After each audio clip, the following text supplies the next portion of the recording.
That picture of him cutting the French toast triggers my fight or flight. Let's not give Craig any context. Well, none. We don't need to talk about this whatsoever. anymore. This is done. This is. I'll come back to this video, and like several months later, I'm looking for one really specific random like campaign detail. Like, what was that again? And I'll just hear them like, I know exactly what we're talking about. Cutting up French toast. Yeah, bad night.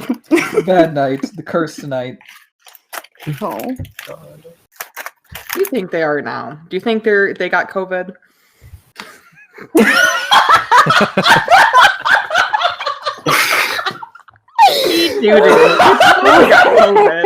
Probably.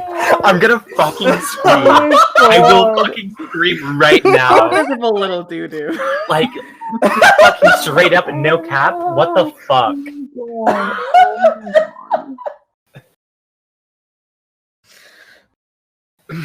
It's funny because, like, it's not unlikely. It's not. God, I hate it. We're living in the fucking darkest timeline. I hate this. I hate it here. Fucking Joe Exotic, doo-doo COVID.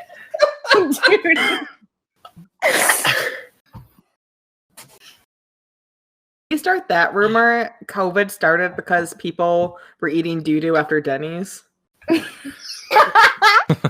Oh, that's what was happening in China. Is Doo-doo the The after Pope slapped a Denny's woman in is good, January. I call it. New band name.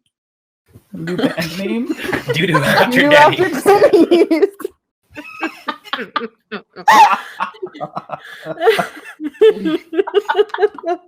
No, at the very It's least, like a post-rock name, it for sure is. at the very least, DuPont would be very happy that this conversation is happening. Oh my god. Ah, yes. Captain Duvalier. Duvalier DuPont. He was canonically wearing an Ed and Eddie shirt. Simon, shut the fuck We're up. done. Shut the We're fuck done up, with this. Simon. His hip Simon, you no longer have flares. agency over your campaign world.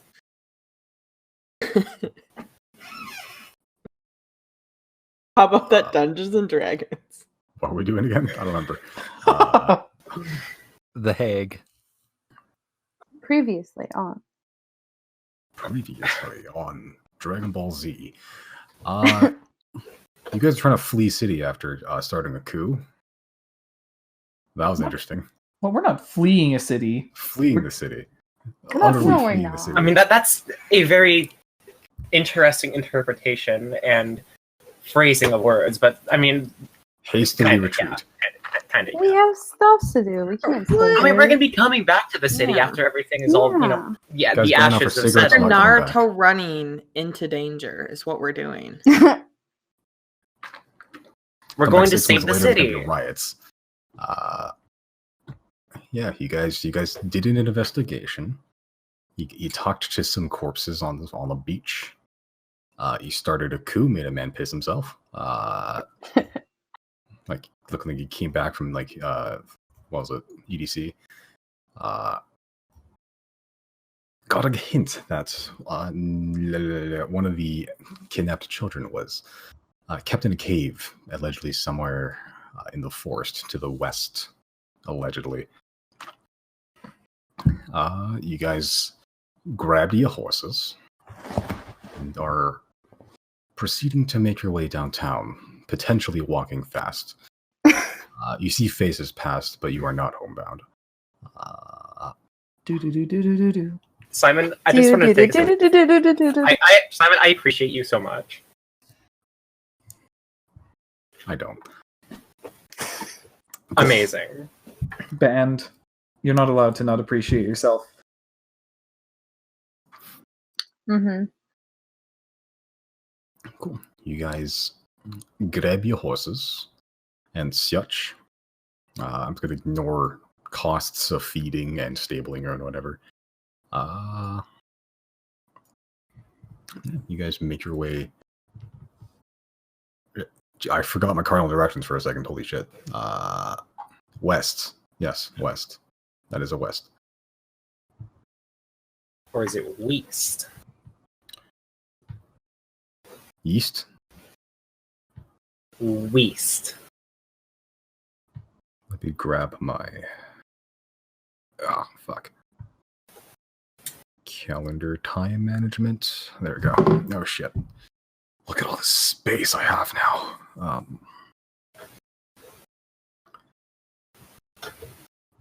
Well, you guys take a long rest last session? I don't remember. No, we didn't. No, we didn't. Okay. If we decided to, though, Deirdre would not be, upset about it. That's up to you. I'm not gonna. Ready are we? What time is it right now? It's about noonish, probably a little bit before. If we Yeah, take 'cause like a short rest. That will not...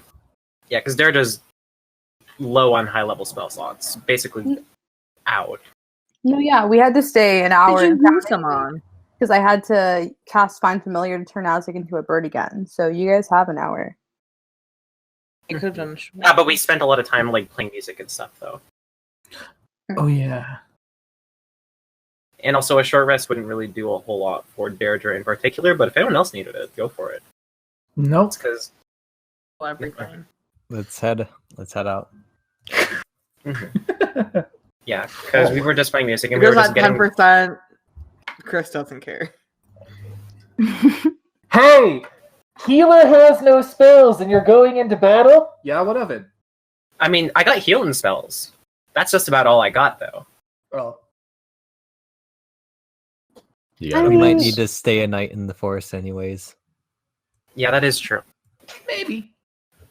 Like, We fun. got a ranger and a bard. What did we do before we had Deirdre? We'll be okay. Yeah, and I can get 3 of you up at once. Thrice. Anna also has a can't die jewelry piece, so she's fine. Mm-hmm. And Riley's just a bad bitch, so he won't die anyway. Deirdre's already dead. Yeah. What are you gonna do, kill her? Oh my wa. Mo shinderu. Nani?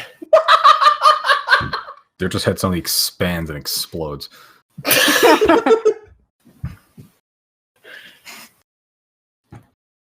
Cool. So what you guys doing? You guys taking a short rest? Heading out? What's up? I don't need a short rest. I would Heading out. literally gain nothing from it. So yeah, I think we were just waiting at the edge of town for everyone else to catch up, and then we're gonna head out. Where we dropping, boys? The forest. Tight. Word.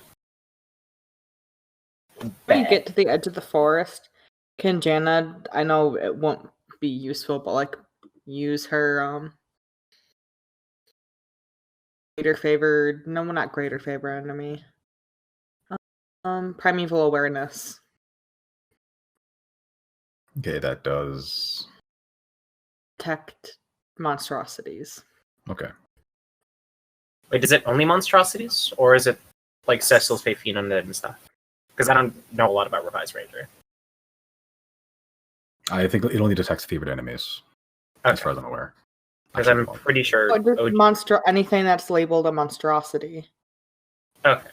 Doesn't have to be my specific favorite enemy. Wait, because monstrosities are. I'm dumb. Ignore me. I know what's going on in my brain. Is Chrys your favorite enemy? Yeah, you're gonna be the next level that I pick. Did you Don't I have did you- 2 now? Yeah, you have 2. I was wondering that. You have greater favorite enemy as well. Did you choose? Did you choose? Which one did you choose again? Oh, wait, what the fuck? Oh, I picked elementals. Okay, I'm just gonna quickly just amend this. There we go. Cool. Good catch. Nice. Cool. So now you can detect monstrosities and elementals. Chris casts Tidal Wave and floods the whole city. Cool. Nice. So you guys eventually catch Oh, I up didn't to mean each to other. do that.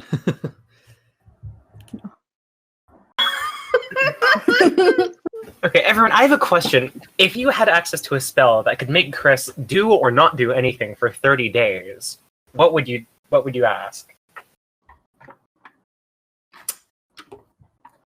This is a question for another time. We got stuff going on. Just think about it. It's such a thing that I don't think there can be an answer because he will find a way to wiggle out whatever you tell him to do or not do. You can manacle himself to you, and you'd still find a way to wiggle it.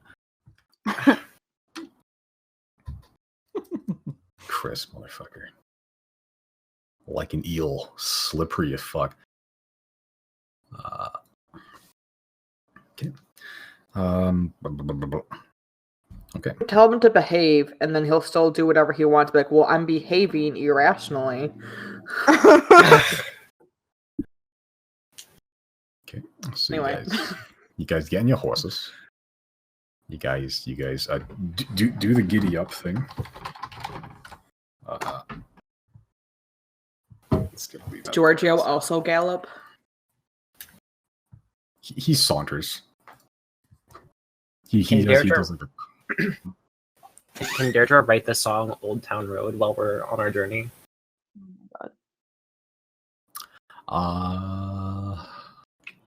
What check would Old Town Road be? I figure out. Maybe performance. Yeah, make a performance check. See if you can Beethoven your way.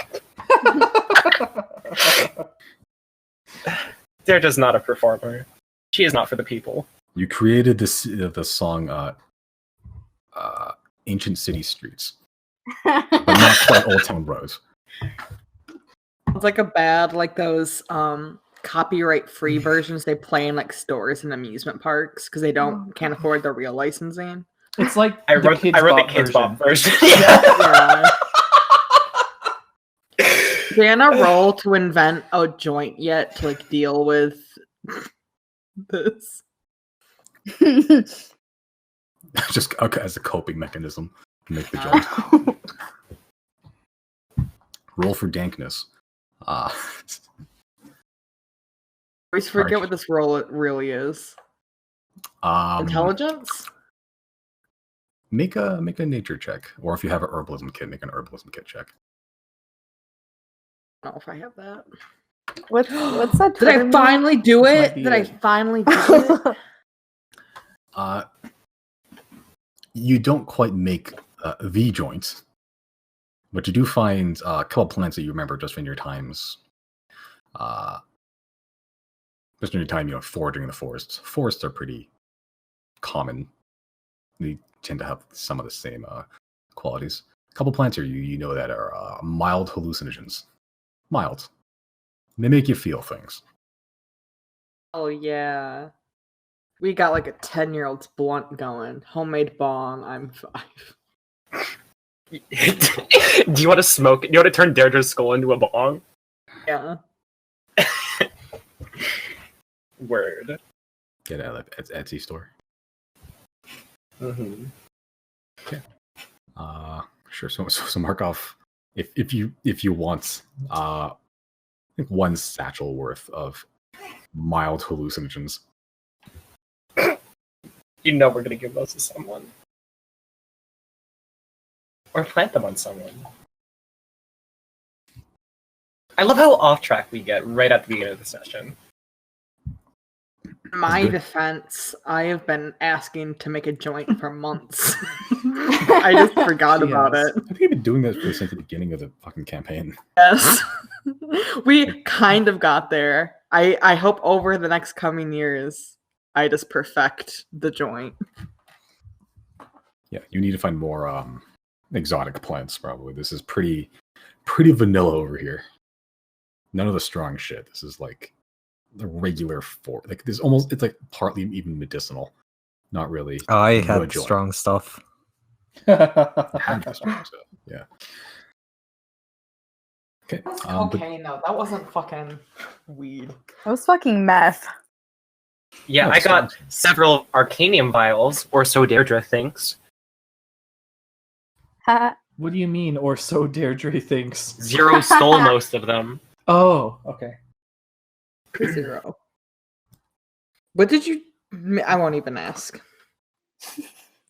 I don't even remember that, but okay. Yeah, it was when I fucking slapped Chrys for being stupid. Which one? Mm-hmm. After you There's probably summoned a been demon. couple of those. I imagine there's been. I think all of you have at least slapped Chrys at least once. Yeah, I think all of you have assaulted Chrys physically when in the response of him doing something just dumb. Every single one of you. The only one that hasn't done that to Chrys is probably Chrys. But given time, I'll imagine he'd find a way. He probably got hit by his own summoned demon at one point.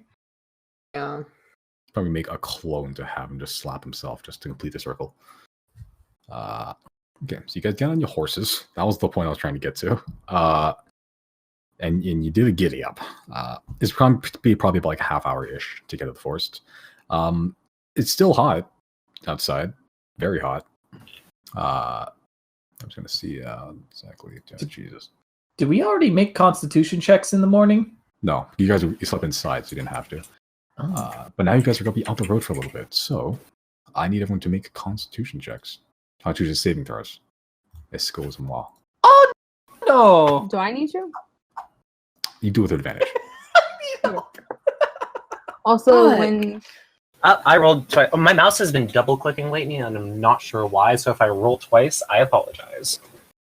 That is a failed one, though. You just have advantage on all times. That's all. Okay, so yeah, Riley, Jenna, and Deirdre even. The heat gets to you guys. One of you don't even have sweat glands, but it's very oppressive. It's less of like is less of like a heat, but it's more like it's like pervading your innards, which is a very uncomfortable feeling. As per my racial traits, I get to ignore one level of exhaustion. Yeah, so it sucks, but for you, it's And it's tolerable. It still sucks, but it's tolerable. Just mark off one exhaustion just for the sake of it. Yeah, no, I have track. But okay, good. I added those exhaustion things just for now until the season's over. Riley and Jana, because Riley got affected, right? Yep. Riley and Jana have a Portlandia moment where it's like, it's so fucking hot. It's the heat conversation. Yeah. Yeah, well, my voice is dying, so Riley is also choked up. Simon, as we leave town and we head into the forest, can I make Azek scout ahead of us because he's a hawk now? So, just I guess when he's like within range of me to still like see through his eyes, but I kind of want him to just keep an eye out and see if he sees anything while we're traveling. Okay. Sure. Yeah. So after about 15 minutes or so, you get close enough to the forest where you can probably just throw Azek at it, and then he would probably find a way back to you. Make a perception check with Azek, then with advantage because he has a hawk now, right? That's a 12. No, sorry, 13. Okay. Yeah, it's a forest. He flies above it mostly. Doesn't really dip too far into it for the sake of safety. Kind of hard to see through the canopies. It's not like a thick, huge forest or anything, but there's still trees. It's still like the middle of summer. So they block the view. It's probably gonna be a lot nicer under the shade, but you guys aren't there yet. Cool. Nice. Yeah, but it's a pretty relatively straight shot to the forest. It's like straight a bit, then up a hill. Around that hill is that's where the forest officially starts. Yeah, you guys eventually crest into the shadowed canopies of the forest. The heat dies off a little bit, but the still just pervasive, just dry, just aridness around you. It's still not the most pleasant environment to be in. Guys still exhausted, the ones who are exhausted. But for now, it seems to have subsided a little bit. A bit of respite in the oppressive summer heat. A jeep rolls past as you guys trek down on horseback. A jeep?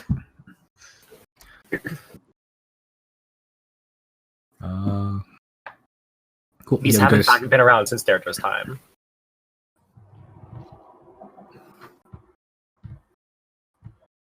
Okay. Anyways, when do you think in character? When do you think I should do the locating of the creature of the girl? Well, ideally, when there's a cave in sight. Yes, but this might be. There are such spells to hide the entrance of caves and whatnot, and we may be dealing with a potent caster of some sort. I hadn't thought about that one. I'll leave it up to your discretion, frankly. Because it needs to be close enough to the town village to be able to successfully obtain the children and the whatnot, but not too close as to attract too much attention. Probably off of the beaten trail a little bit. So it will last us for 1 hour, and I will know if the creature is within 1,000 feet.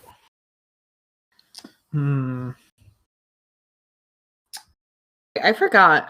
Did I ever use the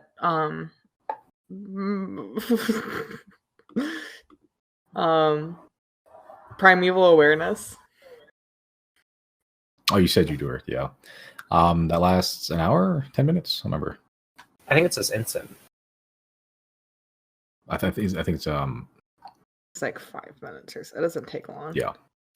Oh, I think it yeah. So I think I'm sure they One uninterrupted minutes. 1 minute it takes. Okay. All right, sure. Yeah, so you can say we get to the forest. Do that one first because it's a freebie, and then if I don't detect anything, we can use Deirdre's. Yeah. Okay. So within 1 mile of you, when you're Within 5 miles. Oh, sorry, 5 mile of you. Yeah, when you're really A relatively minute, 5 miles. Yeah, when you're relatively deep in the forest, deep like far enough away that you can't really see the town anymore. You feel comfortable of the radius that you're going to be. What was the word? The radius that you're going to be encompassing. Within 5 miles, no monstrosities, no elementals. Okay. If you want to search for something, Deirdre, go ahead. You guys are still relatively close to town. Like if you just sprinted back to town, it'd take you like 20 minutes. We know they're in caves, and what did that kid say? They're not by water? I believe so, yes. Can I use any like ranger knowledge? Like, can I figure out, like, given the local geography, if I can figure out a certain area, we can either rule out or go more towards? Like, assuming no rivers, no anything like that. Ranger knowledge of like the terrain, the geography, nature. You're not super familiar with this specific forest. You're not sure where rivers or ponds would necessarily be. You know they'd exist here. You're not sure like specifics. I had a map. The map doesn't show every single lake and river. Fair. Yeah, that's fair. Can we get Isaac to go up into the air and just scout around and see if he can see any mounds or rivers or lakes, possibly? I think we already rolled for that, yeah. Unless Simon will let me re-roll in the future. I thought that we had already rolled. Yeah, that's something we rolled for. Oh, okay. Yeah, it's difficult to find any mounds on the forest floor through the canopies. As I can see, pretty good, but there's still forest canopies. Still relatively close to town, you said, right? Like, we're not that deep in? Not really, no. Like, if you guys really tried, like, you could just sprint back to town. Are there, any small forest creatures, like squirrels? There's a few. There's birds and stuff. Can I talk to one? Can I cast Speak with Animals and try to talk with one? Okay. I'll say there is a chipmunk just sort of just gnawing on some, we're trying to forage for some nuts in the trees. There's a squirrel somewhere at the base of the trees, and there's a couple of birds just chilling in the canopies above you. Talk to one of the birds. Okay. What are you saying? I'd like to ask them if they have seen any small children being carried off over the past few weeks through these woods. Okay. Can forage them any food if they would like as compensation. Okay, yeah, as you say that, they're like pretty small birds. So those really tiny, like palm-sized birds, super adorable. One of them speaks up. Oh, you've got food then.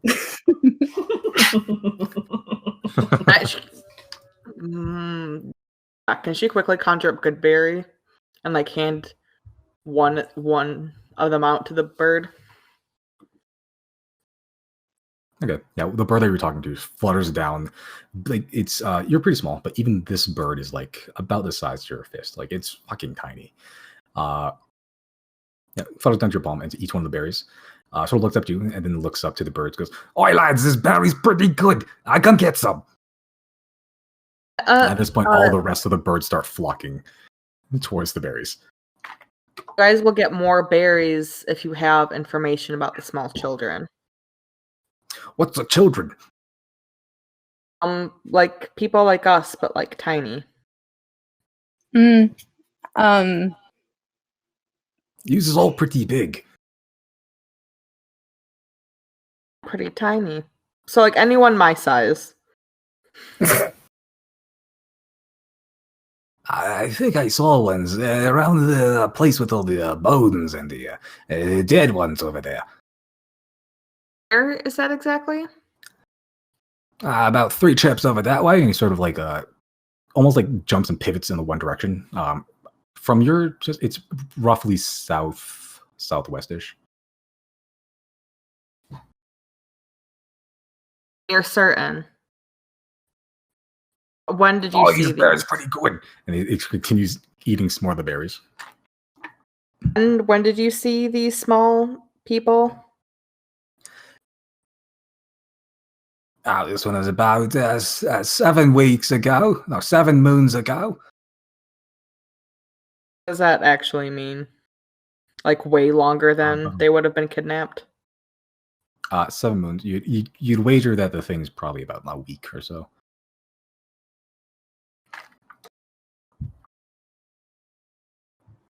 That would be in the time that the children have been being taken. Yeah. As far as I'm aware, the children that have been kidnapped, Kit, Ol, and Rebecca and Nancy.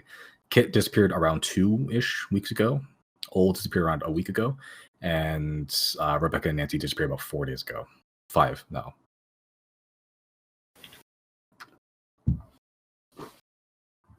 You will give them the rest of those berries and to say much obliged. Yeah. And we'll by the time you get to that point, they've already blasted through like 2/3 from these fucking birds are voracious.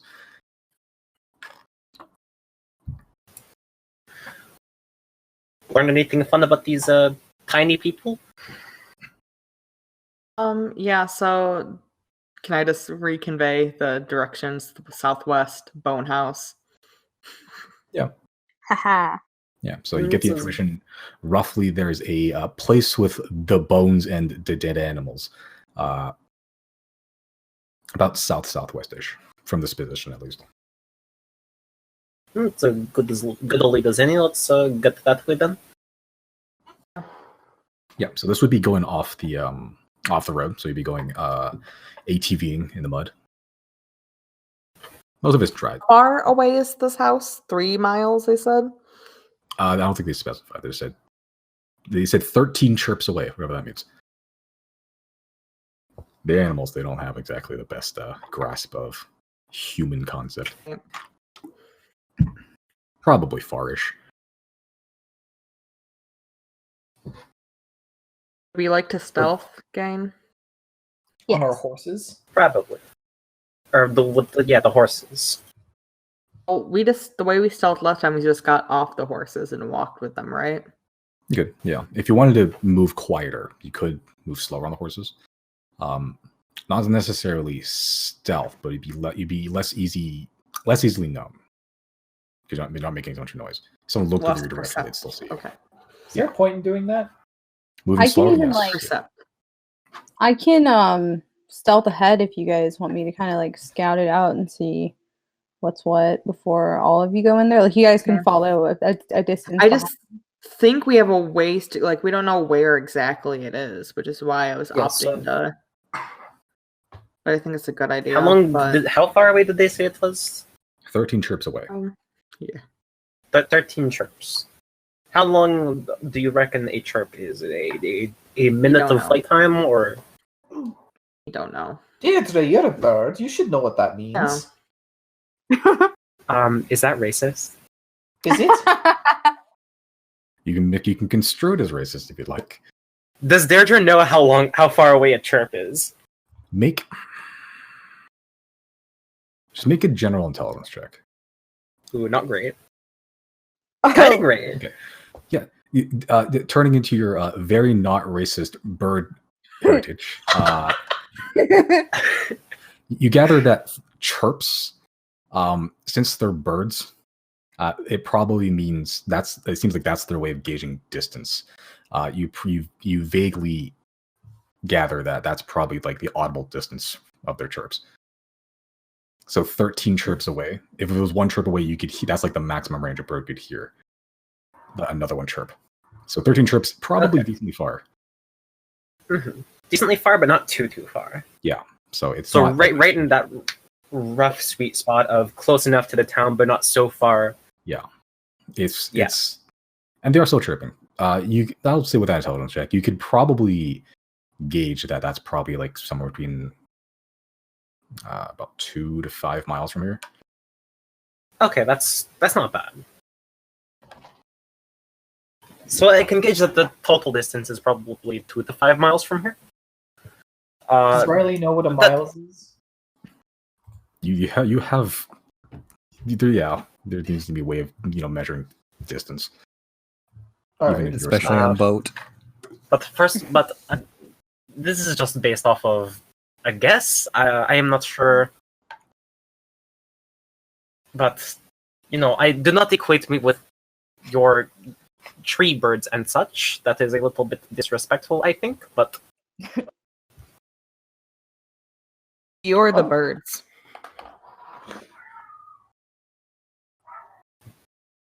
I mean, maybe both. I don't know. I do not speak for the birds. That is you. I'm just joking with you, Deirdre. Mm-hmm. I happen to think that birds are pretty neat. You're lucky to be one. I just think they're neat. Yeah. I just think they're neat.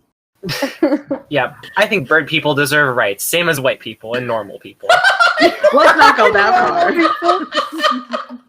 Oh my god.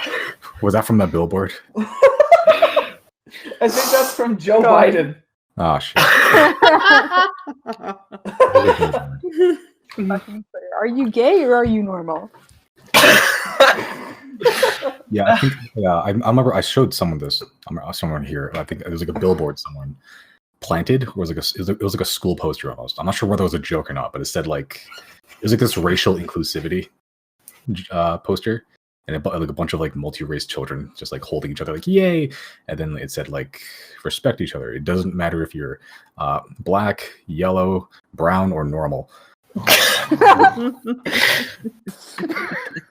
Almost politically correct. I can't say for sure if that was a joke or not, but it looked like. Yeah, I don't know if that was on purpose or not. I'll find it later. That's fine. Cool. Yeah, but I hate it. 2 to 5 miles. But yeah. God. Well, at the pace we're moving, how long would it take? Well, like in that 2 to 5 mile range, would that take less than an hour to like get a good like exploration around going on there?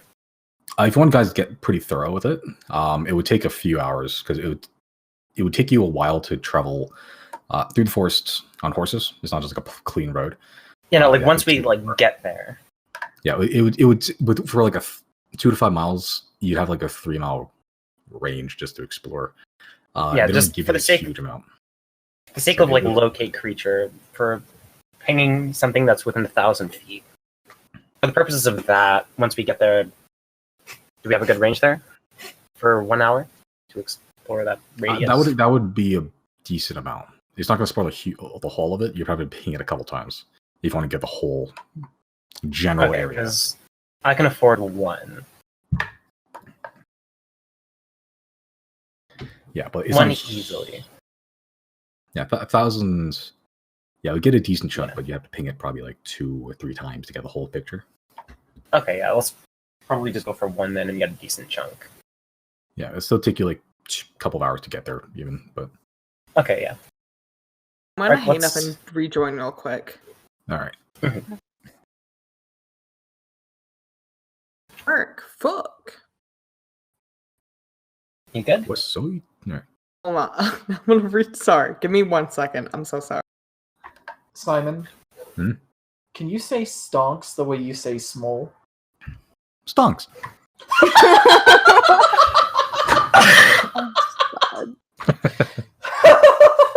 Oh my god. Mission success.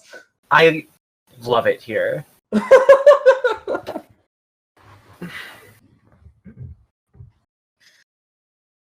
Need to make a note of that and the timestamps later. Yeah, I think Josie wasn't there for that. No. She'll see it. It's early enough in the session. Exactly. It's a little treat. Okay, hold on. Sorry, I'm back. I have no clue what you guys are talking about right now. I was very scared because despite me turning off my camera, I realized my web camera light was still on.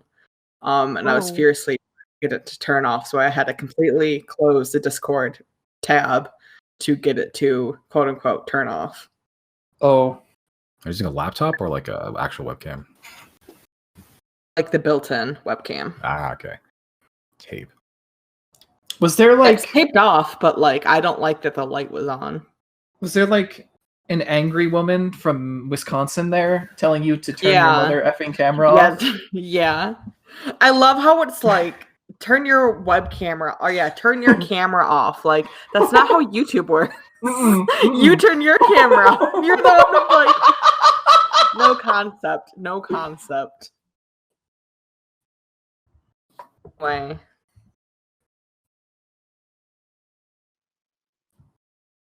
What are we doing?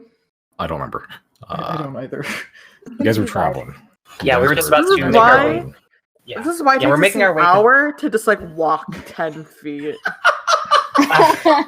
It's great. It gave you so much time to not plan. Mhm.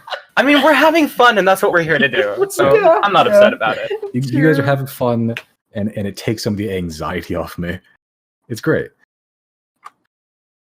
But anyways, yeah, I think we were just about to walk.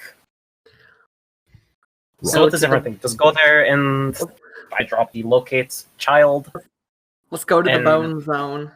to the bone zone. The bone zone. As Yeah, let's we're- try and find the bone zone. And that's where I'm As- going to drop the looking creature. That's what she As- said. When we get this direction and we start going that way, can Azik again go ahead of us and possibly make another check? I'll say with new information, sure. Okay, thank you. Searching for the bone zone. And Aren't we that's an all? 18. Okay. So you just tell them to like fuck off for 3 miles.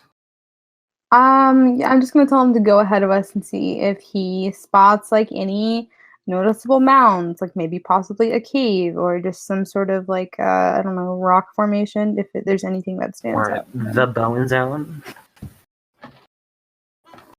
Okay. With 18. Sure. Yeah. So you send him out. He's just staying ahead of you the entire time, just doing circles, just keeping pace. He's within eye shot of you, but he is a decent distance away from you to do. After about an hour or so, about an hour and a half, he comes back, and in short sentences, because that's all he can manage, or short words, single words over the course of like a minute, you gather that there is a sort of like a divot in the ground. It's like almost like it's like a horseshoe shaped like cliffside. There seems to be a cave there. That's probably about southwestish, probably another hour away from you. You guys have traveled about 1 to 2 hours at this point, so just taking it slowish. We're not trying to break your horse's ankles. Did Essex say there were any bones or anything there? I'll say, yeah, if you saw the cave, there is an element of bones. Most of them are basically just carcasses that have been like stripped of most of the flesh and they've just been hung up, whether to dry or as a warning, who knows. Most of them animal. Most? Some of them are that he saw looked humanish. I'm gonna relay that information to the gang. Sounds like we've got our prime suspect on target then. So that way then. Should I still do the creature locating once we get there? Yeah, maybe in case if whatever we're looking for isn't necessarily in there, or we can know to be prepared for them to be there. Yeah, I think maybe that's a good idea.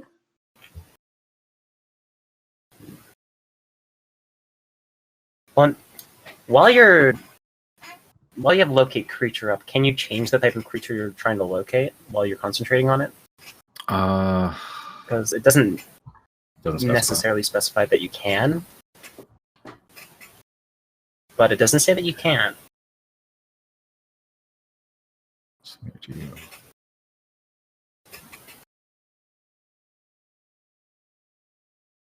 I'll say that you can do it once.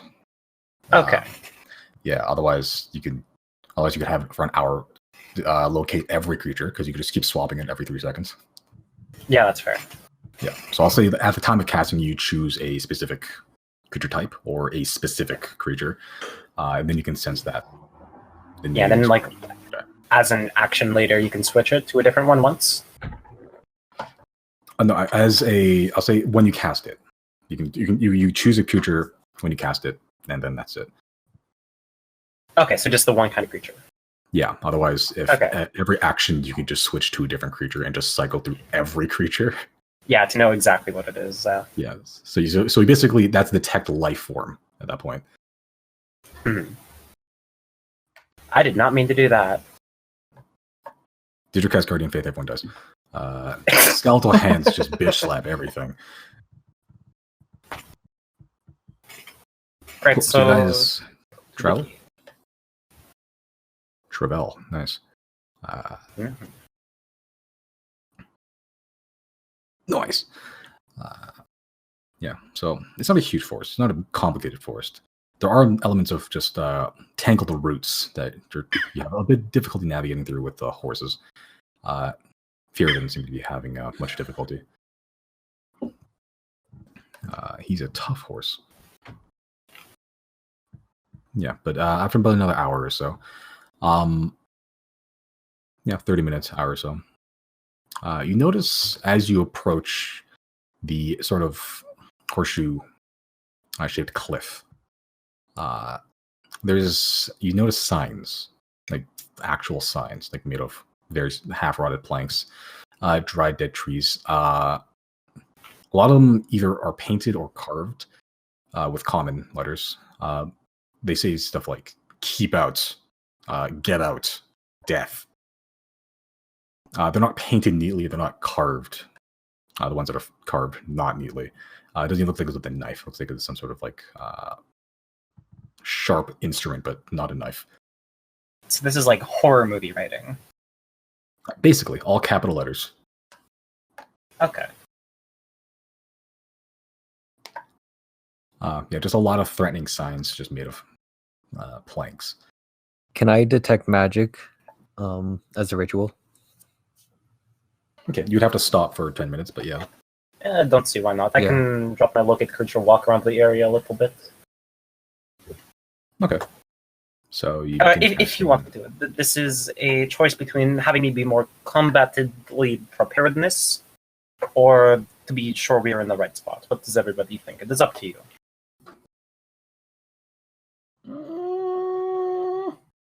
What are you trying to do again? Yeah. I'm going to drop a locate creature, but I only have 2 4th level spell slots left, and The rest I just have first and second level spell slots. That's all I have left.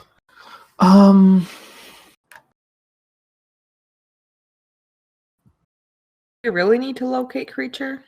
That's what I know I'm it'll give thinking us as well. advantage, but I mean, we're it certainly at a- confirm that where we are is where we want to be, but we could also just go in without.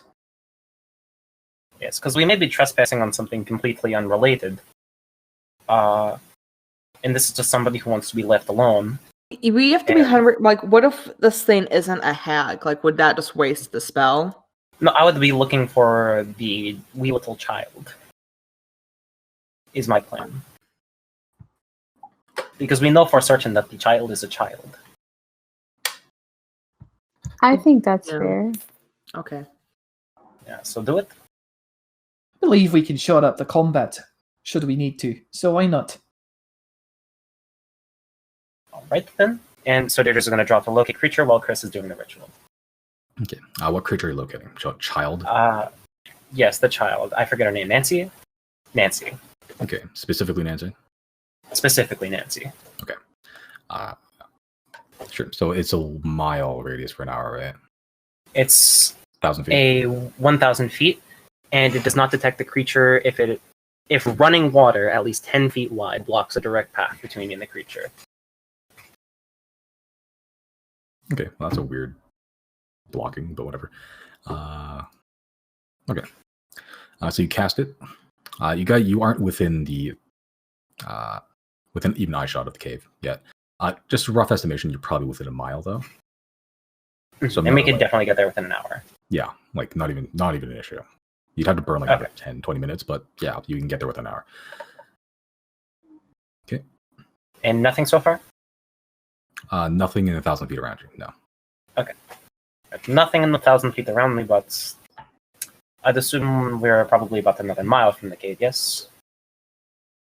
Alright, so once Chrys is ready, yeah, onwards we go. Yeah. Yeah, and Chrys, you cast Detect Magic for 60 feet radius around you, I believe. Or is I 30? think it's 30 feet. 30 feet, okay. Yeah. 60-foot diameter. Grade 5 math. Yeah, within 60 feet. No, so 30 feet of you. Nothing magic. Much just Okay. forced, weird, eerie signs just telling you to GTFO, essentially. Okay. I think I'll just continue forward, but it's still up for 10 minutes, right? I think it's 10 minutes or an hour, one of those two. It's 10 minutes is the one that I have. Okay, sure. Yeah. So you guys continue on, pressing forward, not finding much in the way of evidence clues. Another No more 10, signs 15, either. Another 10, 15 minutes of travel. More signs. Saying much of the same, basically. There's repeats, just some of them in more or less better or worse states of repair. They seem to be getting more prevalent. You spot a few sort of hanging cloth dolls, just sort of black with decay and mildew, so just scraps of cloth, long rotted and just dried out, sun-baked, just scraps of cloth tied to branches. And then as you seem to get closer to this cave that Azek spotted, even a few skeletons, various animals, deer, some birds and rodents mainly, the odd wolf's skull. They are laid out ornamentally, almost like you see a deer carcass that's sort of just bent around a tree and like tied with some like twine just bound around his legs, so it's just sort of like this weird grotesque Christmas ornament. Skulls just hanging from trees from ropes. Rodents also just hanging from trees and ropes. You find the half of a torso of what looks like a human. Very humanoid skull, like a spine, rib cage. Missing an arm, and missing pretty much the hips as well. But so it's just the one arm, rib cage, and a skull. And as you get closer to this cave, more and more of these signs start showing up.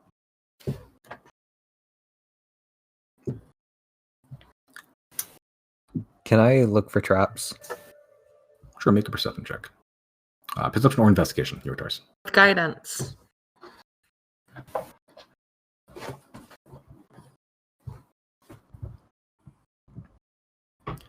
And what's the guidance? D4. 4. Nice. Hey. Okay, 18.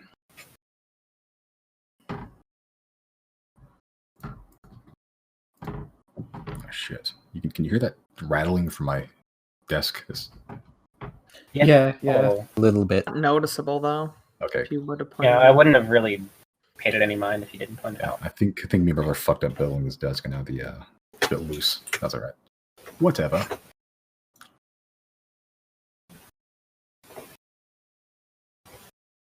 Failed you, Simon. I'm sorry. Your desk is a little wobbly. That's right. I have so much more space, dude. It's great. I want to get a new monitor. Oh boy, the amount of productivity that I'm not going to exploit. That'd be great.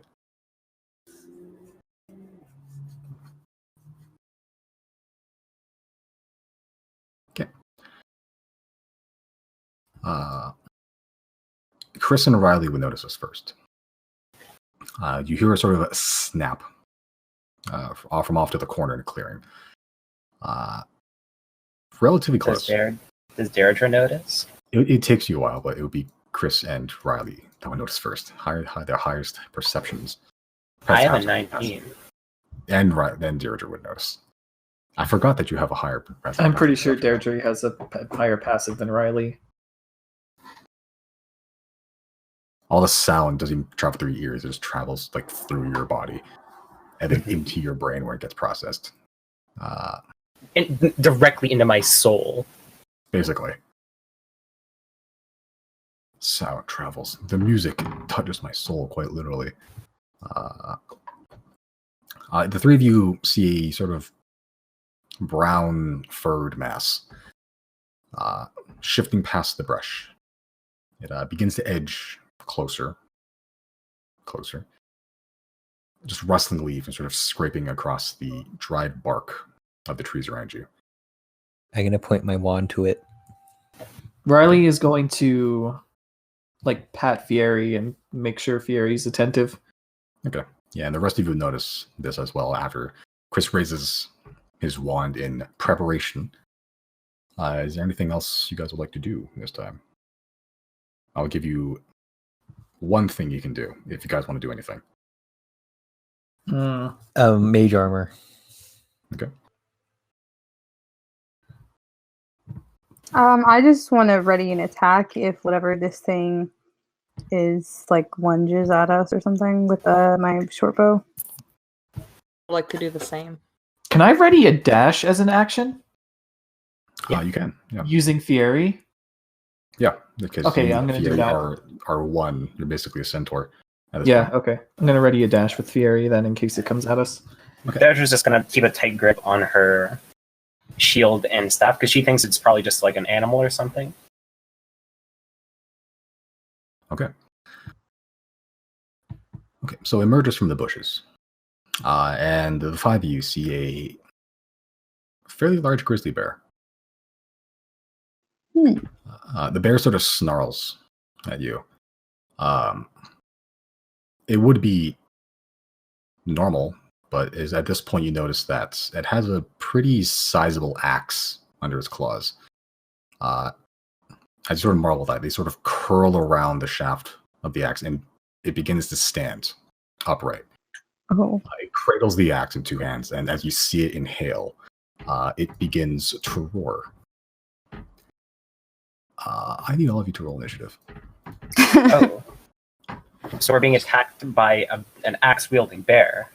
Yes. Who the fuck is theirs Do you initiative? want me to That's wait till you put up the interesting. map, or do you want me to drop it now? Hold on. Where is it? This one. It's a bugbear. Dude, bear's A bugbear. shredded as fuck. Bear's yoked. You guys can drop your tokens.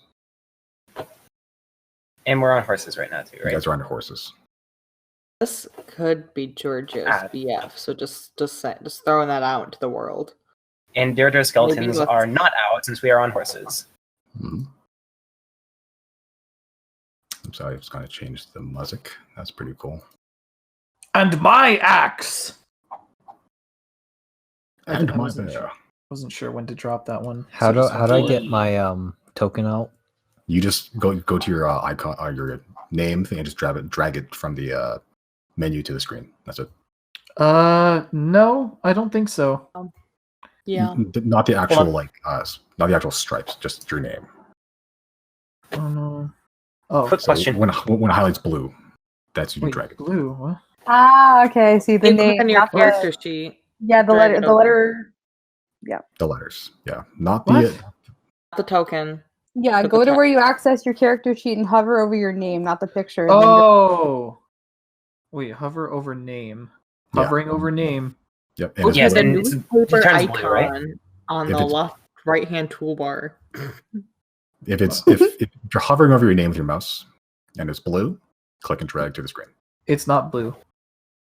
you're not on the character sheet, right? You're on your list. I am on the character sheet. No, Where yeah, you you go gotta- to X. Hold on, I'm just dropping a screenshot. Okay. So so you know where you open how do you open the character sheet? Yeah, I like where have it your windowed. handouts are. Oh, wait. Oh, over there. Okay. Never mind. Or- Totally you wrong got spot. it. You got it. There we go. What I did actually, and it worked, is that I went into my character sheet and then I went into bio and then my token was there and then I dragged it on there. That doesn't work That's because it interesting. doesn't really have your stats or anything attached to your token. I mean, functionally it's the same, but Oh. I can't see any of your HP values. I always wondered what the two things at the side were, because the middle thing is your max HP, right? No, the middle thing is your current HP. That's just for Okay. me. What's the? Uh, What are the other two? The red one is your speed. and the Okay. blue is I your don't have AC. any. Okay. Oh, that's helpful. Okay. That's what I do, at least. That's the base that they say. So you guys can organize yourself however guys you organized yourselves. I have a DM question, or DM question. I don't know. A game question. Okay. Is a bugbear a humanoid? Yes, technically. Okay, just for the purposes of hold person. Guess. Has the humanoid type? Did you say kiss? Yes, that would be the same, technically. Okay. You're So not it sure would whether work it's in it. humanoid though, but who knows? It certainly looks humanoid. I mean, hey, Two Worth a legs and shot. arms. Yeah. It also looks like a bear, so up to you. is it a beast or a humanoid? Who knows? I sure hope I knows. You don't knows. Can I make a check for that, or do I just not know? Be your action, wouldn't it? Can I ask? Can that be my thing before the initiative happened? As you're transforming, can I, as a ranger, identify is this scene a druid? Is this scene just an animal? I would say that you don't have much experience with this one. Okay. Yeah, this is not really monstrosity. No, this is kind of outside your wheelhouse. Despite me Um, having a literal bear with me 24/7. Robot. Having a bear does not confer immediate bear knowledge.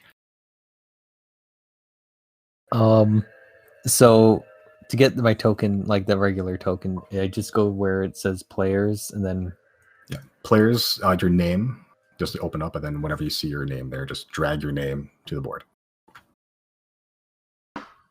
for some reason it doesn't go on. Not the actual weird symbol on the left side when you hover over it. Your actual name. Yeah, With the letter. I click the letters and then I drag it. But it Yeah. doesn't go on. Oh, hold on. Josie? Well, I think you deleted the token. That's why. Oh, I can hear okay. you. then. That's probably why. Yeah, I think you deleted the token forever. So I'm gonna need to make that. Okay, we're good. really? Well, Or I what is the could've trick from deleted your conversation? token. I missed everything that happened in the last 30 to 45 seconds because Literally everybody was missed extremely nothing. low quality. You Okay. missed nothing. We are Nothing troubleshooting. Yep. I see. Brandon Where's my deleted mic? his own artwork. Ooh, what are we troubleshooting? Brandon hated his token so much he threw it in the garbage. That could've Oh, been me. I was honestly fucking with the tokens a while ago, but I'm not sure whether that's this. to assume. Okay. Like that, like, even though I know it's a wizard hat, like the little string on top makes it look like a party hat. Every day's a party day with Chrys around. Every day's a party hat. Every day, bro. There ain't no party like an S Club party. Okay, fixed. Christ, that took like 10 minutes. Let's see here. You guys all got your initiatives, and I don't have to do anything. Sick. Tight. I didn't have to manually enter anything. We finally learned after a year and a half of playing together. This is either my first or second time doing my initiative properly. Just click on your token and press the initiative button. Yeah, Sick. I've never clicked on my token. Sorry. Hold on, I'm gonna do one more thing. Actually, no, I'm gonna leave it there. You would use that stuff. Okay. Daniel, you are up. I'm like 80% sure this is going to work, so I'm going to go ahead and I'm going to cast Hold Person on that bugbear. Okay. What's the saving throw it needs to make? 17. Wisdom. Okay. Yep. 17. That succeeds, right? Yes. Okay. What? Yeah, meets beats. Okay, cool. So yeah, it means okay, cool. Yeah, so you try to hold person. And you feel it. It actually affects it, but it seems it almost like muscles through it almost. Like it freezes for like a split second as it sort of just continues stomping forward and just powers through. Bastard. Bastardo. You are on a horse, so you can move 40 feet. Bonus action. I'm not sure you can use much with it, but it's half my movement to dismount my horse, right? yes, then you'd have 15 feet afterwards. Okay, I would like to dismount my horse. Or do I want to dismount my horse? I do. I will dismount my horse and approach the bugbear. I want to get right up in that business. Like, yeah, hit me, bastard. Okay. Oh, he's just small horse, small squish horse. Mm-hmm. Shush, baby. Got them curves. Yeah, dummy thick. Colonel. So I would like to skirmish with the bear. Oh, it looks like the horse is wearing like a white t-shirt. On the front it says "God will let me die." No, it's a Supreme shirt. This horse got style. Yeah. It's just a Hanes cotton from a. It's like one of those shitty shirts you get from like the inside of a restaurant. Calvin Klein. It just says Buffalo Wild Wings on the front. Okay, that's your turn. Yep. Sure. Chrys, you are up. I want to do some wild magic. Okay, roll the I d100. think Deirdre's right. The line of action. Oh my god. If Chrys pulls some fuck shit upon Deirdre, she will kill him. 62. No, she won't. I should probably have the list up here, but that seems like a pain in the ass. That's all right. Wild magic. 62. Oh man. I don't like that reaction. Oh, no. For the next minute, you must shout when you speak.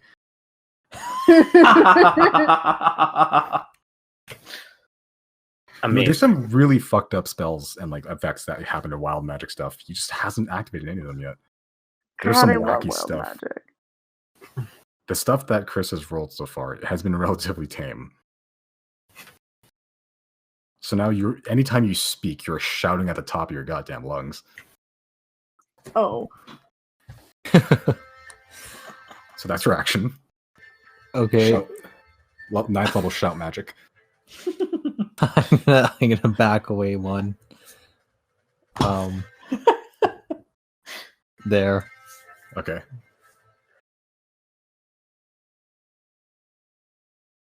And that's it. Okay. It is now the humanoid bear's turn. Deirdre's ready to fucking skirmish. ready to tussle, ready to rumble. Mm-hmm. I got 19 AC.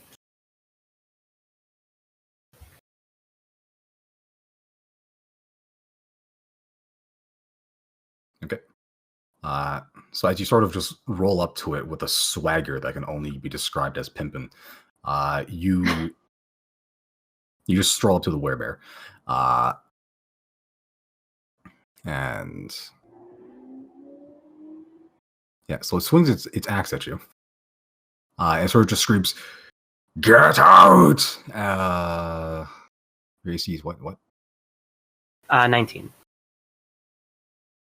Okay.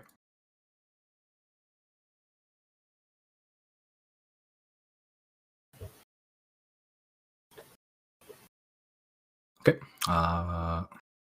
Sure. So the first one sort of swings like with great force, like you can hear like cutting through the wind, and you sort of back up to try to dodge a little bit, and it scrapes against your armor. It would have hit you.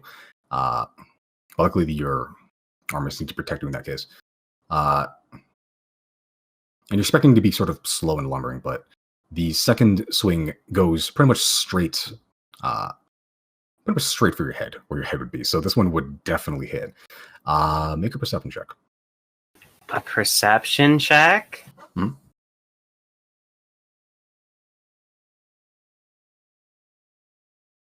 Okay. Yeah, so you sort of go like Neo Matrix and do like this weird like backwards dodge, dodging bullets, pretty much. You do notice that when it swung that second hit, it almost looked like mid-swing it like slowed down. And then as it sort of sails harmlessly past you as you dodge out of the way. Wait. Well, what do you mean it slows down? Like it swung with a speed, like pretty fast, and then like mid-swing when it just about hit you, it sort of slowed down. Okay, so this is like a warning swing. Who knows? Does Riley see this? Make a perception check. Where's me perception at? He goes temporarily blind. Yeah, there's a bear with an axe that's swinging at you. I think I actually said what it was, but whatever. Okay. Yeah, so can is Deirdre allowed to speak when it is not her turn? I was able to get to your turn for that. Okay.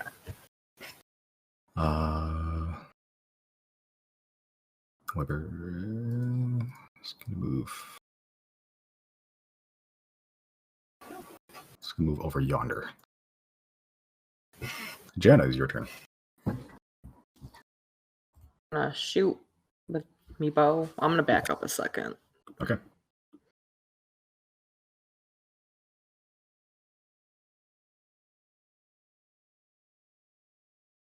Or hold on. Wait. Where was I before? I was like right here. You were one space away from it, so you were about there-ish. It's not within Giorgio's range, right? I have to be like right up next to it. Yeah, 5 feet. Okay, we back. Oh, we rotate Giorgio and we go over here. Rotate hair. Rotate tilts sideways. It goes 30 degrees. Ooh.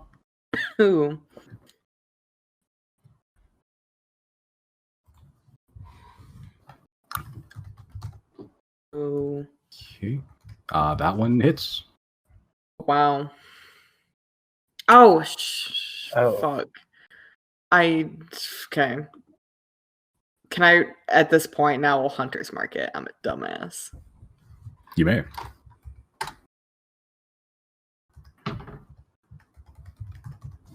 Okay, you get. Felt like I was missing something.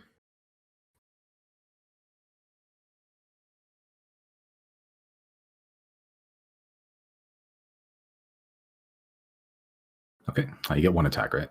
Or is it no? Yeah, you get one attack with a weapon, right? Okay, that your turn. Yeah, we're gonna back up just like a little bit more. Okay. Yeah, I forgot how fucking fast I made Giorgio accidentally. Whoops.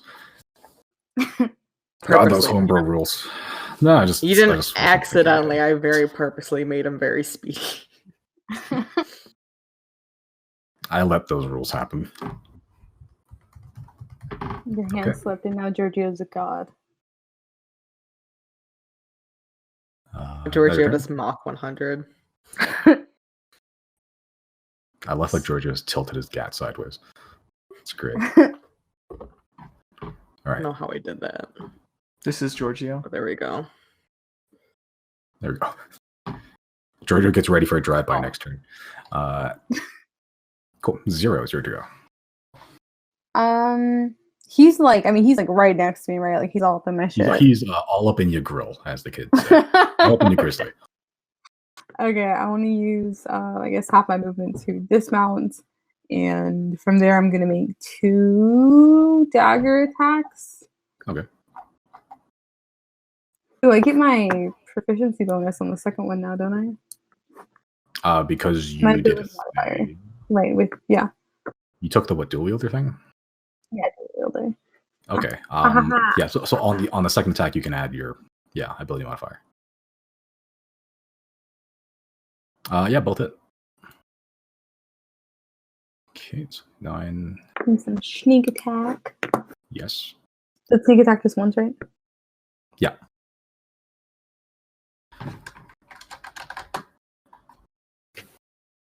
Oh no.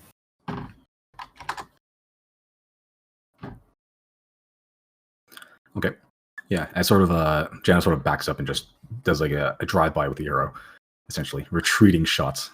You sort of leap off the horse and just plunge both daggers into sort of the upper clavicle area. Sort of just bats you off with one hand. You sort of land on your feet gracefully like a cat. Bleeding quite a bit. I still have movement, right? Like If you still have what's your movement? 30 feet? yeah, 30. So you have 15 feet. Okay, I want to get, I guess, right there to be flanking with Deirdre. Okay. I skipped Riley's turn. Sure. What was Riley's? Oh, I thought initiative was good. No, it was not. well, oops. Well, it wasn't even put on, huh? Yeah. I think you rolled before I added the thing. That's okay. I'll do it now. Yeah, you take your turn now. All right. Wait. Yeah. Okay. So what was I? 14. Yeah. Okay. Yeah. 14. We'll just do it out of order. It doesn't really matter anyway. Okay. In that case, I will. I guess I'll complete the flank. I'll move up with Fieri, just Okay. right up above, and then I'm gonna take a stab at him with let's do both my swords. Let's try Tempest Retort and my Rapier. Okay. Yoink. That does not hit. And Or does it? that also doesn't hit.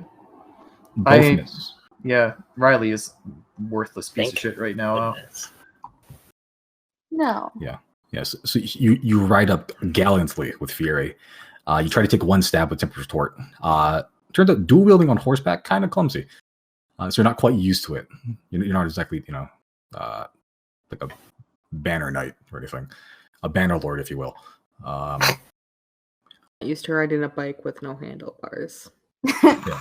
This would be the equivalent of riding a bike with no handlebars whilst like stabbing two people with 2 daggers. Pretty difficult. So yeah, you're not quite used to it. So you the first one sort of glances off its pretty thick, shaggy, just sort of mud-caked fur, glances off, and then as you're trying to reach for a second attack, you very clumsily do like a weird like safety dance maneuver and try to like twist your other rapier over. Doesn't seem to hit anything of vital origin. All right. Well, I can't really do anything else. I'm staying. Okay. Your turn. I've been thinking about this for like the entire round. I'm not sure exactly what I want to do because it's very obvious, this to me at least, that actually, would it be an action to insight check the slowed down axe swing? I would say yes, because I would be taking your time to think about it. Okay. Or at least taking time to judge its body language, general intent. Hmm.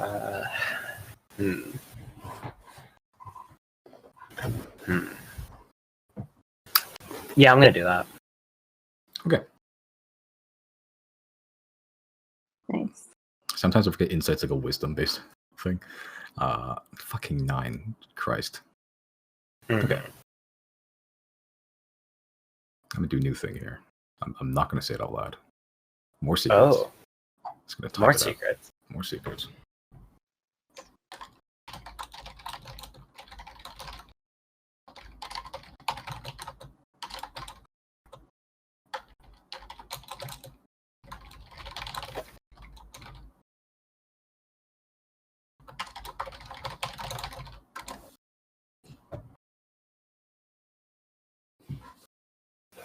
Okay, yeah. Because boy, howdy, do I love to have information just thrown about, scattered everywhere.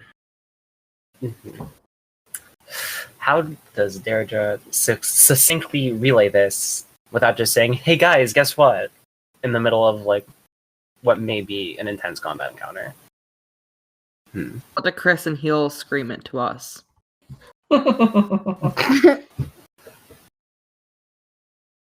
They're just gonna say, "Everyone, stow your weapons. This need not end in bloodshed. I mean, it already kind of has, but let's all just settle down and think and talk here. This creature does not want to kill us. It doesn't? No, it missed Can me I- on purpose." Would it be possible to act out of my turn and read its mind? I mean, you're up next, anyways. No, I took my That's turn. Chrys. Oh, that's Chrys. Never mind. You're both green. I'm sorry. You all I'll look say the for- same to me. I'll say for now, initiative has not ended. Okay. Mhm. And Deirdre will use her, like free action, object interaction to stow her staff in like a gesture of peace, and like kind of like like raise her hands and like not like actually step back, but like look like unassuming. Okay. And just say to the creature, like, I apologize for my comrades. I'm so sorry. We wish you no harm. Okay. Is that the end of your turn? That's what I'm gonna do. Yeah. Okay. Sure. Chris, what you doing? Did Chris hear any of that? I would have been saying it loudly enough for everyone to hear it. Yeah, you hear that. You're like, what, 30 feet away 20 from me? feet. Yeah. Yeah, 30 feet. Chris just sees an angry bear fighting, so he's gonna use egg Okay. on the Roll a bear. d6. He's gonna move there, and then he's gonna use egg. Okay, roll a d6. Let's see which old man you're going to bludgeon this time.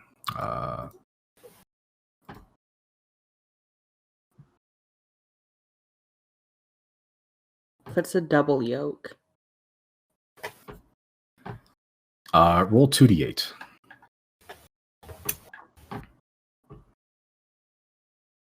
Okay, so you summon the power of egg, this magic basket of eggs, which has so far caused nothing but harm to everyone around it. As you sort of summon its mystical, damaging powers once again, it summons 3 hard-boiled eggs in your hand,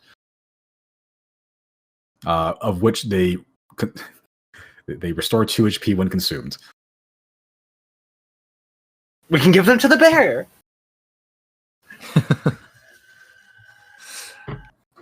I'll keep them in my bag for now. Okay, they're only active for 8 hours, but okay. You have 6 hit points in your bag. Do these eggs affect undead? Like, are they like Goodberry where they can technically heal undead? It doesn't specify that, so no. It's still in the shell. Healing only does not affect undead if it specifies it does not affect undead. I don't know how in-depth this magic item is, though, so it probably doesn't even matter. I stole this from a video, so...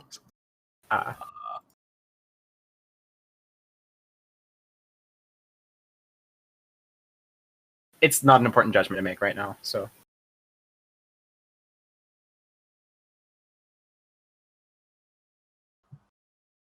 I would say these ones do not heal you. okay.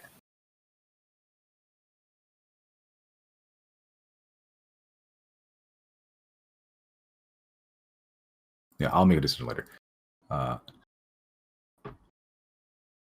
Okay. So that's your action.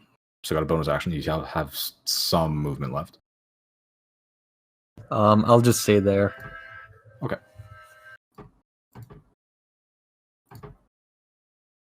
The bear.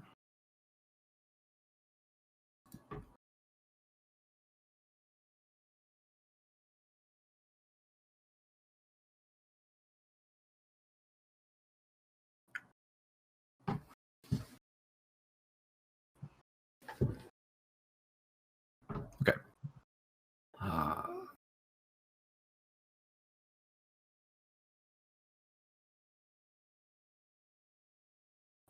Hmm.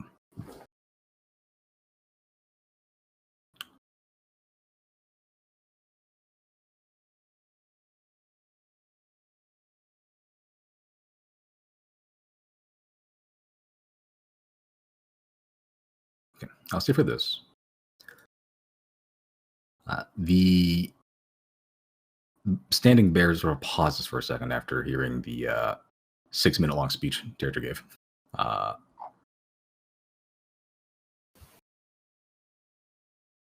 No signs of hostility yet. And it will end its turn there. Jenna, what you done? Jenna will just back Deirdre up and also start shouting, being like, "Stop, everyone, lower your weapons," and I guess just zoom in. Cool. Sure. Riley, what you done? I'm gonna read his mind. Okay. Oh, by the way, I forgot a very important thing about Detect Thoughts is that whenever it ends, I think the person knows something they've been afoot. I think that's only if I go deeper. One of those two. Yeah, even if it goes deeper, yeah, I think whether it succeeds or fails, I think they know. If it's surface thoughts, I think, yeah. Even if it's surface thoughts, they know? I'm not sure if it's surface thoughts. I know they know if I go deeper. Yeah, I just forgot that whole part of the Detect Thoughts thing for like a whole year. If you probe deeper, either way, if succeed or fail, the target knows that you are probing into its mind. Unless you shift your attention to another creature's thought, the creature can use its action on its turn to make an intelligence check contested by your intelligence check. If it succeeds, the spell ends. Okay. Okay, so probing that deeper. whole section I just forgot. All right, Yeah. well, that's still fine. I mean, what was Only the if you mayor probe going to deeper, do though. when I went deeper? He was busy shitting himself. Yeah, so I'm going to try to keep that in mind. Cool. So what's the saving throw? Wisdom 16, right? I believe so, yeah.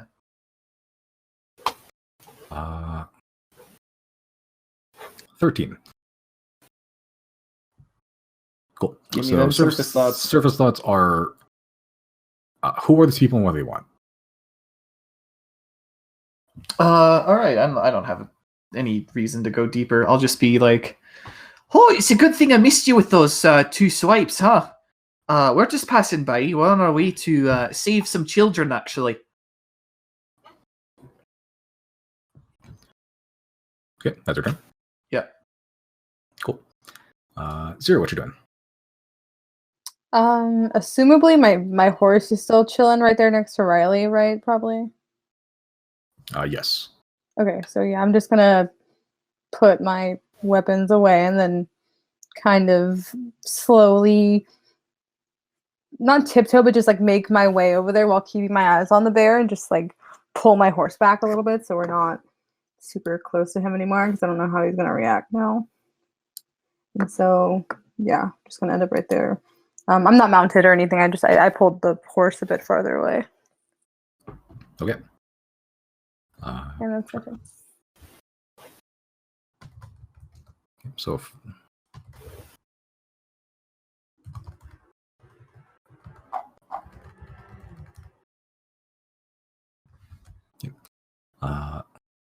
after a tense moment, no signs of hostility from you guys, no signs of hostility from the bear. It's still sort of standing there bleeding, just clutching. It's pretty large. It's almost like a woodsman's axe, just in both hands, just sort of staring at you all. Anna's gonna cast Healing Spirit. Ooh, fun spell. Okay, what's that? I haven't do? used this yet. I already got it like years ago. I get to pick a. Oh my god! I get to pick something. Quick, Healing what are Spirit beasts and plays? is Beast. this is in my opinion the strongest healing spell in the game. It is the strongest. Or it's not. From my understanding, because it's second level concentration, and it's, I believe, what, 2d8, or no, 1d6, every single turn for 1 minute, for every creature that goes in it. So that's, for however many creatures per round, 1d6 per turn, so that's, what, 10 times? That's like 10d6 per person for a second level healing spell. That is so ridiculous.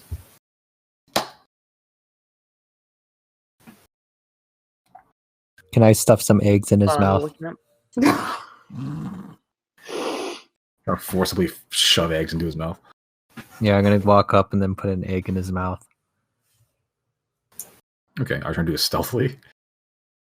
No, I'm just gonna go up to him and do it. They're just gonna swat Chris's hand away because she don't know what the fuck he's trying to do. Okay, yeah, so I sort of just walk up and just shove your hand basically to its face. It sort of just does like a very aggressive step forward and just goes. And then Chris is gonna go, "It's healing!" I love that he's so I'm so glad I turned you down earlier. I love it here.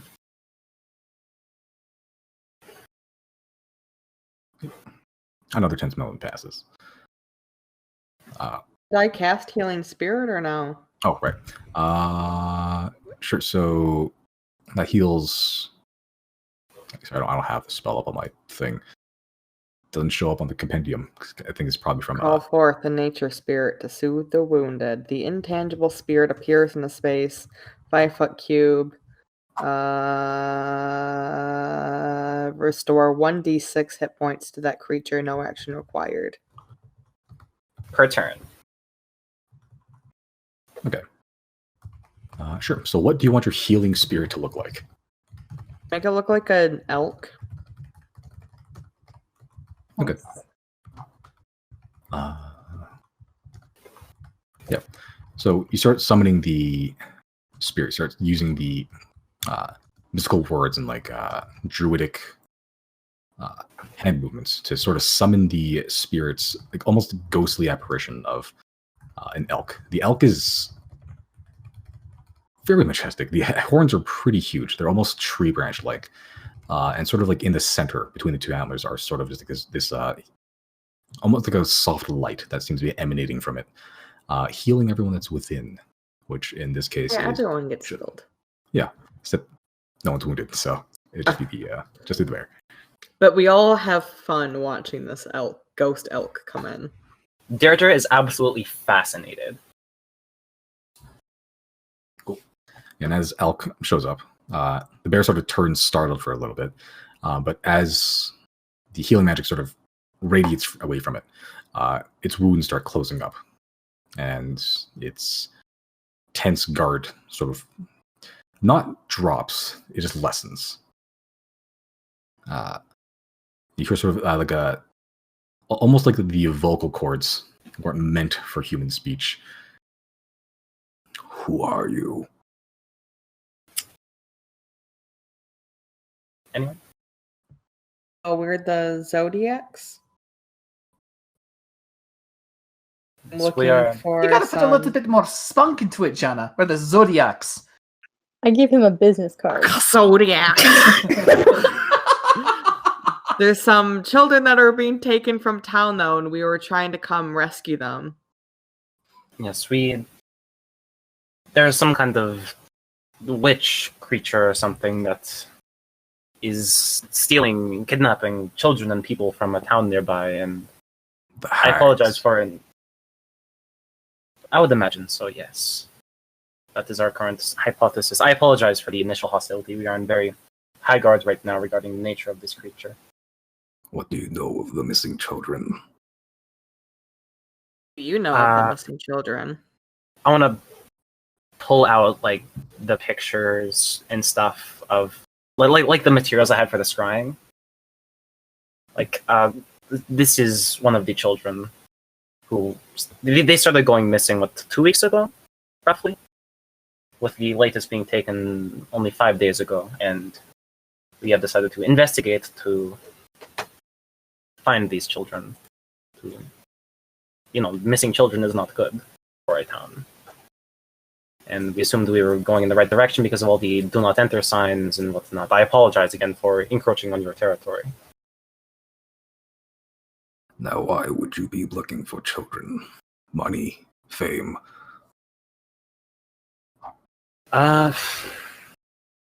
Probably It's fame. the I right don't thing know. to do. What? No. They are kidnapped and are in danger. We just want I know. their safety. I know one of the missing children. The rest of my companions here have a personal relationship. They have a personal stake in it. This is a child that is meaningful to them.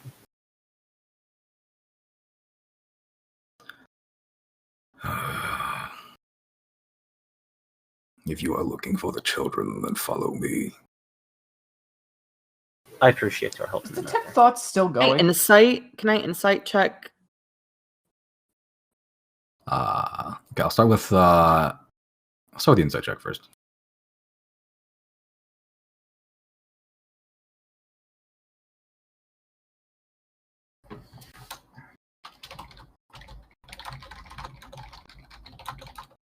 Fuck it. Ooh. If the insight is going, like the detect thought is going to reveal everything anyway. You don't sense any outward hostility. You don't see any lies, seemingly. The detect thoughts are surface thoughts are maybe they can help. All right, I'll leave it at that. Thank goodness we didn't kill this man. Yeah, I was seeing if you guys would be like, something to kill and just like murder this thing. Surprisingly, Deirdre is not like that, despite being, a death cleric. Yeah, I was honestly expecting like when you guys the thing to show up and then Deirdre would just rip this thing to shred in one turn, and then he'd be like, well, Yeah, no, Deirdre's trying to save resources right now. God, if that old person went off and this thing didn't get a chance to like swing at me, it would probably be dead. so dead. It would be dead. It would be dead right now. Thank fuck it made that save. barely, but yeah. Barely. Sure. Plus one. I'll be right back real quick. Okay. All right. Alright. So in the meantime, we're getting on horses and such, or just following and leading our horses. Probably just leading our horses, right? Because this thing's on foot. Yeah, why not? Yeah. Mm-hmm. Okay. Yeah, so you just begin to follow it. It's going towards that cave you guys are about to go to. Does my my locate creature ping anything? At any point? Looking for Nancy, no. Okay. How does Giorgio feel about this muscular bear? Giorgio think that shit weird. It's cool, but weird. Bears aren't supposed to have arms Is he and like biceps. weird beefy cousin? Yeah, it's kind of like Is the this- uncle that you kind of think is cool, but he's also like weird. Like he has talents and stuff, but it's just like he has some quirks that are Fins just, off. yeah.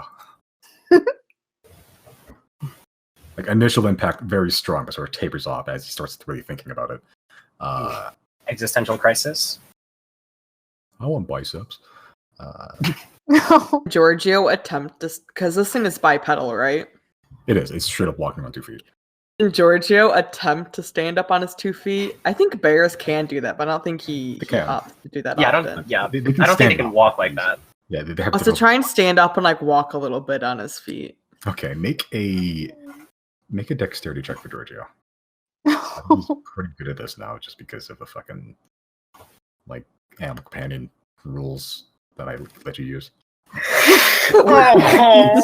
It has very like a lot of difficulty. It's very reminiscent of like a child taking its first steps. Like it sort of like takes like one step forward and then falls on its ass, and then like gets back up again, like very clumsily, just rolling the leaves, and then like 2 feet, like takes 2 steps forward, and then sort of falls on his ass again. And it's gonna see this and it's gonna try and like hold his paws up to like help him, but she might be a little too short to really be of assistance. His paws are way fucking higher than you. Like Giorgio you are small enough that you can use Giorgio as a mount and not have any issues. So it's not exactly the easiest thing to do. Like you'd have to tiptoe and then just you barely be brushing your. Puts him on my head. Yeah, that could work. It'd be like one of those like toy trolley things that those kids would have. Yeah, but he's having difficulty walking on 2 feet right now. Doesn't get very, very far. Yeah, he'll eventually give up, and Jane will go like, "We'll try this later." Yeah, like eventually you start like you start trailing behind the party. You guys quickly hurry up. Can we get? He switches to his Mach 100 speed, and they easily cruise back up. He gets on like all fours, and like jet engines sprout from his legs, and he's just like, just fucking. Can we get Giorgio a motor bear? A circus bear outfit and like a little ball? Giorgio has a blue bow tie, so. He's a little bow tie. No shit. But he's not for the circus. It's just because he's a dapper young man. Has he been wearing the blue bow tie the whole time? I just forgot about it till now, but yeah. Oh my god, that's amazing. Since specifically, it's called a charming blue bow tie. Oh, it's so fucking charming. Yeah, I think since Chrys, I believe. We got it from the train. Yeah, in Chrys. When you guys had nothing to do in the small towns, you just fucking get a lesson in dying. Made a blue bow tie, sky blue. It's like cloud patterned almost. Yeah, we made it from berries, I think. Yeah, you just went to the forest and just crushed up some berries and like, yeah, fuck it. And then kids got enamored with you. That's right. We made tie-dye t-shirts for kids. Man, Yeah. we really are heroes. Like, we do a lot of shit, but sometimes we do some good stuff. Yeah. That was where we got that like 10-foot long loaf of bread too, right? Like the baguette that was like Instantly huge. got confiscated. Okay, I'm back. Welcome back. We're Brandon, I trust you. reminiscing about how you had the world's longest baguette for like less than 10 minutes. You got it, and then like 2 days later, got it confiscated after you tried to raid the front locomotive. Jesse, what Mills did is he took was it a meerkat or like a mongoose or something? A muskrat. Muskrat, that's what it was. He took a muskrat onto the train. He was like, Yeah, I've heard about this. He was like, "Yo, watch this." He just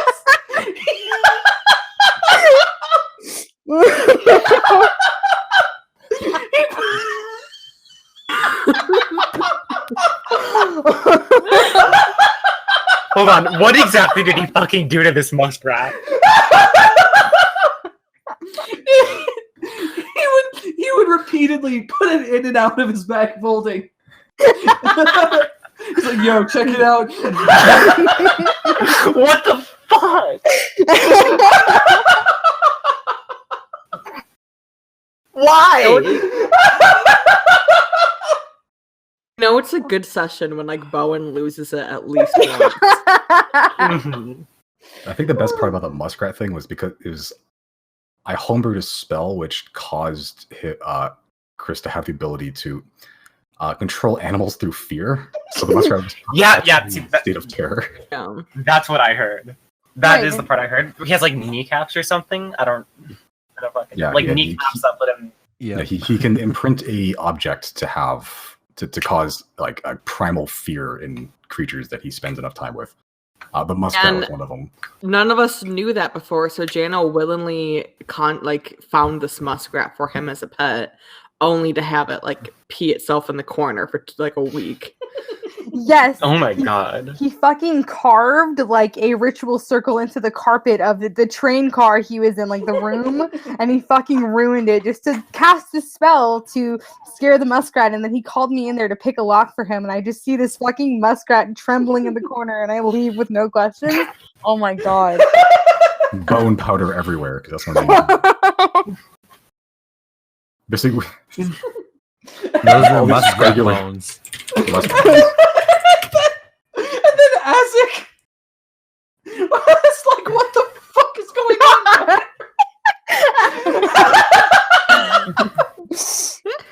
Couldn't we hear it like we could hear it like crying through the walls? Couldn't we? Oh my Yeah, so this God. is just fucking zero. Just walk in, walk out. That's exactly what it was. It was like Donald Glover in Community. with the pink, with the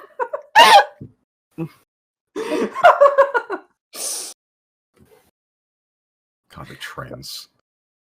There's also when you decimated Eugene. I forgot about that too. Oh I yeah. didn't mean to. I didn't mean to. Crab friend turned into powder. That's fucking. I didn't mean to. God. You tried to give him like a fucking like respectful girl. Gone wrong. Anyways, Oh my fucking god. Sorry, we're following a bear man through the woods. Bearman. And we're Oh, telling you're- stories and we're Wow. laughing. And then out of the corner of your eye, you spot him. Shia LaBeouf. Is he an actual cannibal? Uh, Yeah. Misty saw that video for the first time last night. Really? What? Yeah. Oh, the Shia LaBeouf one, yeah. How dare you? How dare you only see it now? Where have you been? Right? You fucking I saw the don't know. Denny's I man don't photo, but not the know. Shia LaBeouf. I don't know. It was great. I appreciated it. Okay, anyway, bear. So you guys start following the bear, telling stories and reminiscing about ye old adventures of old. Deirdre, you are enlightened of their past Oh, endeavors. Deirdre hates Chrys just a little more. All right, fair reaction. The bear sort of wanders off away from the direction of a cave, and it comes back with what is essentially a deer carcass, freshly killed. Not with arrows. It looks like it was hunted down with teeth and claws. Bear sort of just hucks it over its shoulder and starts walking towards the cave again.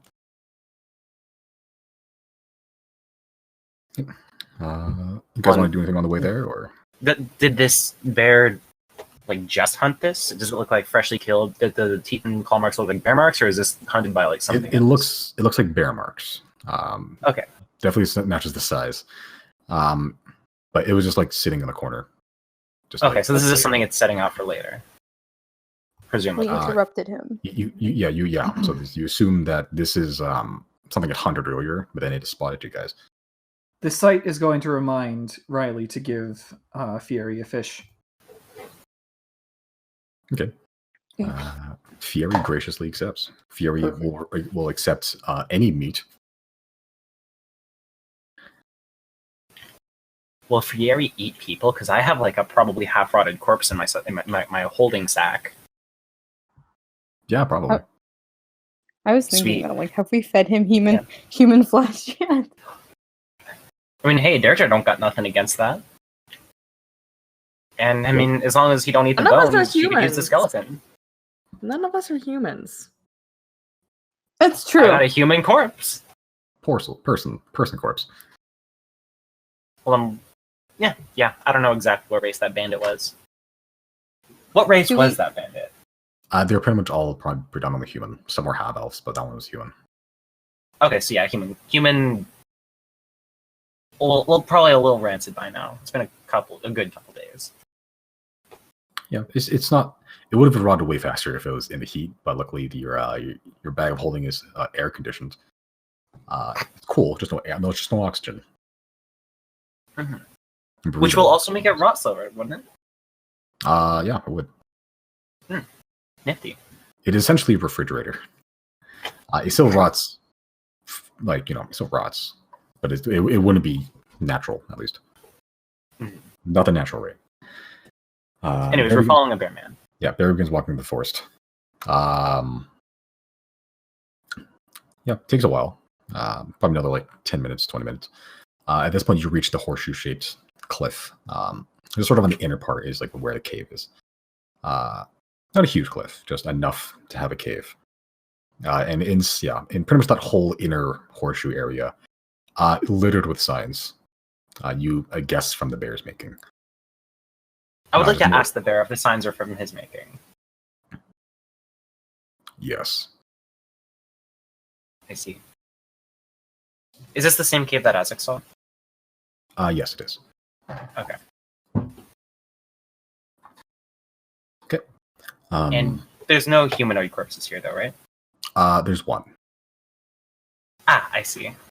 Is it like adult size? Yeah, how about? Okay, then Deirdre will not question it. Yeah, it's a whole like mass skeleton essentially. It looks pretty sun bleached. It's hung like almost like a Halloween decoration, like on near this like the mouth of the cave. Deirdre kind of wants it, but respects the bear enough to not ask. Okay. So the bear enters the cave, and sort of just turns back and just with one head motion just sort of ushers you in. Yeah, This we'll go in. is your cave? Yes. Excellent. And we'll continue to walk in. Okay. Or Deirdre will, at least. It's not a huge cave. It's like a fairly small cave. There's no other no other entrances, no other rooms that you could call. It's essentially just one big oval shaped like chamber. Inside is a small fire pit. It looks like it's been like carved out with over time to just not produce so much smoke. There seems to be some draft holes or something. You're not sure where they lead. A couple of sort of just drying animal skins.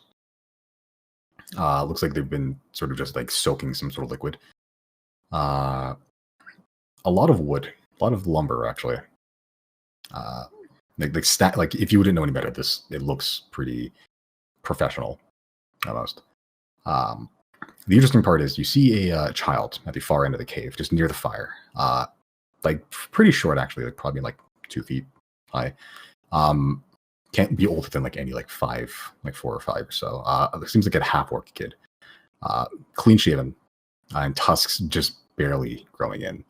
With some like sort of like darker skin near the top of its head before it starts gradually turning lighter as it goes down. So this is... Hold on, let me just open up my little note here. This is old. Who knows? I have worked kid though. This has got to be him. Well, let's get inside and have conversation. Absolutely.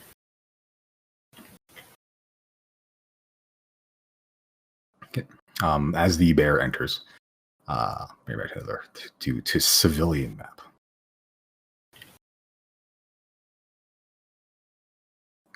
Okay. The bear sort of walks towards the child and sort of just drops the big deer carcass that's just been over his shoulder, sort of like smearing its fur with blood a little bit, and sort of just leaves it there. The child notices your approach, doesn't say anything, but sort of gets up and starts hiding behind the legs of the bear, just sort of with one eye peering outwards. Hello. Small one, are you old? Yes. Here, I have something for you. I'm going to pull out the little practice dagger and like offer it to him.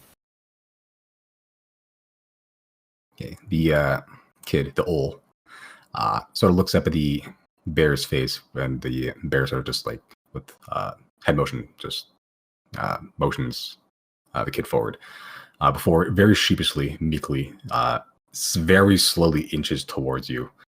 This strange group of people. He's not dirty. Well, he is, but he's not like filthy. It looks like he just hasn't been washed in a while. Minor injuries, though, it looks like they've been mended, like some sort of ointment, like just scratches and stuff. Before very sheepishly takes the dagger and just runs back behind the legs of the bear. Zero's gonna like see him kind of scared and do like that thing that adults do when they're trying to talk to kids and like look them in the eyes. So they're gonna get like a little bit lower and just kind of chill there, like squatted over. Does that make sense? Just like chilling, not to be like intimidating or whatever. Yeah, like down on one knee. Yeah. Yeah. They're just gonna like back off now and let the other people take care of this for now.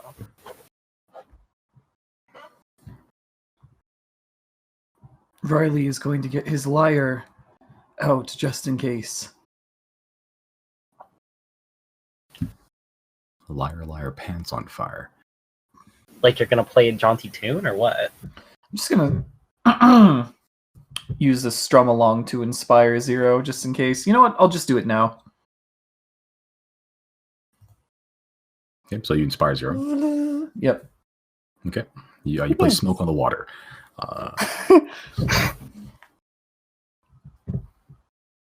So you wanted to have a conversation. Then let's talk. Sure, why not? Is it just you guys? Are there more? It was just me. So, I suppose the fact of the matter is, did you save the child, or did the child find you? The child was being guided by goblins. I killed the goblins. All here, didn't seem to have anywhere else to go. This is not in character. Was this the one we scried on? No. No. No, I think we No, we tried on Nancy. I know we tried another kid, but they like didn't handle it well. I thought maybe I'm just hallucinating. No, that was the Money. mirror Okay. or something. Yeah, no. We only tried on one Helpful. person. It was Nancy Okay. because I only had the one spell slot. Yeah, there's multiple scryings. It was just the Nancy being like a 4-year-old doesn't know how to handle magic stuff very well, so she didn't really convey information that was helpful until the third attempt. Missing so many spell slots. Can you tell us what happened? Like, where were you? What happened when the goblins took you? I was in town, and then everything sort of went brown, and then I was being dragged by these green things.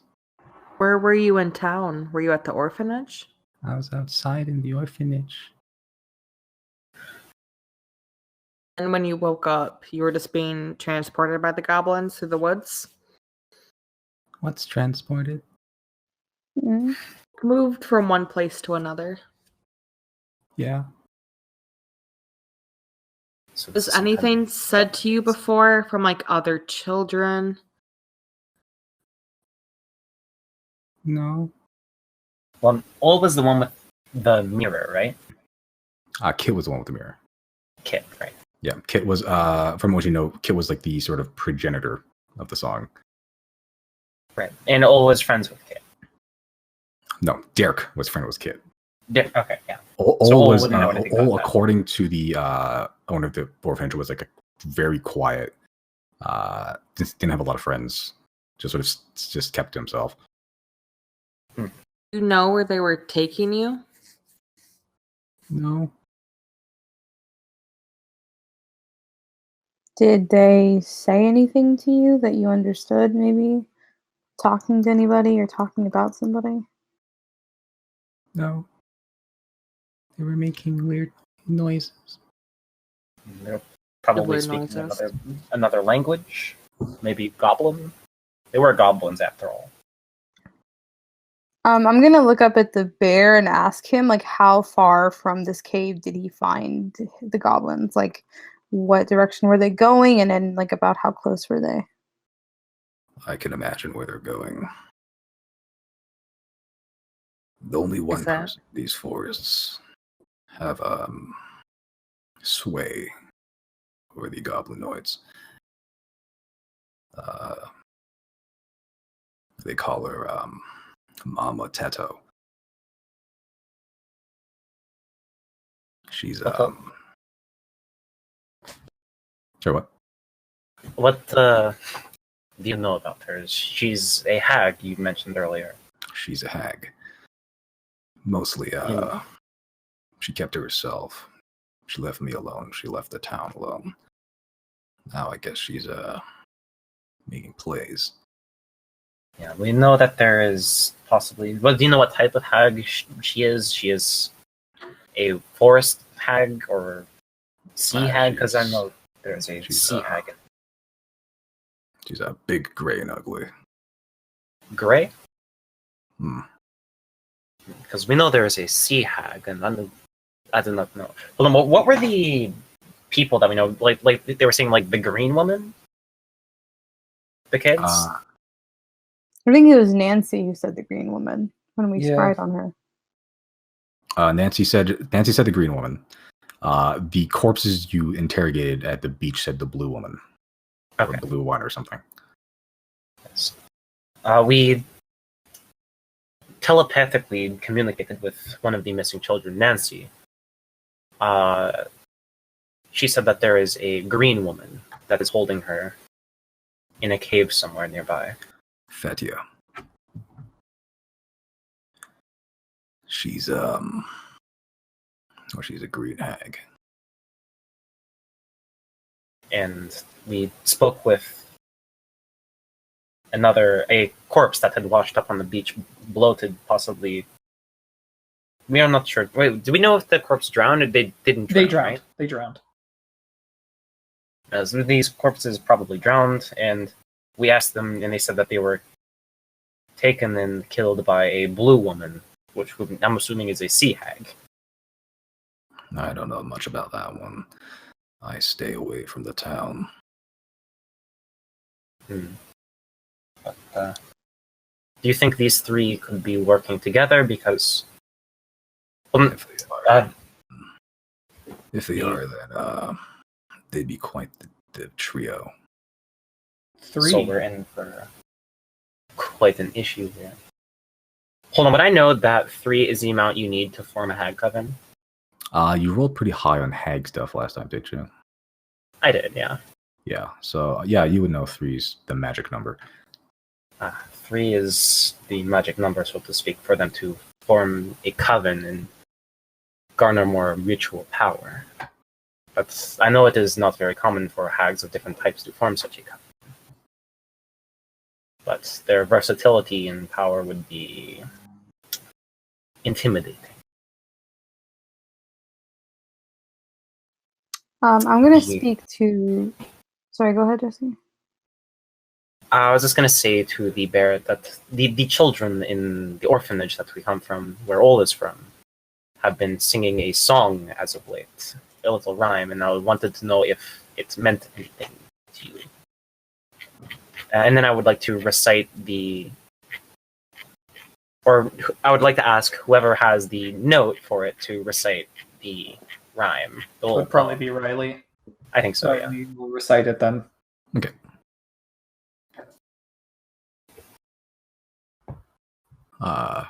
And I would like to also tell him this step that we think we're on, which was... Hold on. If this is a hag coven, then maybe they're trading the kids. The green one kidnaps, and then it's sent to the other one, and then it's sent to the sea. Maybe? Maybe. I do not understand a lot about hag rituals and such. But we believe we are on It's not it. Source of Life, Spoil and Dark, Blackwater, the 5th mark. Because, we found the corpses on the beach that appeared to be married off together. Like, there were 4 male, 4 female, I believe. Or 2 male, 2 female, I don't remember. an even number of male and female, which is the common marriage in this area, one male, one female, and they were found, in the black water. So that is where we came. Those words mean nothing to me. Mama Okay. Teto. She's she has a thing for taking care of little things.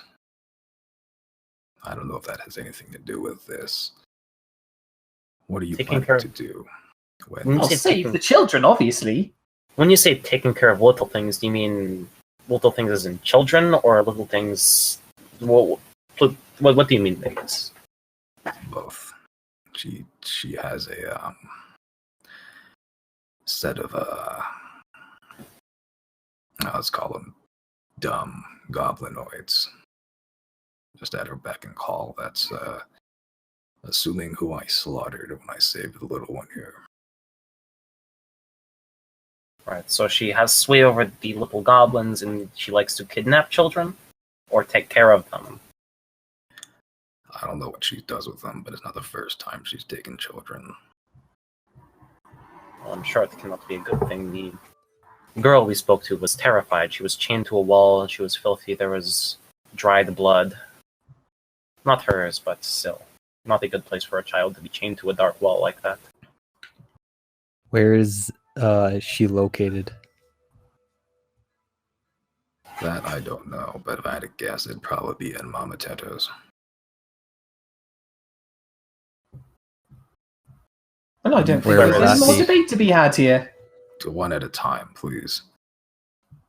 Where would that be? That'd be on the other side of the road. I know the way.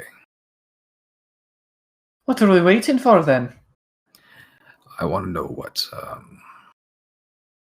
when you see these hags, what are you planning to do with them? Well, firstly, if possible, violence is not necessary. We just would like the children back. We would like to ensure they are safe. Because these children, I said once before, mean something. Have the connections to it, my friends here, my comrades. So the children's safety is our top priority, and if that can be secured, there's no need for things to come to violence, but if need be, we will do what we must. If you make a deal with the hags, it's not going to end well for anyone except for them. Oh, They no, may be no, true to their- They may be true to their words, but those words have a way of twisting themselves on you.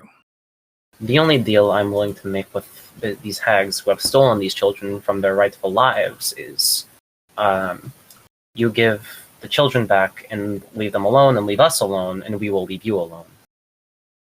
Is that a reasonable deal to make, do you think? I don't know. I doubt it. They don't. Right, so- They don't deal unless they get something. Do they count their lives as something? Maybe if you bring them hard enough. They're just gonna flex. Not an issue. So are you saying we should immediately perhaps surprise them and attack them immediately without giving them a chance to take note of our presence, perhaps? What do you suggest? If I could, I would have killed them a long time ago. If you're planning to march into that hag lair and take care of them, then I'll join you. If you're planning to talk first, then I want no part of it. Alright, well, I think their culprits are guilty enough. I say we sentence them. I have no issue with killing them, but I figure you should stay here to watch after Ol. For the time being, at least. Before we started pursuing the children further, we spoke to a child through a mirror who told us that not a child, right? It wasn't. Sorry, this is not a character. It wasn't a kid, right? we It are was a not- woman. No, it was an adult. It, male. we, Yeah, this Or is not a seemingly character. no, an it was adult male. it was some kind of adult. It was, for what we heard, from what I understand, it was hard to tell whether it was a man or a woman, or if it was an adult or a child. It was like kind of like rough sounding voice, I think it was. Okay. So we're not really sure who was So talking. I'm just going to say to him, we spoke to somebody who was extremely panicked and they were cut off mid-sentence. They started to speak of maybe someone having abilities to transform themselves or disguise themselves. Do you know anything about that? I know that Teto tends to I know she can transform herself and make her look like someone else. And I know that Fedia has ways of not being seen. And do you figure they are all together right now, given the events that are going on, or do you think they are currently all in their separate areas? Because I want to know I what know where kind they of. live. I know some of their abilities. I don't know a huge amount of their personalities. If they're together, then you guys are gonna have a rough time of it. I'm gonna whisper, so maybe hopefully Ol doesn't hear me. But I'm gonna ask him if he has heard or seen any evidence that would maybe imply that some of these children might not be alive, or just anyone that they have taken within the recent days might be deceased already.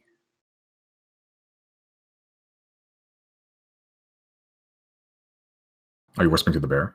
Yeah, I'm talking to the bear, not the Okay. kid. I'm sorry, what was the question again? I'm asking if he's seen any evidence that would maybe imply that some of the people that they've been taking are maybe not alive anymore.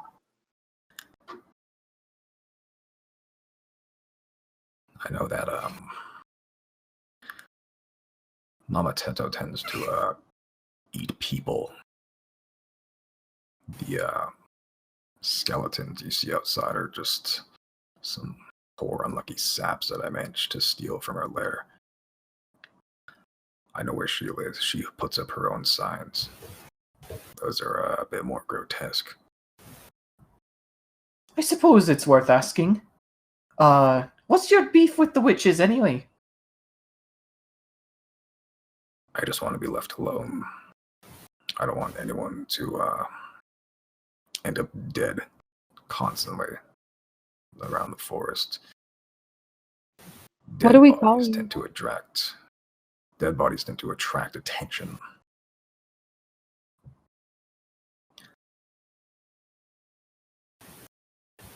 What should we call you?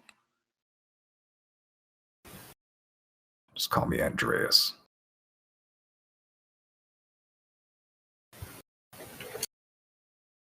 Do you know if either of these creatures are more active during the day or at night? They travel at a certain time, because it seems like they have the goblins to do a lot of their bidding. Do you know if they're ever active? If they are, I don't know. Just just small things that I know. Occasionally I'll see some goblins take some poor sap from the town, not to be seen again. I've seen a big fat woman stroll through the woods by herself. I know that to be Mama Teto. I don't know much about Fedia, though. And you don't know anything about the third one? No, like I said, I don't keep to the town.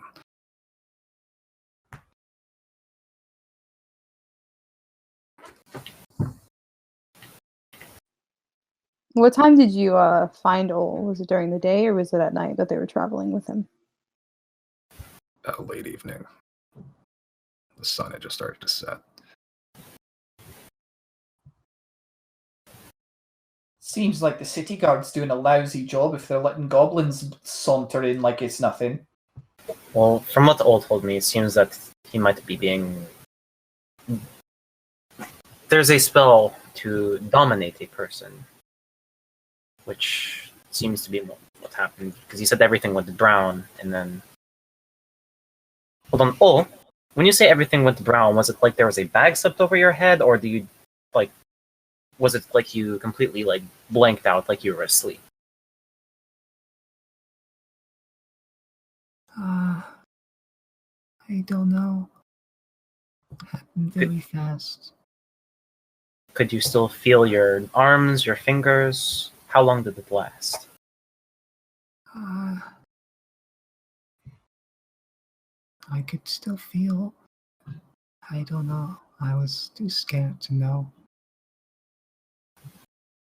Okay, so either the goblin slipped like a burlap sack over his head, or he was dominated.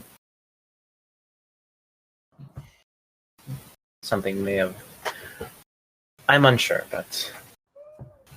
I don't know what goblins were like in your time, but they're not too intelligent in this time. I don't know if they would have domination spells. I'm more concerned about the hags being able to do so from a distance. Because a goblin, I find that very unlikely to slip in the town, even as, dare I say, run down as that one was. But I'm concerned that the hag had taken control of him and led him outside the city gates, where he was then captured by the goblins.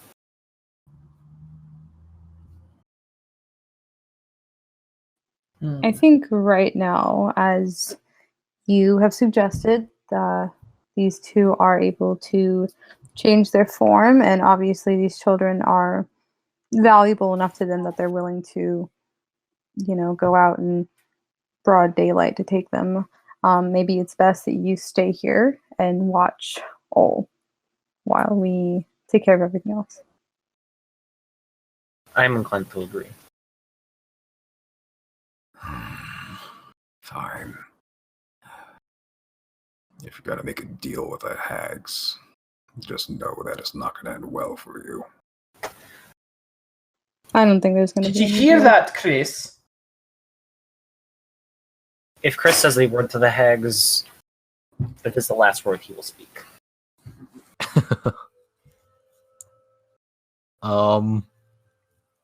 Maybe I'll say one thing to them. Oh? Partel, what is that? Chrys is dumb, but he doesn't cooperate with anybody. I'm not sure yet. It is true. Zero, you make a good point. Chrys is dumb, but he does not cooperate. Deals are out of his range of expression. So I do not think we need to worry about that. But yes, no deals, only the hags freely giving up the children is the only thing we will accept. Now what do I call you? I am Derba. You refer to me as Riley. I'm Chrys. Kiana. I'm Baby. I'm Zero.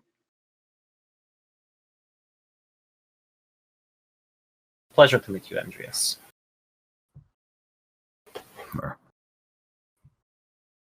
Thank you for protecting him. And for everything.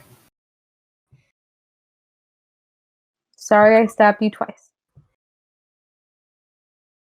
He sort of like just rubs the two very large, what looks like vampire bites on his like clavicle, like around his neck area. It's just the natural reaction to me.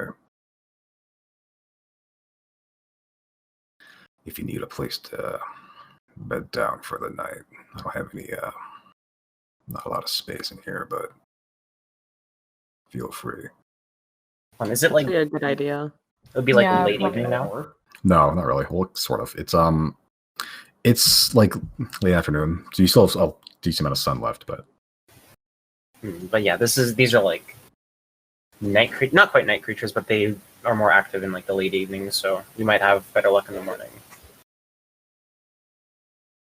But So should we... time is of the essence, so Andreas, what is Over.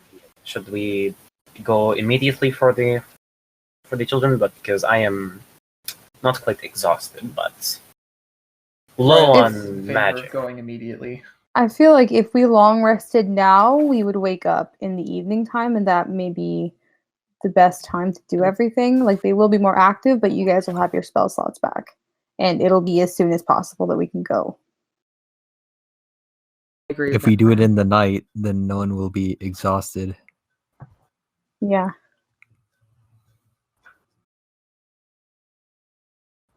I think maybe Someone it might instantly be. go to sleep. I want to ask Andreas' opinion. Andreas, what is your recommended course of action? I don't know enough about them to tell. Hmm. Just that, if they were dead, everyone would be better off.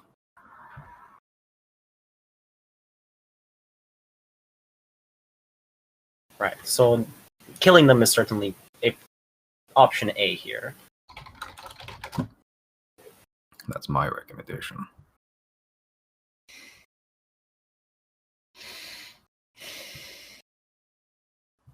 Hmm. Are these two armed with anything specific that you know of? Like, obviously, they're capable of a lot of harmful things, but anything signature they might try to pull? Like I said, I don't know enough about their habits to tell. They got mean claws.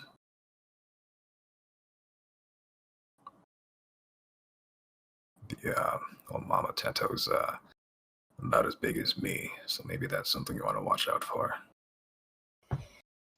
Do they will have say- an odor? Never got close enough to tell.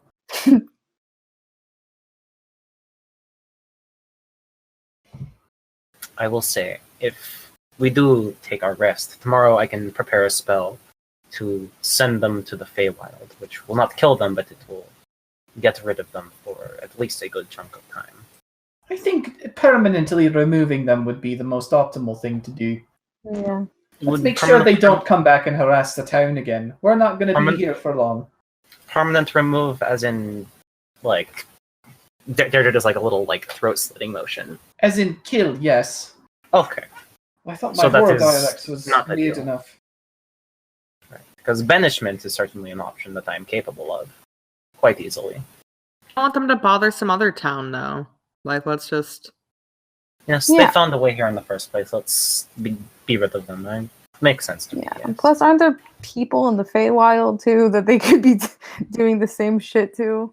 Goblins. is what, in the like- Feywild as well. Elves and such, they are powerful beings. Powerful enough. Strong communities.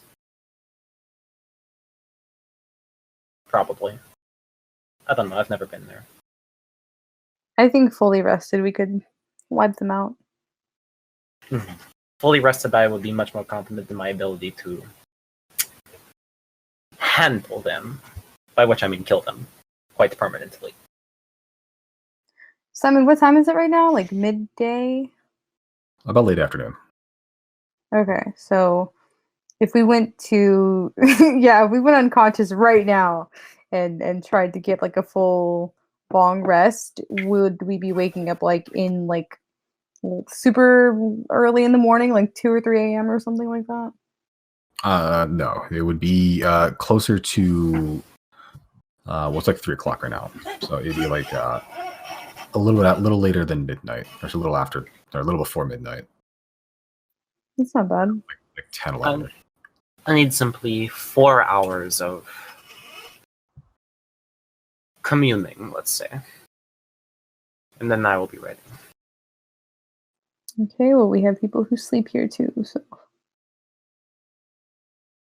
That is true, yes. I'm in favor of taking a rest so you guys can juice back up before we go, and then I think we will be okay. Okay, that is 1 in favor. How does everybody else vote? Riley wants to go immediately. Okay, 1 for, 1 against. Any others? You know, I already said. Go now. Oh. The very beginning of your sentence is cut off. I'm sorry.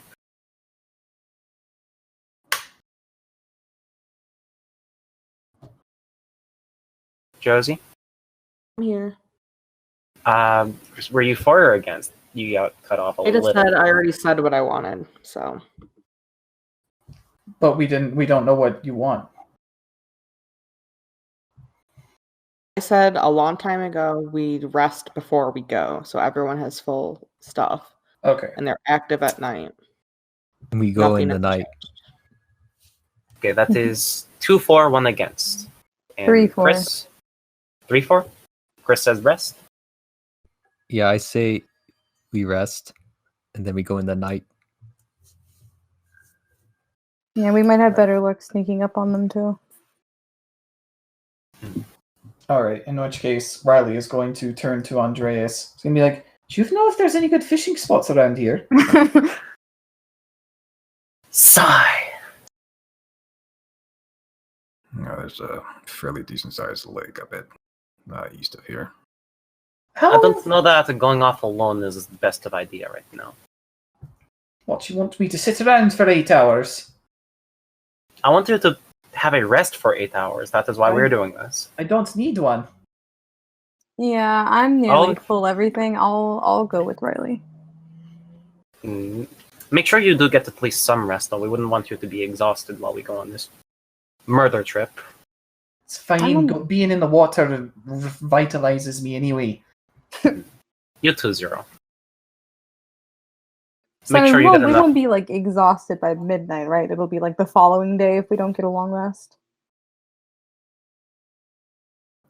You have to work off the exhaustion. You have to get a long rest. Right, but I'm saying I don't have exhaustion. So I'm saying like Yeah, if we stayed up, or me specifically, because I don't really need to sleep until tonight. After tonight, if I stayed up again and I didn't go to sleep, I would then have a level of exhaustion. Right? You would. I mean, I only force to make a roll when you spend a prolonged amount of time outside doing relatively strenuous stuff. Walking, I guess, is strenuous. Yeah, but like you'll the do it question's once. like the question's Yeah, like if you stay up for an extra day and don't get any sleep. It's once. I have you roll once a day, essentially. No, not for like the heat exhaustion stuff. For like just a standard, not getting a long rest at night, like just not sleeping for 2 days straight. Oh, for the actual, not the heat, for just the straight up. Okay. I think that's like, what is that even? So I'm not trying to stay up for 2 days. I just want to stay up until this gets finished, and I know we're leaving at midnight, so it might not be till done till like 2 or 3 or something. So I'm asking, by that time that we go tonight, I'm not going to have a level of exhaustion if I don't rest right now, right? No, you're not. Okay. All Yeah, so I just had to roll. Yeah. Okay. Thank you. Yeah, because you guys woke up around. Yeah, you'd be cutting it close, but I don't think you get a level of exhaustion if you stayed that way. Okay. Then yeah, I don't need to rest, so I'm gonna go with Riley.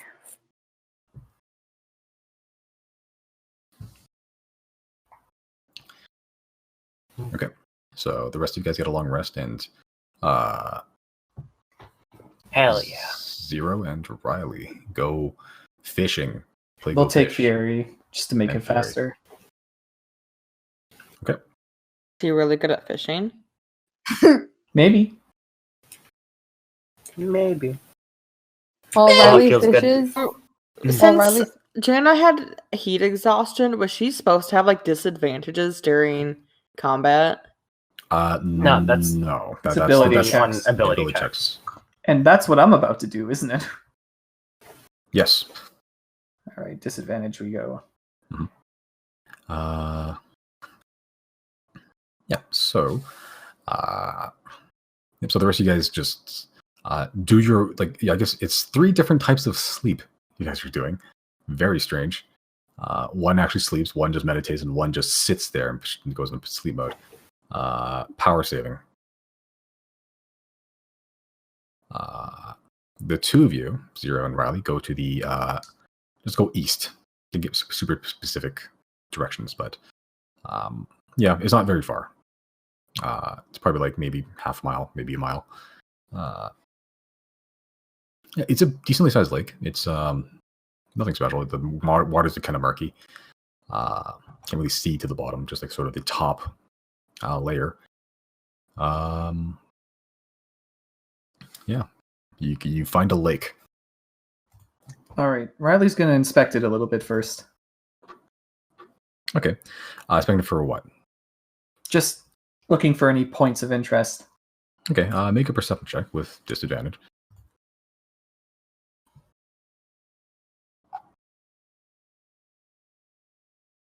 Okay. Yeah, not a huge amount. It's sort of like bean shaped, so there is like one area that is slightly further into the middle of the lake, if that helps, but nothing super unusual here.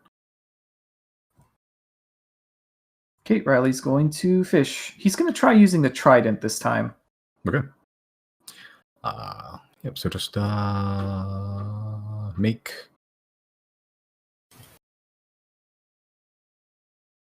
proficient in trident. Right? No, you're not. Huh? Not You're yet. not proficient in trident. Okay. Yeah, so just make an attack roll with a trident. Disadvantage. Okay.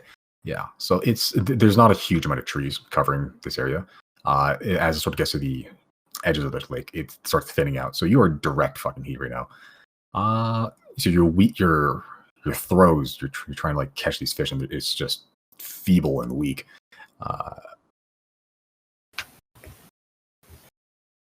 Yeah, so not a huge amount. Like over the course of like however long, how long do you want to fish? 2 hours. Okay. In the course of those 2 hours, you don't catch a whole lot, especially with your exhaustion. Probably about 3 fish total. I'll feed them all the Fury. Okay. Yeah, so Fury's just sort of standing in one with some of the shallows of the lake. Just head very close to the water.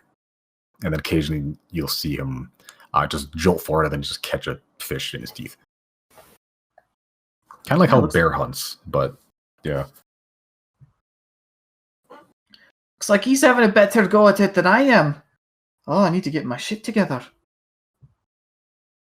While Riley's fishing, I'm gonna just kind of pick a pretty big, like, nearby tree, and I'm just gonna keep just like I don't know. I'm gonna make like a really big X on it, and then I'm just gonna kind of target practice for a little bit with my daggers. Okay, so you just cut a X shape, X-Men. And so you just start throwing as best you can into the center of the X. Let's make it a general just attack roll with your dagger. Mm-hmm.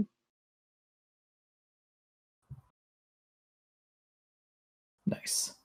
Oh. Yeah, for the 2 hours that that Friday's fishing, you basically dug out. It almost looks like the tree has been drilled into because you kept hitting the same point repeatedly. Yeah, you don't miss a single time. Like there's an X, you stand probably about like 20 feet away, just nailing it every single time, just straight in the same spot. It's like ever watched that Korean guy shoot the arrow into another arrow? Kind of like that. Yeah. Yes. Zero has received serotonin. Dopamine powers activate.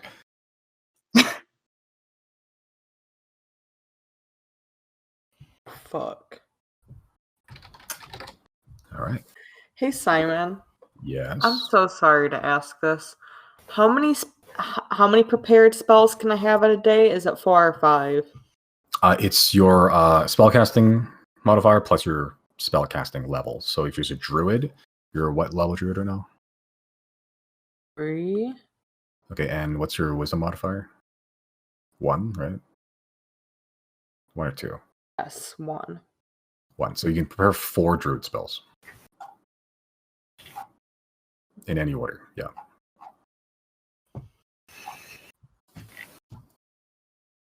Yeah, because it's druid level plus your spellcasting modifier.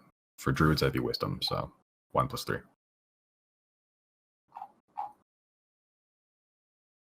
All right. Anything else you guys would like to do during? I was going to say night. It's actually just straight fucking day right now. I am just trying to find some spells I want to prepare. Okay. You start going through the catalog of spells that you have in your brain. Mm-hmm. It's like the Sims where you bring up the shop menu. Just all these fucking spells.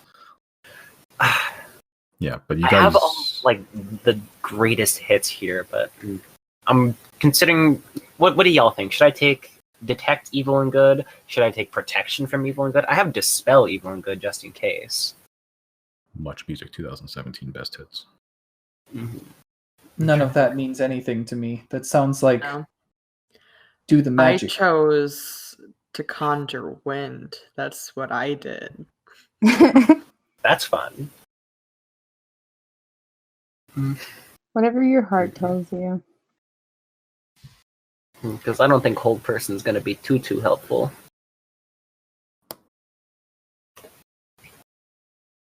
So I mean, as me and Riley are just kind of like vibing for a bit, can Aztec just kind of like fly around the perimeter and just kind of keep an eye out to make sure nothing like is, watching us or something like that?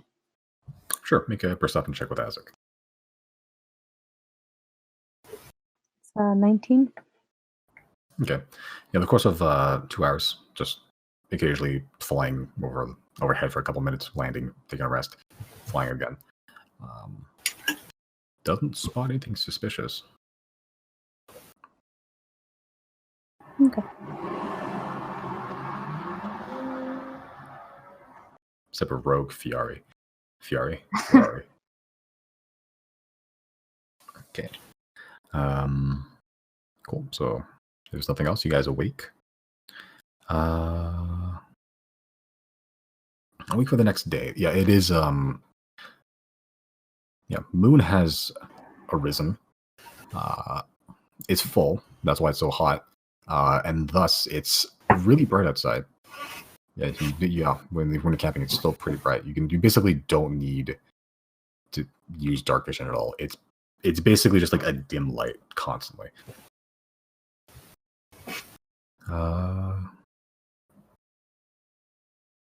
Cool.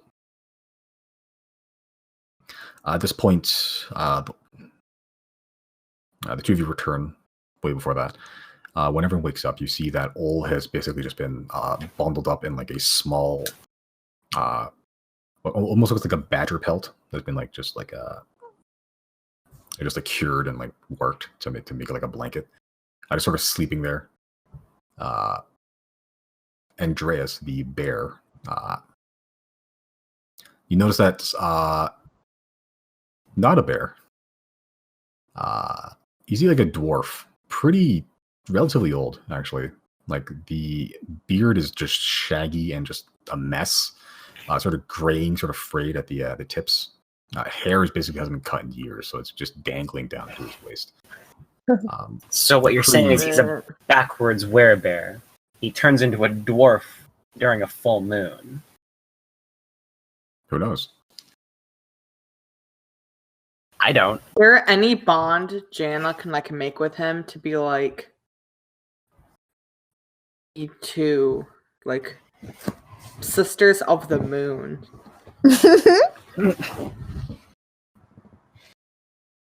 You say that out loud? Yeah. She just starts singing Stevie Nicks at him. You just gave him a yes, queen. He gets it. Like, oh, when did you graduate from Moon Druid? I don't know what that means. How do you transform from bear to not bear? I don't.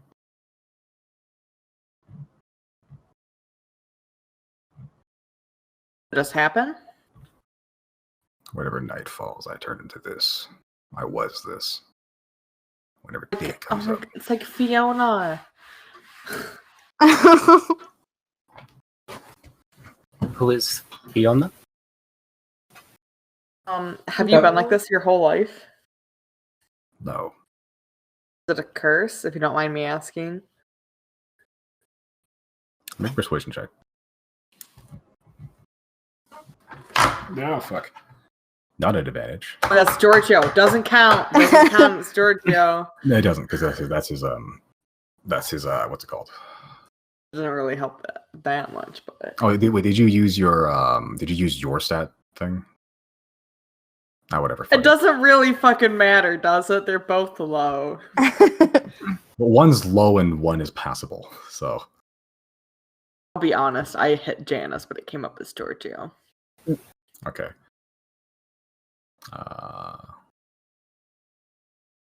There's Would is you there a try? way, like, if it is, I can attempt to dispel it if that is something you're interested in. Giorgio tries to be convincing to convey to his bear How did Giorgio sensibilities. get a higher roll than you and his -2? Bear solidarity! Giorgio always rolls higher than Jan on like literally Solidarity. everything. Giorgio's a monster. Giorgio can wreck shit. Giorgio's 2d8 damage a shot or something. Giorgio is Jana's rock.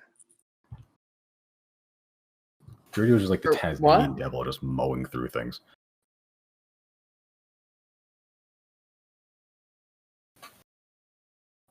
He's your tank, your strong boy. Or Jana is the sidekick to Giorgio, not the other way No. around.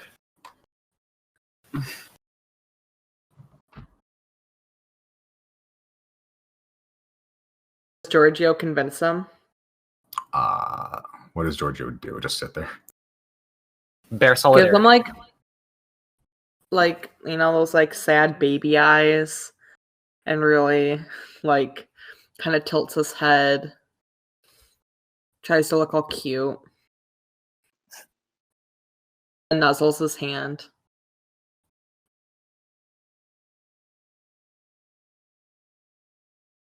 Okay. Yeah. You haven't seen as hard-assed as this guy's been so far, just like basically monosyllabic grunts ever since you've met him.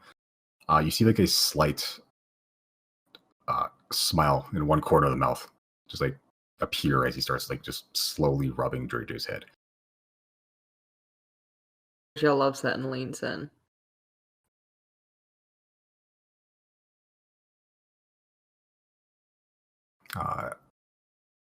And in response to your question, Jenna, of asking about his past, Giorgio just goes, another time, maybe. Understandable. Are you guys ready to make the trip then? I've been ready for the past how many hours now? Oh, yes, Riley, we know. Like 6, 7, 6, 5, 7:47. Spelling. Just lead us in the right direction, and we will take it from there. Okay. He still picks up the axe. The axe is still huge. The axe is basically taller than he is, but he still picks it up and sort of uses it like a walking stick. He sort of exits the cave, leaving Ol there. Okay. Will Ol be safe here by himself? Should be. I left the signs up. Is he still sleeping? Yeah. And it's How gonna, long like, is? How long is the she- journey? What are you doing? Go ahead.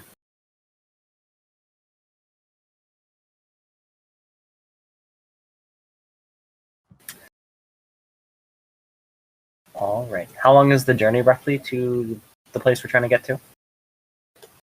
It's across the road, so probably a good couple of hours. And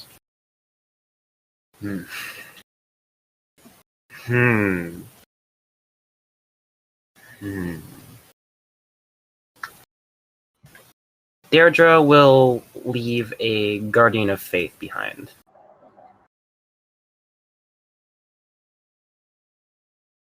Okay, For how long is that? protection. 8 hours. Jesus, okay. That's a 4th level spell slot. Okay, so what? It's the so is it what the giant torso skeleton? Pretty much, yeah. Okay.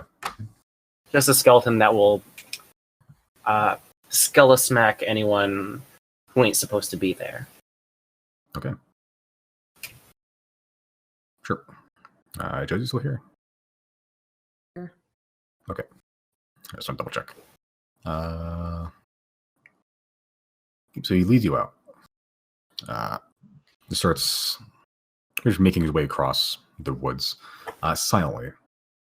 Skeleton's out of the bag at this point. Okay.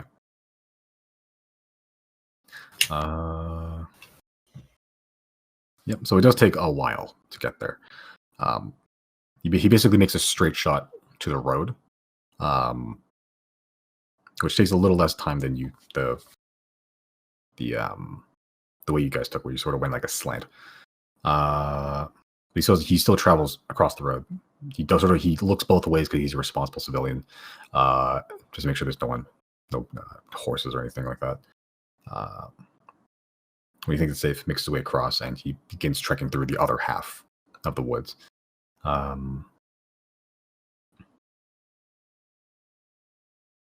So after probably another solid, it takes probably about 2 hours to reach the road, probably another 1.5 after that. He eventually stops and sort of puts one finger up to his lips to do a shushing motion and begins to move a lot slower. I need everyone to make stealth checks. Skeletons also, right? Yeah, 4 of them, because they be here. They do be here. They built this city. On Bone and Skull? I actually don't know the words of that song, despite hearing it at work constantly. A crime, I know. God, I hate work songs.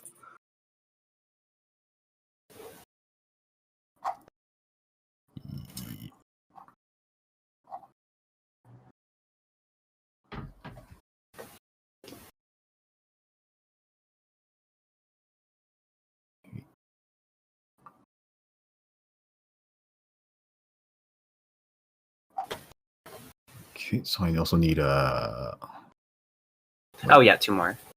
Yeah, 2 more. And also Jen and Giorgio, if they haven't already. Not great rolls overall. 1 good one. What am I doing? Stealth check. I get advantage because of boots. You do, yes.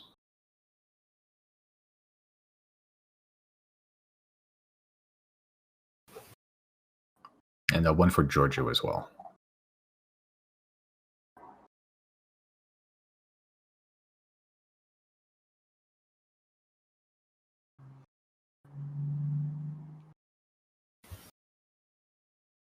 Okay. That's a lot of low numbers. That is a lot of low numbers. Okay. Yeah. So Andreas begins to get low. As a dwarf, that's pretty easy. And starts sort of crouch walking like he's Snake. But then every step he makes that's quiet, 7 different sounds behind him. He gets really loud. It's just a bunch of clacking bones. Even with the boots, Jenna, it does. You're stepping on all the wrong branches. Giorgio being a bear, not stealth, not his strongest suit. Even 0 somehow.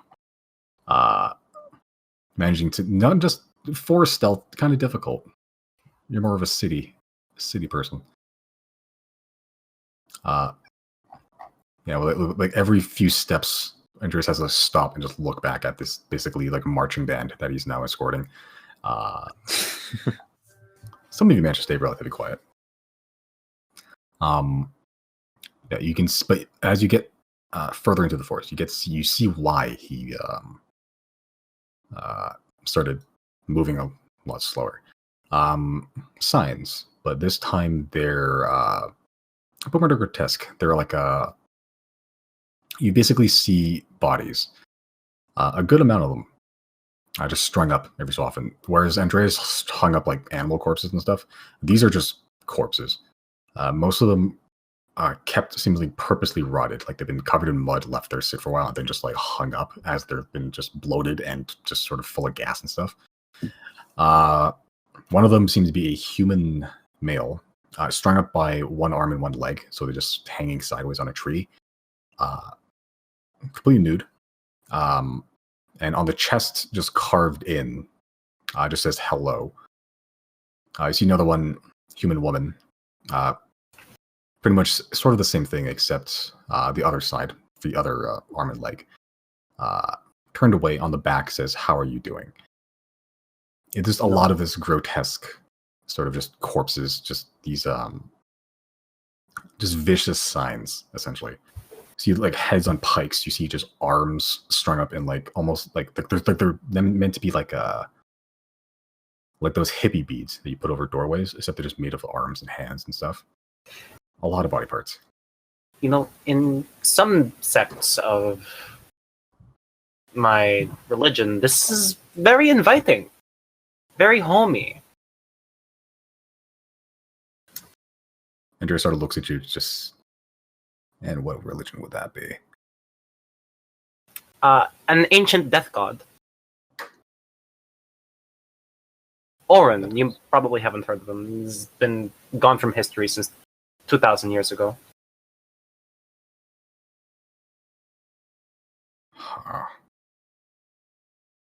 Well, Yeah, to just each like their a- own. Did you know that the 10 are all false gods? Really compelling stuff, truly. Right. Well, whatever you're smoking, I don't want any. You're just gonna take off her mask for a second and say, "I'm a ghost." I know what I'm talking about. For the first time, visibly recoils. Instinctively just puts like one hand on the axe. And like gets almost in a battle position, but for just ready, like steadying himself. Oh, don't worry, I get that all the time. Well, and here I thought I was the biggest freak in this forest. It's a little rude, don't you think? No. That would be the blue guy over there. Yeah. That I is just true. smile and wave.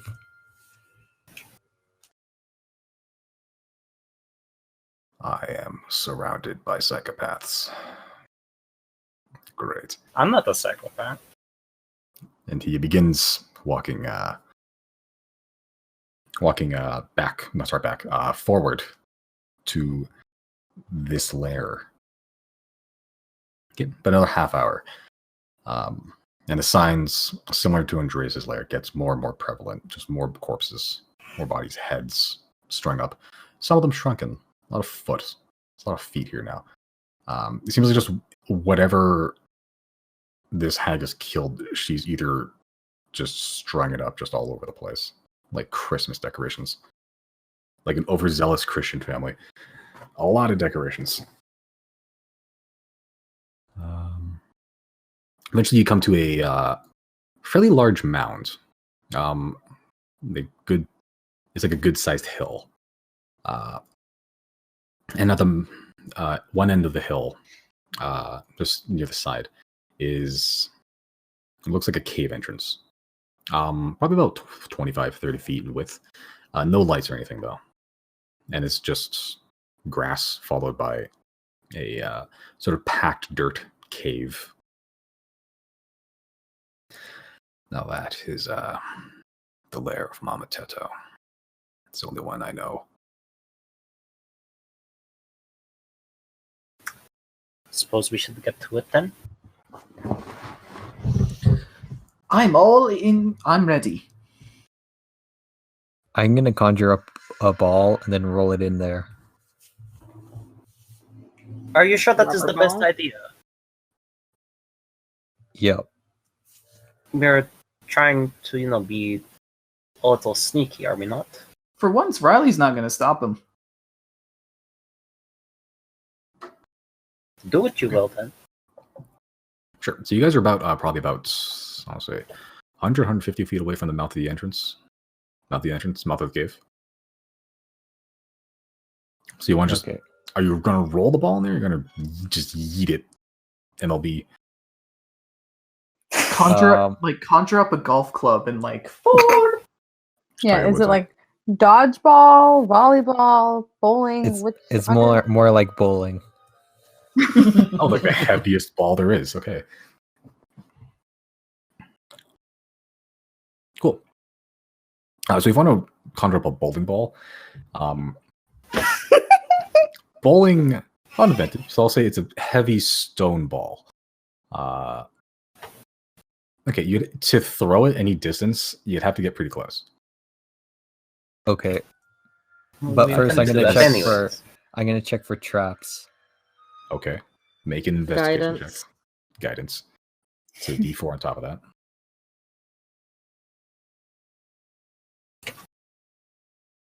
Good roll. Very good roll. Come Chrys always gets 4s on the guidance, but like anyone else gets 1s. It's the chaos speaking. Mm-hmm. Random. Chrys gets chance. unfair advantages. Chrys is immune to consequence and incredibly lucky. Brandon bribed the Roll20 developers and okay. Traps. You spot a couple. Most of them pretty rudimentary. Just judging from, you would know. You gather just from either reading or experience. Your hometown has been raided by goblins once or twice. These are goblin traps. These are very rudimentary, like pit traps that they're just a drop basically. You see a couple that are just rudimentary bear traps, which are just like sort of spring loaded with branches and then just followed by like old daggers that just catch your legs. You see a couple swinging logs traps that you get triggered by tripwire. There's a couple traps around here, but you manage to spot pretty much all of them, so you know where not to step. Okay, I'm gonna relay this information to everyone and point to the spots where I see the traps. Good eye there. May I disarm them? Sure. Just make a thieves tools check. This is without +5 because it's not picking lock or it's still like a billion, so it doesn't really fucking matter, does it? Oh, -5. That's just a 31. Yeah, whatever. God, how are you getting these numbers again? You have proficiency and you did the expertise and you have a highest dex, right? Christ. Yeah. I hate this game. Yeah, no, pretty much all the traps you just look at them and they just disable themselves. They're just like, oh fuck, I don't want to do this shit. Let's get out of here. Let's go to another bar. I give up. I'm going home. Yeah, fuck this. Yeah, so all the traps pretty much dealt with. The ones that Chrys spotted, at least. I don't like that But- answer. Sure. So, And is Chrys really telling us about all the traps that he saw? it takes a while, but he could. Depends if he wants to hide the evidence. This is more Deirdre questioning whether or not Chrys would think it was funny if someone fell into a pit trap. I'm gonna leave the log traps. Why do I give you You're gonna- ideas? You're gonna not tell Zero about the log traps. Actually, no, I'll tell them all. Yeah. Deirdre will insight check Chrys.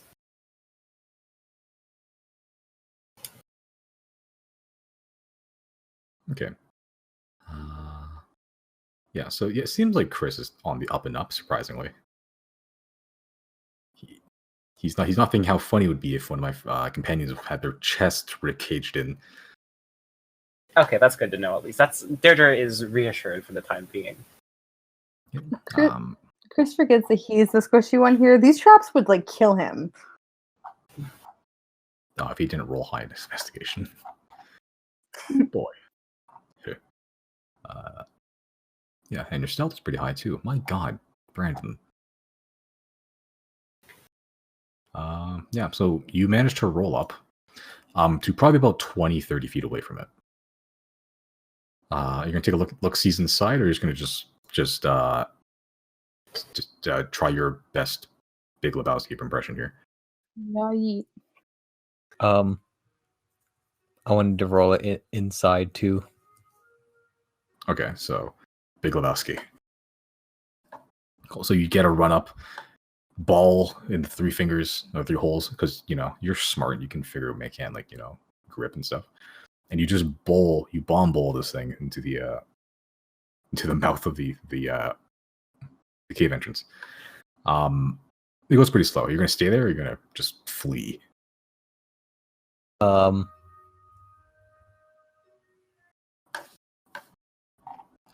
I should probably bring you to the... Yeah, I'm gonna. Can I? Hmm? What is Chrys fleeing from?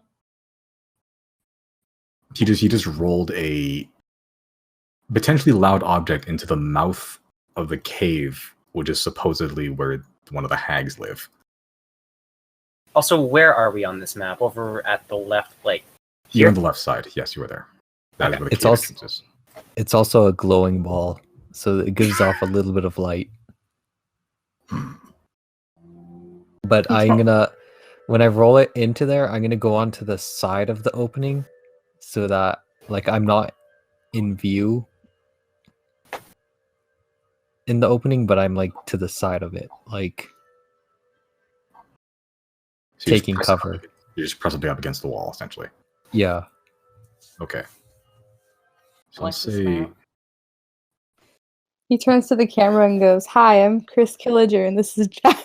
And this is Jack.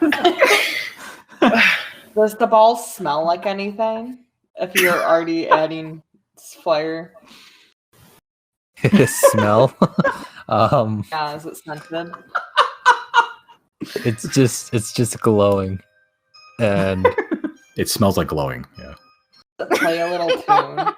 Smells like light.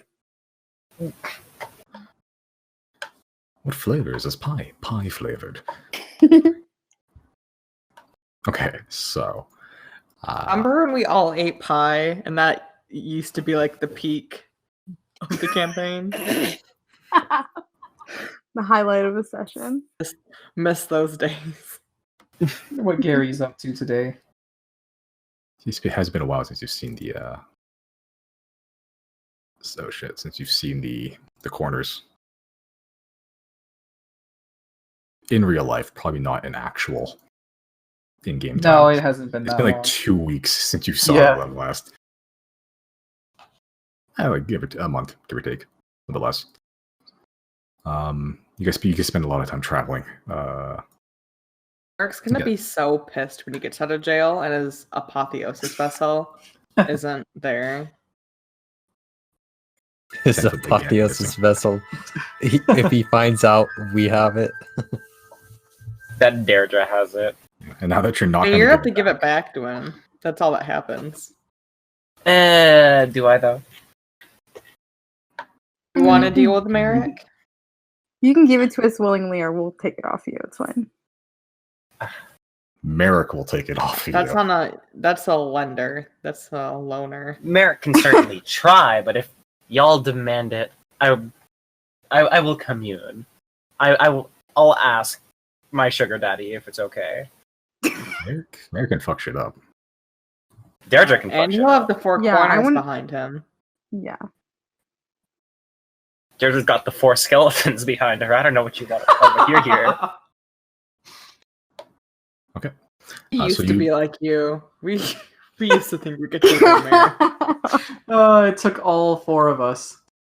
Not even all 4 of us. Fucking wasn't Mondo and Claudine there 8 of too? us. Oh yeah, they were all there. Yeah, and Jim. fucking Jim. Yeah. yeah. Jim was there too. Yeah, Seven. Merrick is Jim extremely and OP. Sophie. He didn't do that much in that fight. That's God. fair. I miss Jim so much. they had to kill my demons. Oh yeah. Yeah, you summoned demons and all they did was just attack your allies. Oh my god. Claudine. Chris would. Yeah, like, they didn't even do Claudine, anything. like actually, like Yeah, faint. she went down. Yeah. She had no idea. She had no idea who summoned those demons. You're like, wow, that's crazy. They just Crazy subdue her friend and coincidence. it's like, oh shit, demons, fuck. Wow, just this day really sucks, huh? And every time they die, they just scream and did psychic damage. And then guess what? They're all dying around her. So it's just, Oh. Your day today, Claudine. Fuck. she hasn't had a good day ever. I think the first session she was missing stabbing a guy like 3 times in a tent. Yep, that definitely happened. We don't have that recorded, but it's funny. Anyway, bomb bowling. So you bowl it. It's slightly glowing, not enough to give off a huge amount of light. It's it's not even a candlelight. It's like a dull, very dull glow, but magically glowing. You sort of just bowl it. It makes like a squelching noise once it hits the sort of the packed dirt, but then it eventually transitions to stone and makes this very loud as it hits the wall.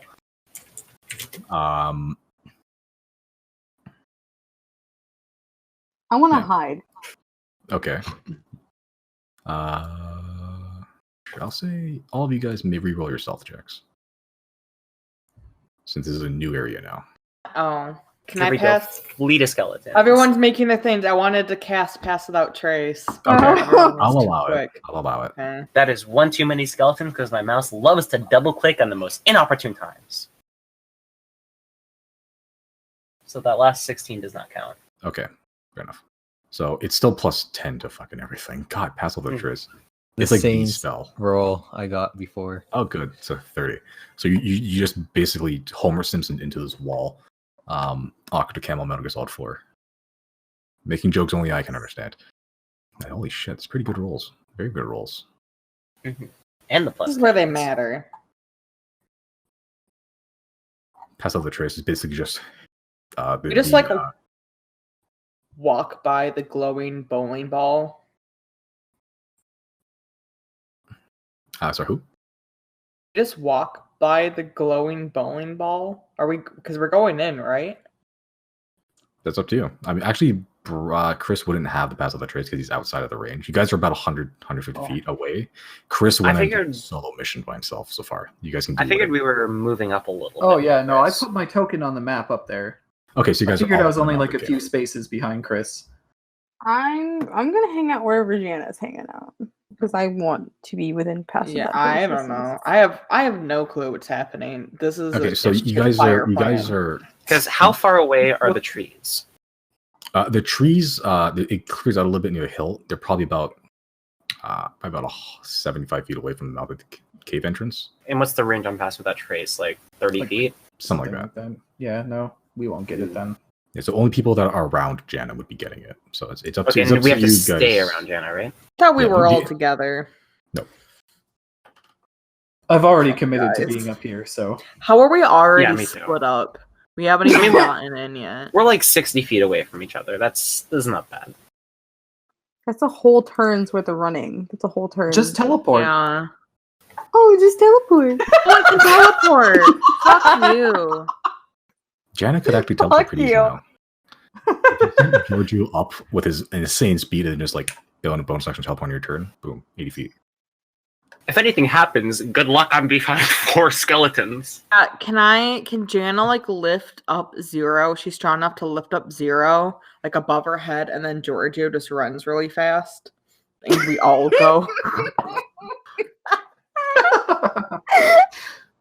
That sounds like Mario Maker shit. Like Yeah, it is. I can grab Jana and carry her under my arm like a football and just like run. it's like Roll her down into the cave. yeah, even if She's No, faster than never. Giorgio. Giorgio was not able to support Zero's weight. Holy shit. Is that a commercial? What is this? That looks like fucking Charmin. Kind of does. What happened? Is Charmin the toilet paper? No, what's the fabric softener? Downy? Yeah. This know. reminds me of One Punch Man.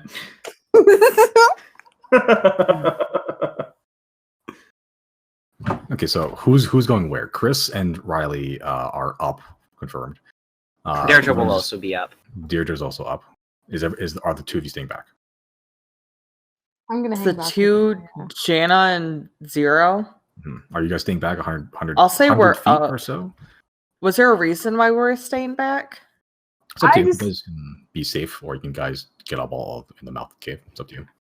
I Yeah, just I wanted figured- the advantage of having coverage and being able to like sneak attack if I needed to, but that's up to you whether you want to hide or not. I just wanted to hide from the get-go. I don't need to be next to you if you wanted to be somewhere else. I mean, I was trying to pass out trace so that affected everyone. So is there anywhere Jana can stand where I know Chrys probably won't be in it, but to get like everyone else? It depends if you'd have to. If you're moving up, you'd have to be near the center-ish, unless everyone wants to hide in one spot. I think that's fine. I want to be up closer, but as long as Zero is still able to get benefits. Yeah, I want to hide, but I don't want to be like, I mean, I guess there's really no option. I want to be as close as I can to the group without being out in the open. I just want to have some coverage. Okay, that would be about 75 feet away from the cave entrance. Yeah, That's still where a the long trees ways end. out. Yeah, that's where the trees end, essentially. Yeah, that's fine. I'll just hang back there for a sec. Okay, so if you want to get everybody, if everyone's up there, yeah. If you want to, it's either Zero or the group of people up the front. If you want to catch, You can. I'm gonna try and get the most people possible, so I'll be going up towards the front then. Okay, cool. Yes. Sure. So They're where's just everyone gonna- hiding? Up there? I'm gonna be over here, just at the corner here, like just right out of direct eye shot of the entrance. Okay. Riley's staying where he is. Okay, just in the middle of it. Okay. So, just for reference,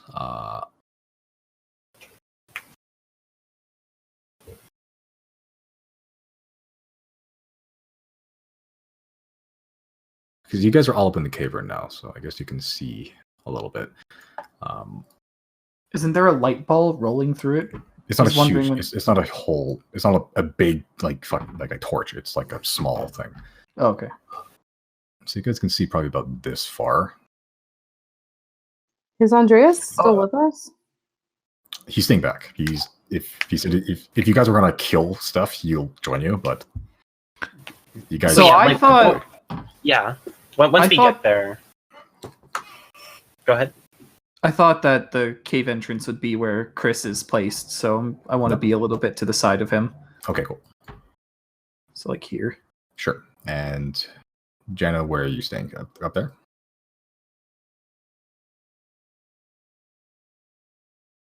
I That's guess I still don't within want to 30 be in feet, yeah. eyesight. Okay. So. Okay, so pretty much the people that have passed on the trace, assuming that you activated at the optimal time, would pretty much be there during the funky skeletons. Wait, we're in and eyesight you, still? Giorgio. No, to pass on the Okay. trace. Okay. How far do people need to be by me? I think 30 feet or 60 feet. It's one of those two. You have the spell. I'm not sure. Within 60 feet, 60. Chris and Riley would also get it. Okay, Nice. cool. Nice. So everyone at the front then gets the plus 10. Very nice. What's 30 feet? Not 30 feet. Unfortunate. But alas, the skeletons rolled the lowest. How far is Riley? Like And 50. also the highest. Easily within. Okay. Logistics. Cool. I really don't want to be in front of that cave.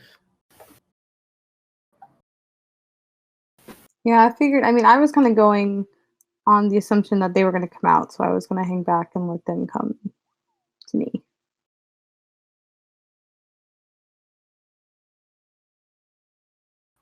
Okay, so is everyone happy with their placements then? Yeah.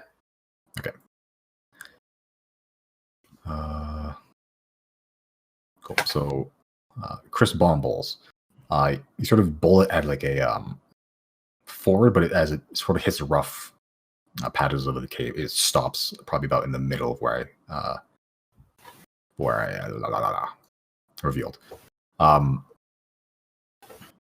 After a while, you hear a fairly loud shifting, followed by decently heavy footsteps. Jana, quick, do something. What do you want to do? Wants to cast a bark skin on herself.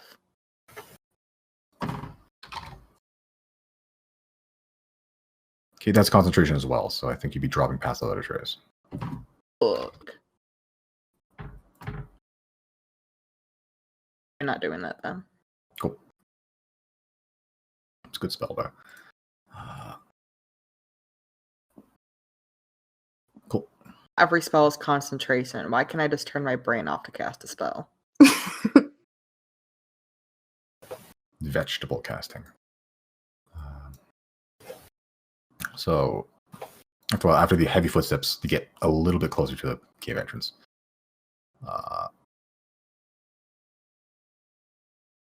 And you see people within sight.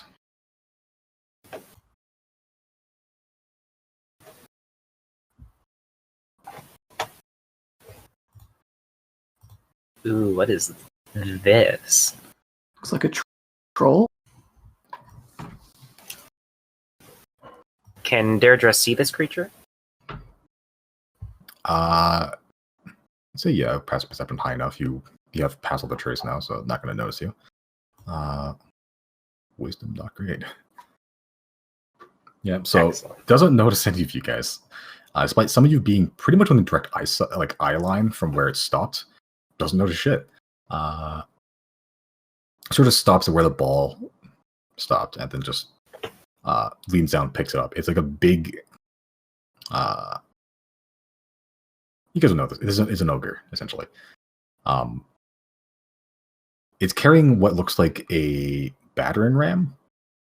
Like, it's basically what it is, essentially just like a thinnish tree trunk, like a whole stump of it. And it's just, they sort of just like nailed in metal spikes and just sharpened the edges to make a rudimentary battering ram.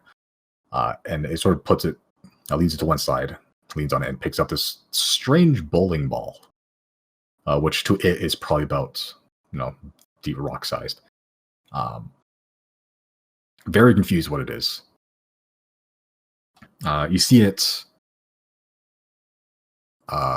turn around and then start saying something in a language that most of you don't understand, except for Jenna. It's speaking giant, I believe. You understand giant? Oh, yeah. Yeah. It sort of turns back and says, I don't know what this thing is. Where'd it come from? I'm Canadian, eh? Where did it go? Where did it come from, Cotton Eye Joe? And he starts sort of chewing on it a little bit. Not a rock. Does it just fucking start chewing on rocks it finds? Oh my god. It's glowy. Does teeth glow afterwards? No, it's not neon fluid. Make an intelligence check. 3. Nice. Doesn't bother investigating any further. Can I dismiss it at this moment? Sure. So it goes, hey, look, this, oh. And it sort of just like disappears, just poof, gone. Oh. Another intelligence check. 0. Cool. I rolled a 0. I didn't know it was possible. Nice. Yeah, -1. -3, actually. But yeah. Oh! They're dumb. Love that. Riley's gonna go up to Chrys and say, how do you want to take care of this guy? Deirdre will... Bomb. Did you just say bomb? Yep. You can actually bomb bowl now? Do you have a spherical one? I think he does, actually. No, I have the eye. You have the proximity one, and did you get a time bomb? Thought you got a time bomb. You think you bought a time bomb, or someone gave you a time bomb. I have a time bomb. Please just don't forget that there might be kids in there, please. And also, please do not collapse the cave entrance. Yeah, because the time bomb is spherical.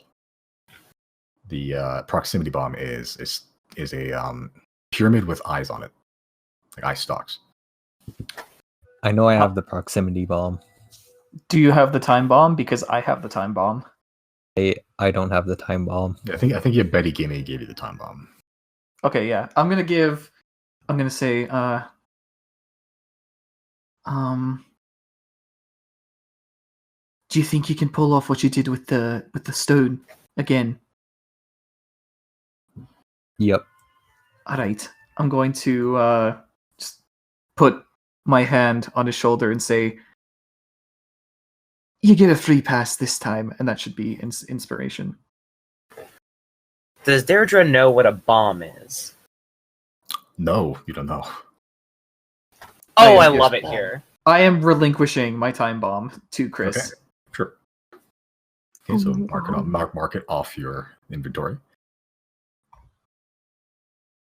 Okay, I Chris, know you're in my- possession of a time bomb, And he's inspired.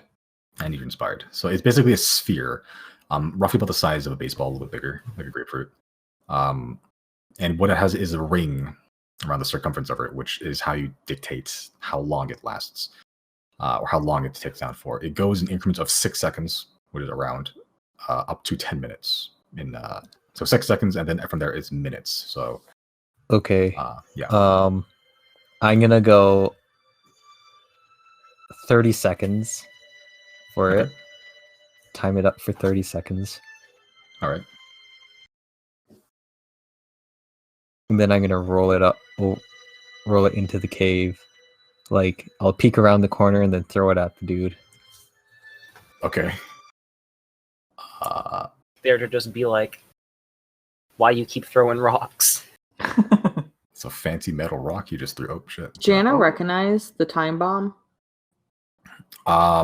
Probably you were there when thinking Riley got it. So Sweden. what's up? What's up? Sweden? I'm back. Oh, what the fuck? Excellent. Oh shit, you left. Oh. Sweden. Netherlands. Yeah. Ja, så Yeah, strong. So, yeah. Am I able to do that? Am I able to... The Bumble. You're literally Yeah. bumbling. Yes. Yeah. Yeah. Bumble. Skyward sword. Simon maiden. let For the us record, bumble. I hate this plan, but there's literally nothing Jana can do to prevent it from happening. I love this. Chaos. This is gonna draw so much fucking attention. Deirdre's gonna move a What if little he bit closer eats to it like, and it like explodes in his stomach, though? Oh hell yeah! Deirdre's gonna move a little closer to the wall to try and like hide a little better, Yeah. like Solid Snake up next to the wall, because she doesn't know that a bomb's about to go off. She doesn't know what a bomb is. On She's one just hand, trying to sneak a little better. that is really loud, and we're gonna like be found out immediately. But on the other hand, I kind of do want to like lure them out here. So 'Cause, Misty yeah, is gonna sit back and watch, but Zero doesn't even know, so it's fine. Yeah. yeah, and if we can lure them out, we definitely have the advantage on this like little choke point here. Just don't want to trigger an event where, yeah, some people will be drawn out, but if enough alarms are raised, they're just going to move the children to a different location. Well, we should probably. Yeah, they speed might on be able this to then. teleport. Yeah, I mean, we don't even know if the kids are here yet. And by this point, Anyway, no there's one can definitely stop more. Chrys from what he's about to do. So Riley gave him the Not go matter. ahead. Yeah, Riley literally handed him a gold present and then gave him inspiration. Like, there's no brakes on this train. No. Fucking nothing can stop Chris. Period. Just full stop. That's where it ends. Okay. So make an athletics check for me, Chris. Okay. I think it's +8 if you use inspiration, or plus D8 rather. D8. If you would like to use inspiration, you can. So Yeah, it's after you see the roll, but before the effects take place. yep, so Oh Okay. yeah, use So it. it's up to you. It's up to you want to make it to inspiration. It lasts for 10 minutes, right? Yeah. Okay. Yeah. So it's up to you. If you think that's enough. Oh, go. 18. Yeah, you bumble this beautifully. See if it notices you. No, it doesn't. Yes. Fucking Christ. Yes. Yes. Mental stats are real low. Bumbling idiots.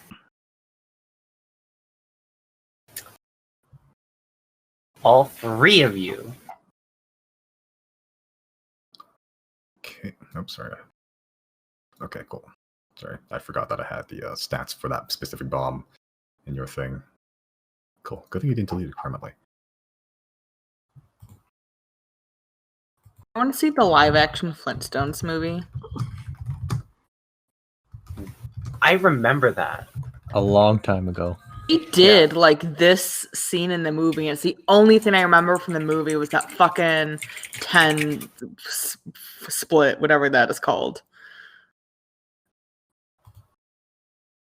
10-2 split, I think. Okay, so you bomb bowl. You swing the Wiimote in underwards arc, and you like a picturesque bowling. You basically bowl it right at the feet, at the feet of this ogre. Doesn't see you do it. Christ, they roll real low when they have minus stuff to their. Yeah, and it just goes ooh, and again picks it up. About 20 seconds has passed at this point. He's just looking at it, fiddling with it, and as he goes to put it towards his mouth, it explodes. Oh, yes. I'll say that's a D12. D12 con save, I think. For that Blows his. I really hope it just blows his head right off. I hope it doesn't have damage. That'd be great. Which succeeds actually. So it does 1d10 force damage, I believe. I think so. Yeah, because each bomb is different. You can requisition your bombs. Yeah, so Chrys, roll 1d10 for me. Oh, nice.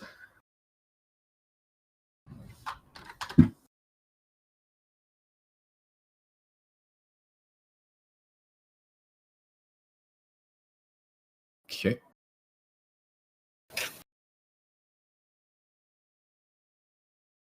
Yeah. So as he goes to put it towards his mouth, it goes off before it can actually touch his mouth. Is less of like a fire explosion and more like a sudden burst of magic. Like as it explodes, it makes like this weird glitter almost as if it's just poof, and then this blue and it just like cascades in a very short radius. Actually, it's almost like a shockwave even. It doesn't do it does damage, but it wasn't like a huge explosion. It was like a 5-foot radius. And it sort of just knocks the ogre back a little bit. Probably about there. You can see there's like visible like bruising, like red marks around his face now. Does not look happy. I need everyone to roll initiative for me. Were we noticed? I'll have everyone roll initiative right now. Okay. Wait, what? We are rolling now or we're not? You are. Okay.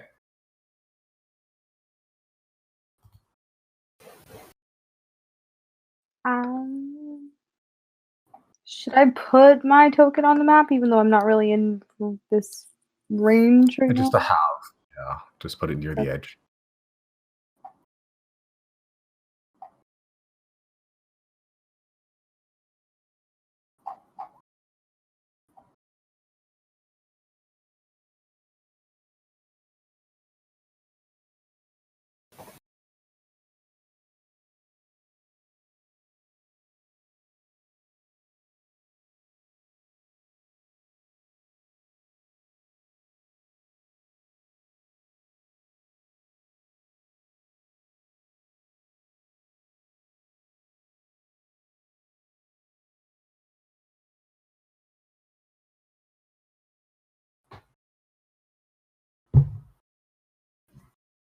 I hate to ask this at this moment. Can we take a break? Yeah, Yeah, it's I around was that time. Yeah. I'm I was gonna have you. not Yeah, I was opposed gonna to have you. Yeah. 'Cause we might be here for another 2 hours if this goes a certain way. True. All right. Yeah. Yes, that's a total of times 100 million. Huh. That's far too much. Mm-hmm. I mean, their power levels are already like 100 quintillion base form. That's Frieza. Are they playing clicker games? What the fuck? Yeah, right?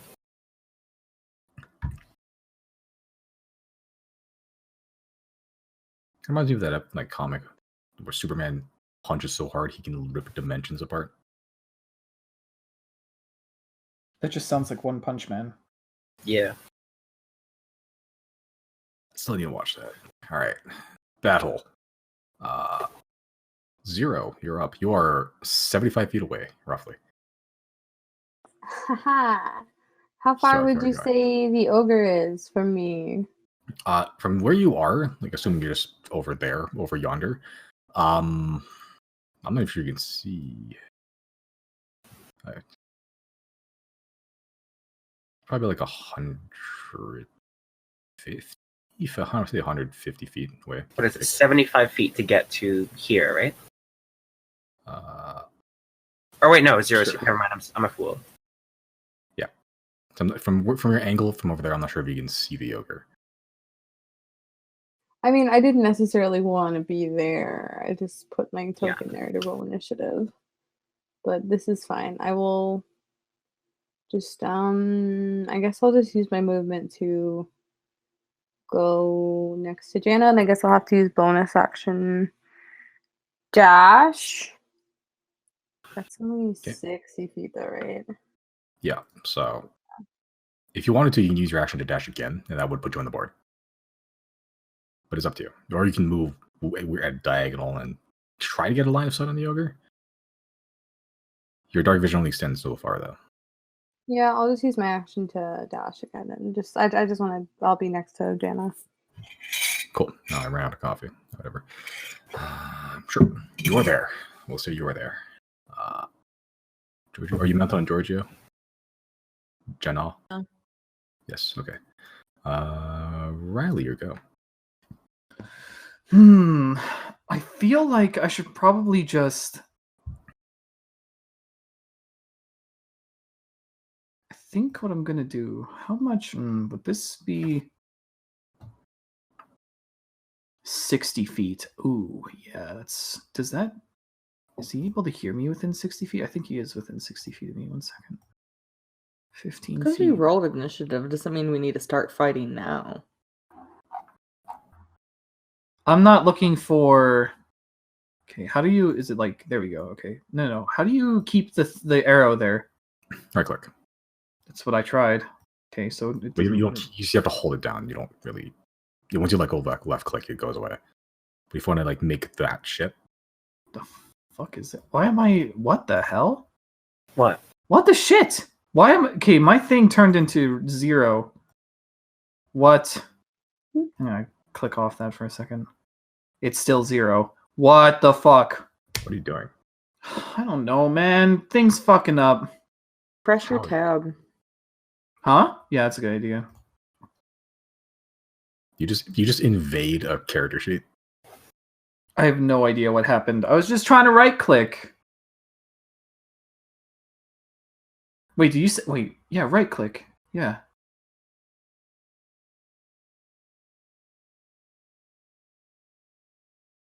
Wait 700 years for it to load.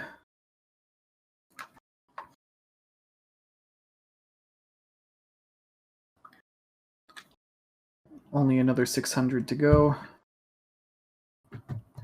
Billions and billions and billions of stars.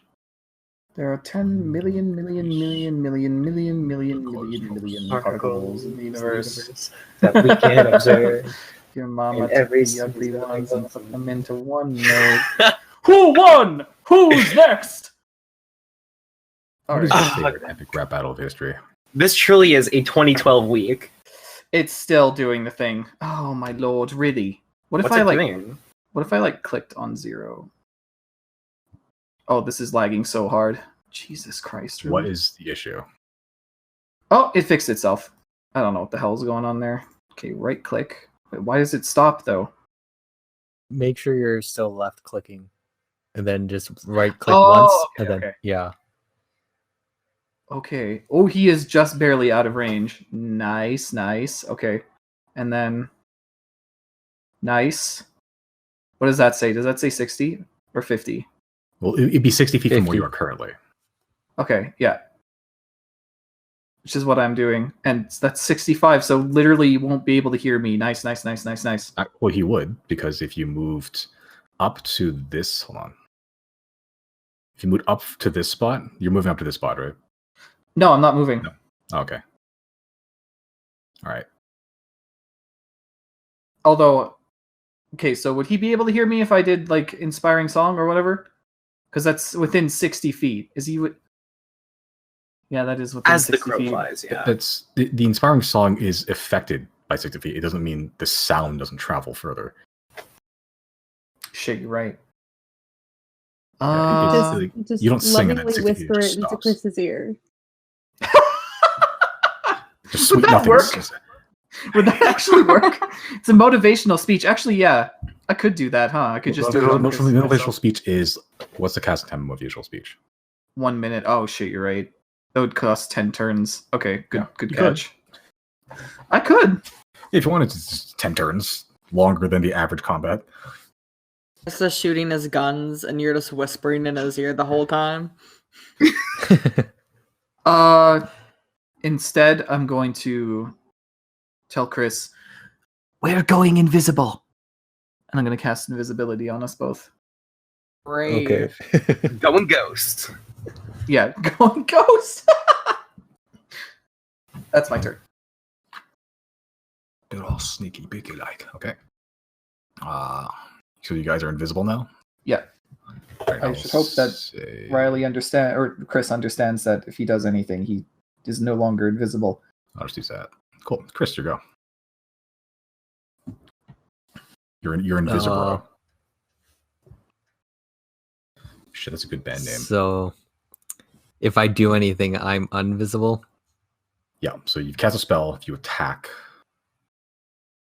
I think that's it. That's about it, yeah.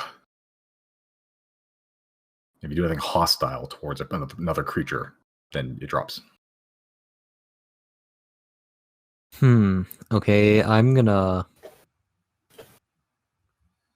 think I'm just gonna move forward then.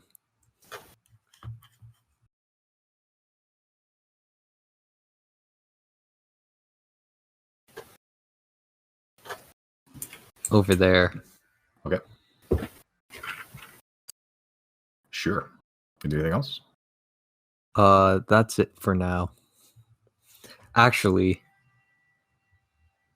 I don't think I can do anything right there. Yeah, I'll just stay there for now. Okay. You go further, so that means your dark vision. It allows you to... Okay, yeah, I'll let you see this much. Yups, okay. Yep, yeah, okay. Alright, I'm fumbling with my own controls. How dare I? All right.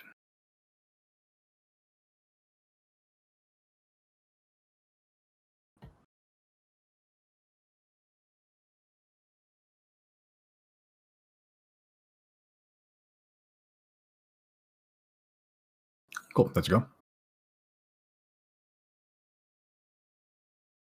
Cool. Yeah, I think I'm gonna end there. Yeah. Okay. Jana, your go. Oops, I'm trying to add one thing here. It's just to keep me sane. I'm just gonna stay where I am. Okay.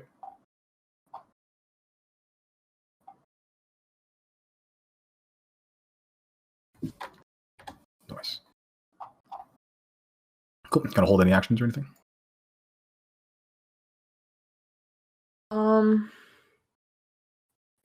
If the guy comes out and looks like he's gonna start attacking something, she wants to prepare her bow.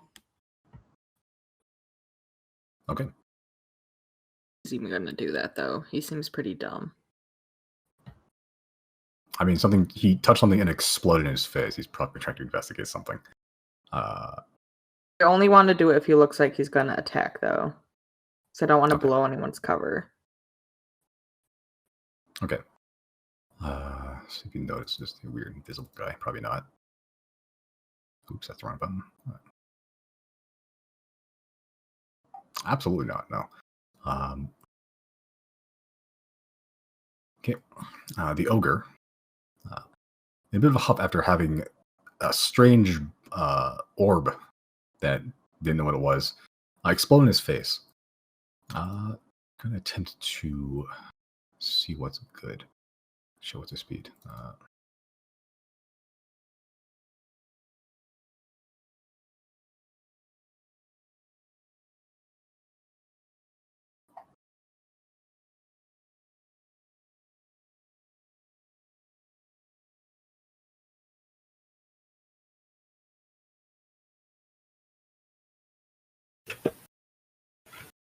Okay.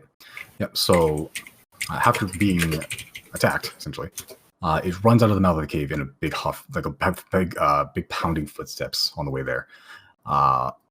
Does see Skeletons. skeletons. Riley's invisible. Sees Jana, Giorgio, and Zira as well, because moved up out of cover now. Pretty much everyone except the two invisible people. Doesn't have enough movement to actually go and attack stuff though. Everyone except the people who actually did shit. Pretty much, yeah. But Jana, it does look hostile, so if you would like to make an attack roll. Or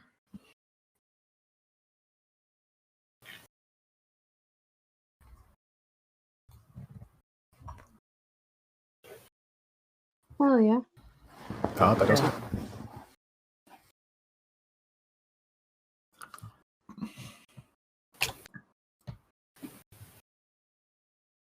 Okay. As it sort of looks over angrily at the group of people to the right of it, you sort of loosen the arrow and sort of sinks pretty deep into its big, like soft, bulbous flesh. Does not look happy.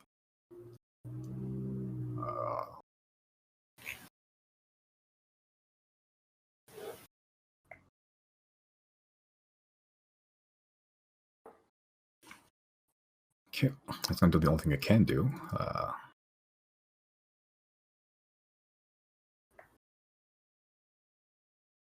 It sort of takes up like a defensive stance, like it's almost holding the big tree trunk of a battering ram that it has just almost in front of it, almost like it's trying to take cover behind it a little bit, and it sort of just stands its ground there. Okay, it's now the skeletons' turns. Yeah. So I've not given them an order yet. So other than vibe, and if they haven't received an order, their instructions are, as per the spell text, they just defend themselves from hostile creatures. Interpret that how you will. Would they be making an attack roll at this point? Is this defending themselves from hostile creatures or what? Hasn't made any. What's the intelligence of a skeleton? 6. Okay.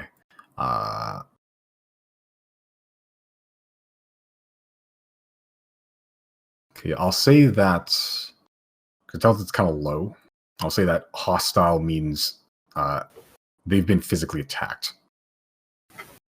Okay. Yeah, just to avoid... It's up to you. I'll let you interpret how it will. Hostile can either mean anything that just looks scary, which could mean anything, like people in town that look mean, they just be like, or physically attacked, which is the safer too, but it's up to you. I'll let you decide that. The way I see it is if it's engaged in some kind of combat with Deirdre or her party members, that is a hostile creature. Okay, so has not technically attacked yet then. But Jenna has attacked it. But again, yeah, I'd say they probably wouldn't attack because they don't know if Janna's attacking it. Is just Janna going rogue or whatever. So yeah, they're not going to attack this turn. Okay, cool. All right. how often Chrys attacks things. That's a good. Don't do it by that. Yeah, anytime Chrys stabs a guy, just so go berserk. Yeah, so if that's your interpretation, we'll talk about that. Yeah, so if an ally has been attacked, or whoever Deirdre is engaging or being attacked by. Okay, fair enough. Okay, it's now something. It's more defense than direct offense.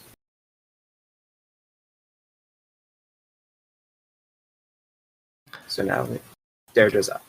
Hold on. Chrys. Oh, yeah. You sort of hear more thudding footsteps from inside the cave. Okay. Gets to about there. After hearing the fucking loud explosion that just happened here, investigating a little bit, you see another ogre. This one seems to be wielding what looks like a repurposed ballista. That is sort of using like a makeshift crossbow. It's using a siege weapon essentially as an actual weapon. That one gets about there. It's sort of knocking what is essentially just a giant wooden stake, like a big pole, to basically looks like shoot at something. Okay. Now hold on.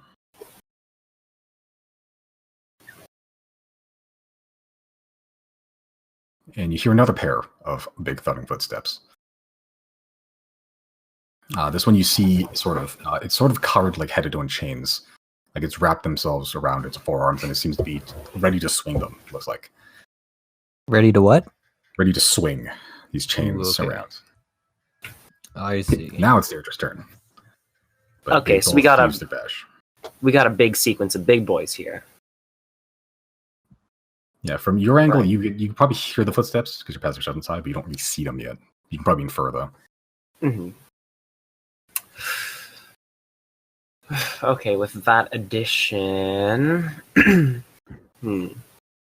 probably gonna cast some kind of bonus action, attack the not us people for the skeletons, standing order here. And for my action, movement. I'm gonna walk up to the big dude here and use my ghost lead stride thing here to walk directly through a skeleton. Okay. Yeah, I was just about to measure that, but it should be okay. Yeah, that's a thing you can effectively do. Yep. Effectively, it just counts as difficult terrain, so that's effectively 20 feet of movement, okay. Which is well within my means. Yeah. So, I am going to... Yeah, I'm just going to drop a second level inflict wounds on this guy. Okay. Make an attack roll. I think that hits. I sure hope so. And that will be 16 necrotic damage. Oh, actually, that would be a disadvantage, technically. Sorry. What for? He's sort of keeping the log in between you and it. Okay, so he's like a dodge action. It's an action that it has, yeah. Yeah. Yeah, so let's roll again. If it hits again, I'll just keep the damage. Still hits. Doesn't matter. Cool. Okay. Yeah, cool. Yep, so you just roll up. You sort of almost like it tries to put the log in front of it to try to protect it, but you almost just reach through it and touch it anyway. Feeble attempt at keeping you at bay. Yeah, and it sort of just touches from your angle, probably like the thigh, and it sort of just immediately rots and starts bleeding profusely. Yeah, it's still up though.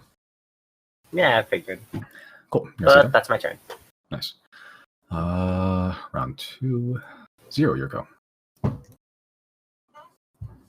Okay, how far is the closest one to me right now? You'd be on the board, so probably about 30 feet off from now. Yeah. 25. 25? Okay. Let me see.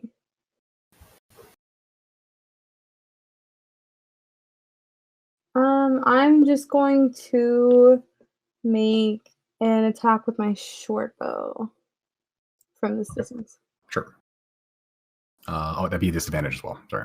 Okay. Slits. And then I get sneak attack for Deirdre being right there, right? You do. 6'9". 96, my favorite number. Absolute comedy. Cool. Yeah, again, you sort of see you try to knock the arrow, and it just sort of tries to keep the log in front of it, but you manage to... It's a pretty thick target. It's like covering 1/3 of it. You just shoot for the other 2/3.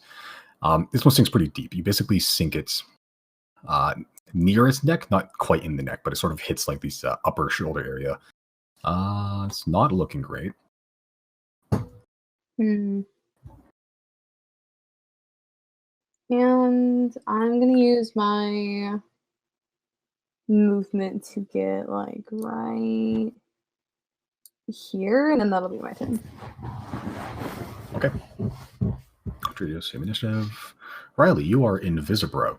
Yeah, I'm probably just gonna sidle up to the wall and try and sneak past as best I can. Okay. I'll go here Okay, I'll say make a stealth check. with advantage. Mhm. Where did my window go? Did I not make a new one? Guess I didn't. Let's try that again.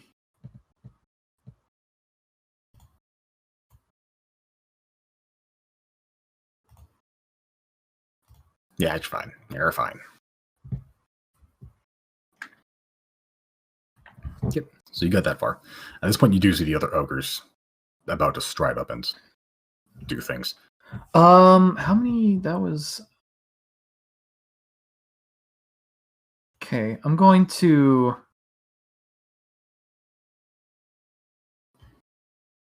No, it's my maximum. I'm going to stay where I am then. I'm not going to do anything.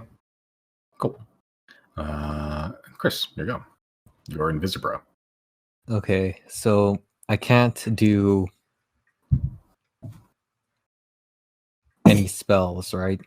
Nope. Spells and attacks. So spells that includes cantrips too. Yeah, right? any spell you cast. Okay.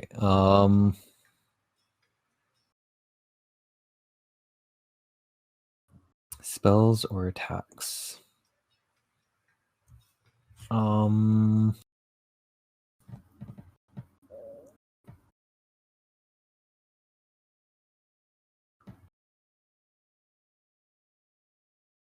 Like, you can break it if you want to. You don't have to keep invisibility, but it's up to you. Kind of in a bad spot if you want to do that.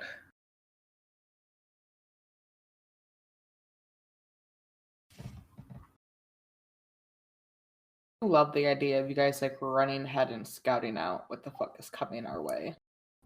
My plan was to just get into the base. This is not what I had in mind. Three Drop an more. explosive. Okay. What I'm gonna do or gonna try to do is I think I want to put up my proximity bomb. Will that release invisibility? Technically, no, actually. Because you're not doing an attack. Okay. It's not a spell. You're just setting up a bomb. I'm gonna set it right there. Okay. I forget what my stats were for that bomb because I added stuff to it. It should be in the description of the item. Like if you hover over the item, there's that little circle thing that appears. Just click that. Did you delete it? Where'd it go? Proximity bomb. There we go. Oops. DC 12 dex save. 5 foot radius, 2d10 fire damage. Yeah. Okay, there's also rules for that as well. Hold on, let me bring up the bomb making rules I made a year ago. Somebody. Yeah, how far does it have to be? Like,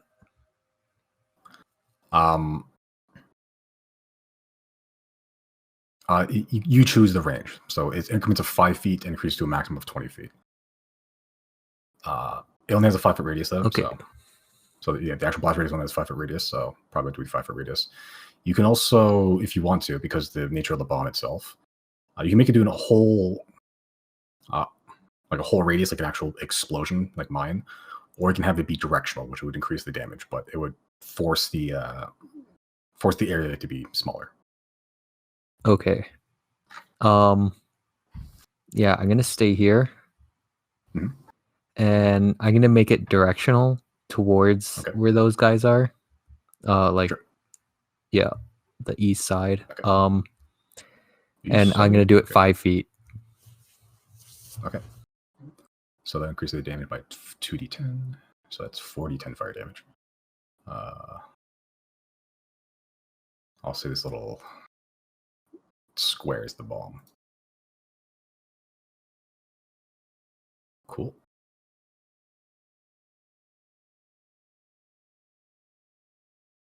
Then I'm gonna move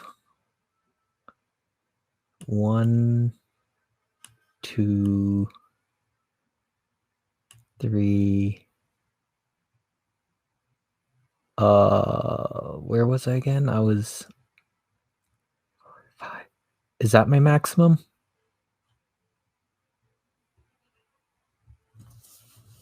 Yeah, about that. I think so. Yeah. Yeah, that's about your maximum. Okay. So I'm out of range, right? Iffy.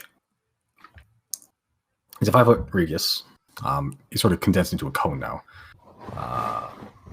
You're probably out of range, but you're not entirely sure. Okay, I'm gonna move back, and then I'm just gonna go up over there. Okay.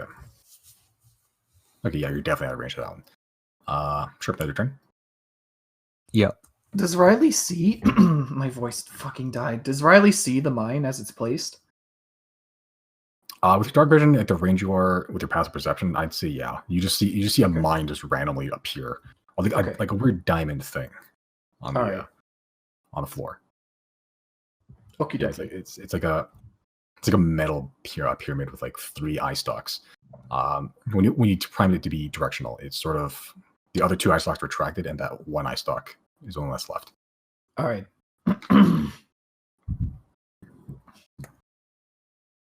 Cool. Finally getting used to the bombs. This whole bomb system I made. All right, let you go. Yep. Cool. Jana, your turn. Yo, we shoot Big Shoots McGee. All right. Hunter's mark him first. Okay. Remembering this down.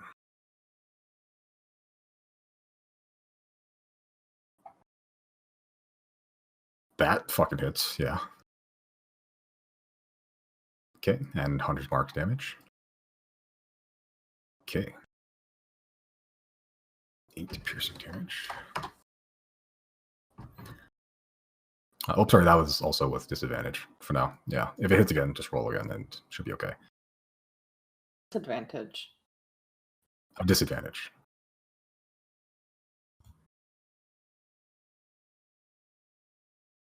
Yeah, so just roll. Yeah, so just roll one more time, and then if it hits, I'll just keep the damage. That's fucking fine. Christ. Why am I at disadvantage? Because it's a thing it did on his turn. Yeah, it took a dodge action. It took an action. Yeah, so it took an action to of sorts. Functionally dodge action. But it's essentially just keeping the trying to keep the sort of tree stump in front of it. Doesn't seem to help. All the attacks that hit it fucking hit it. Cool. Yeah, he sort of just is trying to keep cover, but it's not helping at all. And you sink it into the other side of its neck. This one looks that head looks a lot more vital. It's not looking great. Cool. That your turn. You want to move anywhere?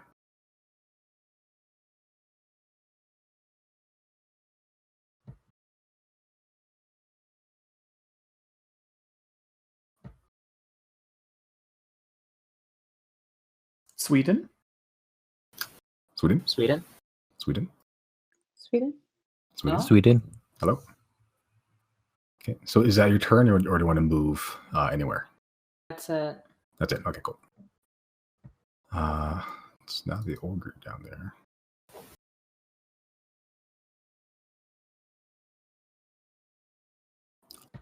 It's just going to make an attack roll at the nearest target, which is Deirdre. That's an 8. That ain't it. That it is pretty weak from all this attacks that is trying to defend itself. It just couldn't. Keep it This real with me, feeble, Chief. Yeah, tries to lunge this batting ram into you. Looks like it would have done some damage if it hit, which it didn't. Pitiful. Okay, that's its turn. Sick. It's not the skeleton's turn. Archers. Just Shield roll. So just roll for short attacks. Yeah, if that's how you want to go with it. Not a disadvantage anymore. Mm. That hits. That miss. That hits. 2 of them hit. 9 total piercing damage. Okay. Yep. After being bludgeoned by arrows from all directions, and having like a bunch of its flesh just basically rotted off its body. Yeah, dead. That did it. You love to see it. Cool. Sure. Did they want to move anywhere? I'm not sure if they can move on their own accord. Yeah, their command is to engage, and once someone said, I'd imagine they'd move in. Okay, sure.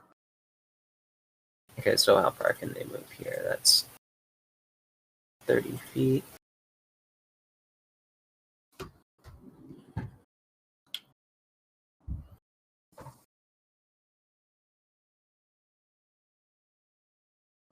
That is basically going to move in formation here. So Line formation.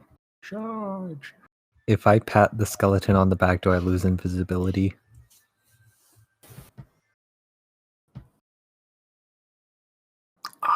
Depends That's on not how depends on how hostile you want to be with a pet. No, just a friendly pat. You could. Who knows how they react? they don't. If they don't know it's you, they may attack you. Maybe. Who knows? Depends on how mean Simon wants to be. They don't know if you're a threat.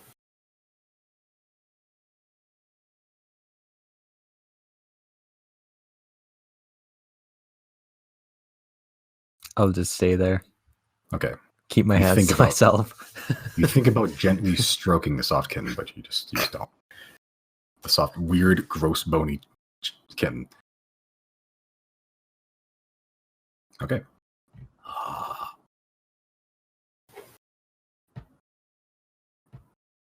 Cool. It's now the other ogre's turn. Next, a new threat. It's going to move up here. Skeletons.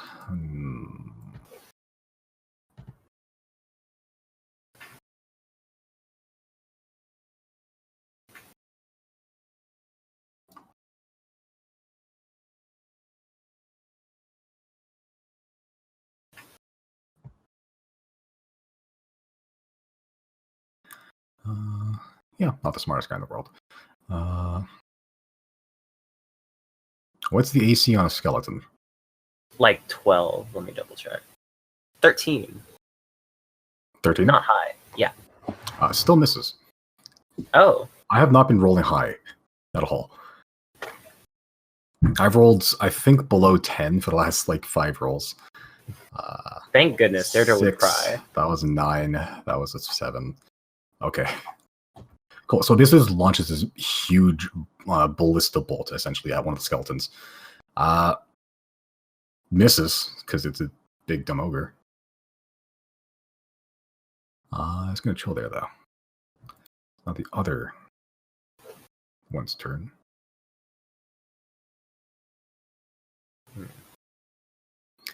Cool, this one's going to go...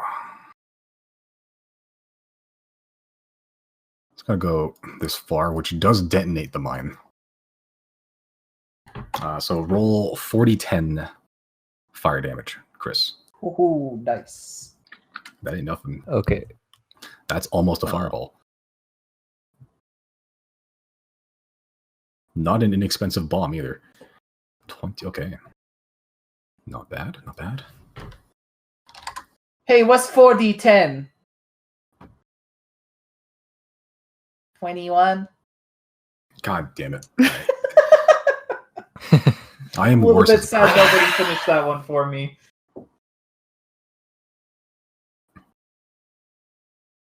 Okay, yeah, it's gonna just basically run up. The bomb explodes as it doesn't explode in like a big radial circle as you might have expected. It explodes in like basically a forward-facing cone, like a claymore, and there's this huge gout of flame as you just unleashed hell itself on this ogre. I'm not looking hot. It's looking very hot actually. It's gonna do a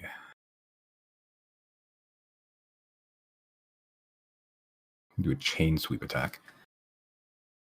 Oh So I need no. every creature within 10 feet of it, which is the 4 skeletons and Chrys, actually, to make a dexterity saving throw.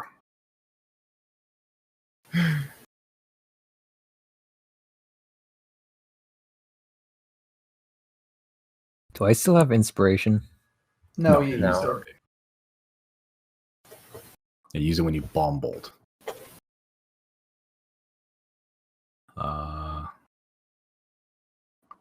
God damn it. Okay. So 2 of the skeletons fail. So the skeletons instinctively jump. Some of them try, but they get caught by the chains as it sort of whips around and spins and just drags these heavy, what looks like used to be ship chains, just across the ground, tripping and dealing damage. Deals. Oops, wrong guy.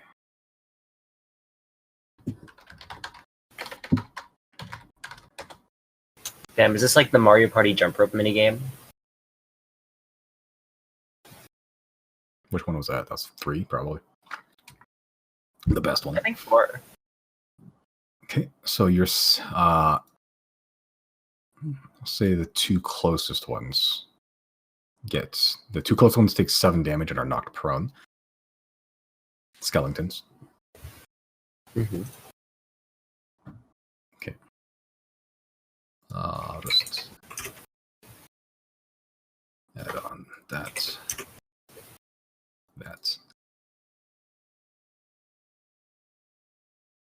Cool.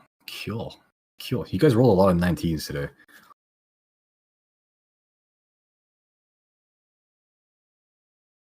Okay, it's gonna chill there. Can't do much else there.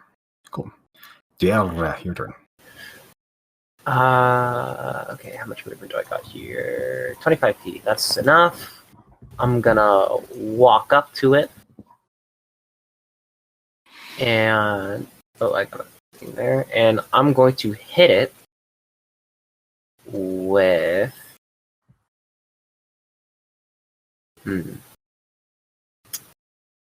I'll just drop off first level inflict wounds on it. Okay. This thing's looking pretty rough, right? It's not looking rough, it's just not looking great. Okay, yeah. So I will spend the spell slot here then. That hits. Excellent. Okay, Not 10. Sure. Alright. You just high five the guy. He starts rotting essentially. Love it. And that's my turn. Cool. Round 3. 0. You're up. Okay.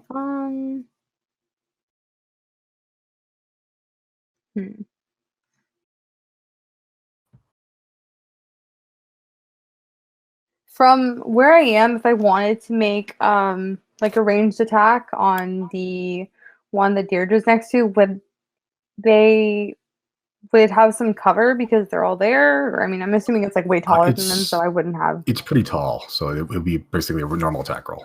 Okay. If it's a medium-sized creature, probably, but it's pretty tall. Okay, let's see.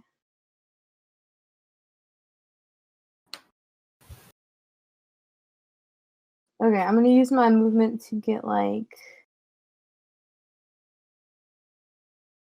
there.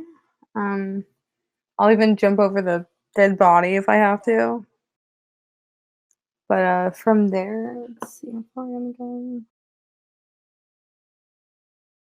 From there, I think it would be.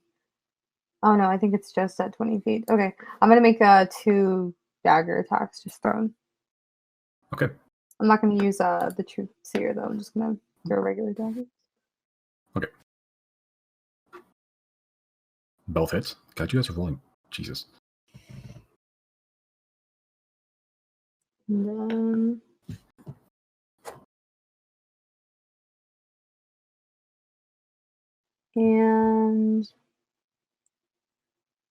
then that's my turn.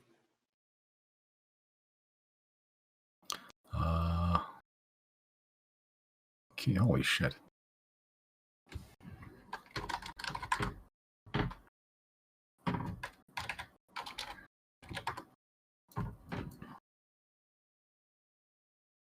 Cool. So as you basically just run up and just throw both your daggers. Both of them just enter its eyes and seem to scramble the brain.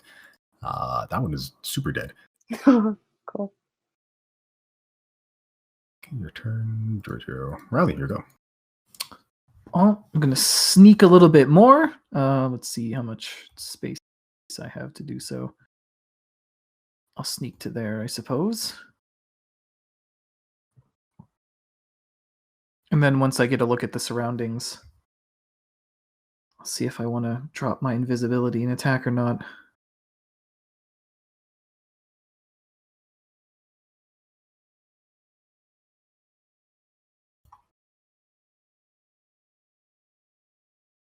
Hold on.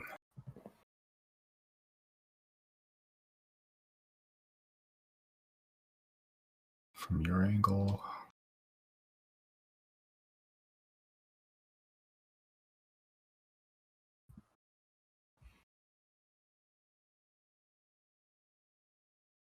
Okay, so you probably see about that much there. Yeah, that doesn't give me a whole lot of information, so that's all my movement used up.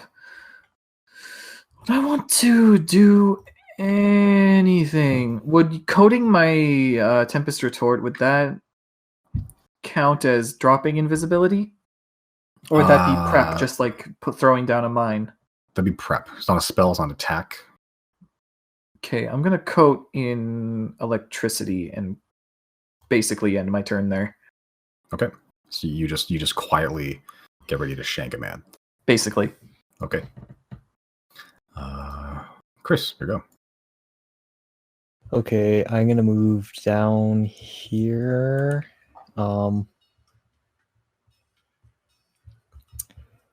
Right here. And I'm gonna attempt to use my gun. Okay. Sure. So make it a dexterity check because you're not proficient in gun. Okay.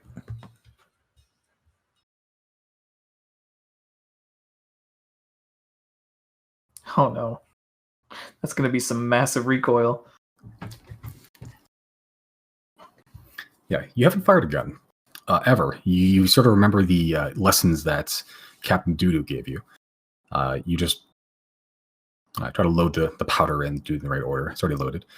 You sort of pull it back and just sort of pull the trigger, and it makes a very loud, cacophonous bang, essentially. You weren't expecting what is called recoil, so it nearly flies out of your hands. It hurts a lot more than you thought. But this big plume of smoke appears.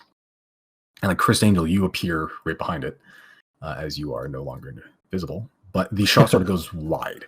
The ogre's is way taller, 10 feet away from you, but you still managed to miss. Just because you weren't expecting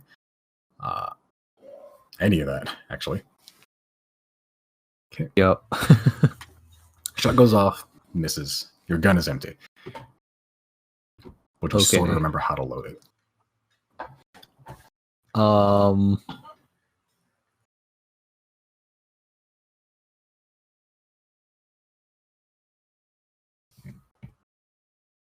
you got your bonus action, and I don't think you have any movement left.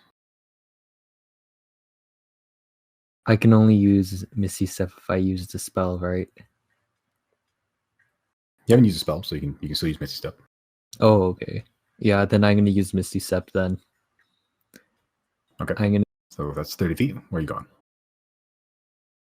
Yeah, I'll go.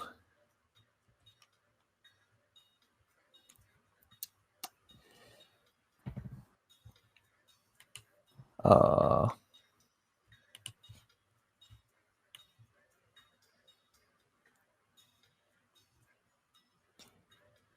over here.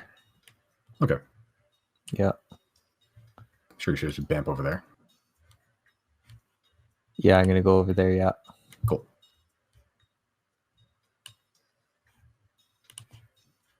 Yeah.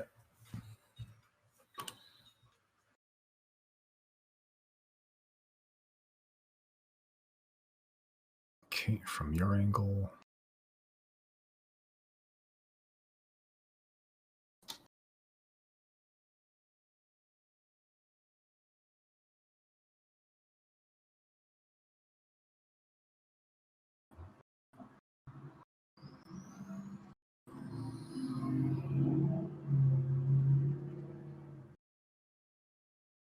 Yeah, it's probably as much as you glean from there.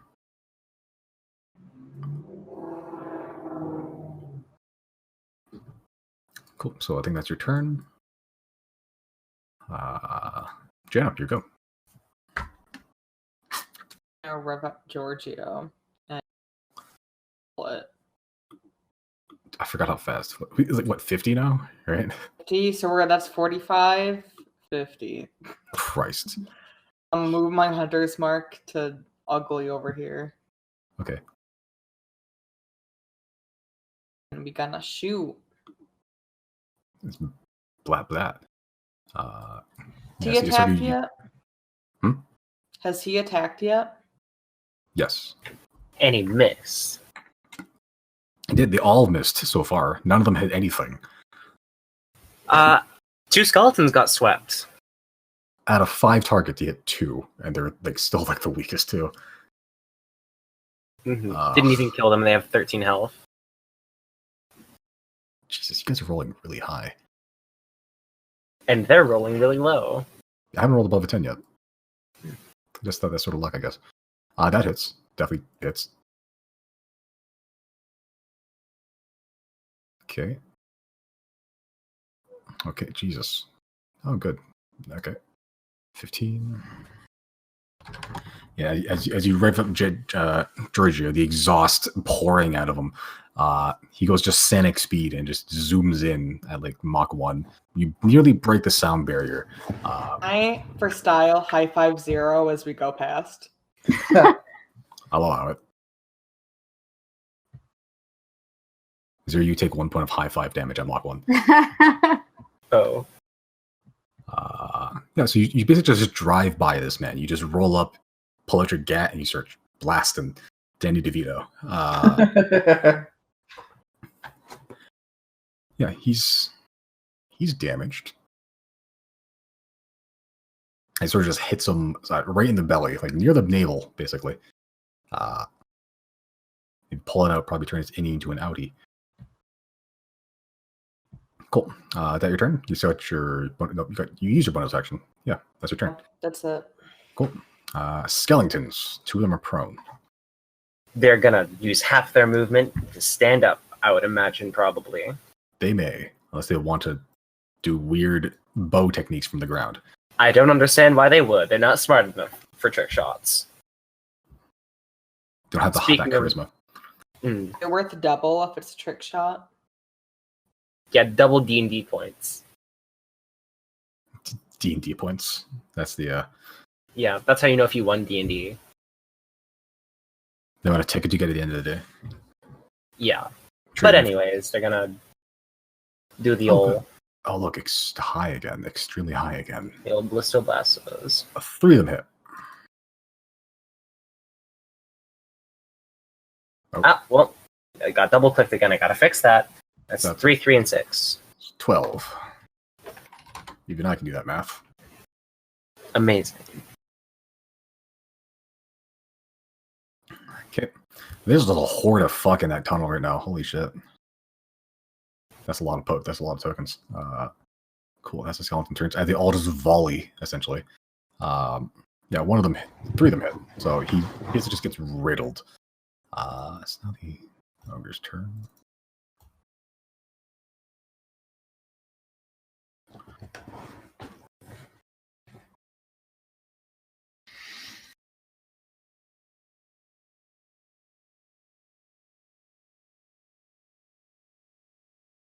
Okay.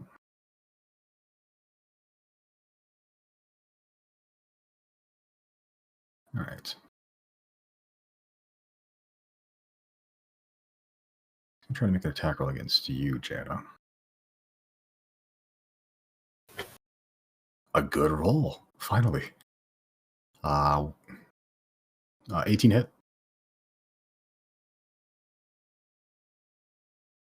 Josie. Sweden. Sweden? Well, Oh, well. Yes. 18. Does that hit your armor class? I think so. yes. Okay. You take 24 points of piercing damage. Oh. As he basically loads another giant ballista bolt and just fires it at you.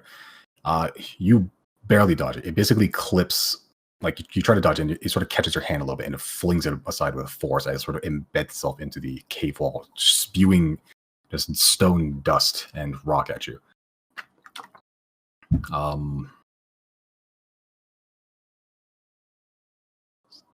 not going to go attempt to go over here.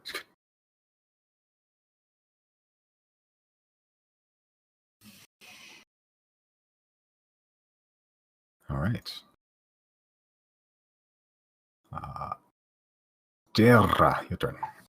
Okay, let me just look at my range here. I got 120 feet and 60 feet. Jenny, you make a Constitution saving throw for concentration.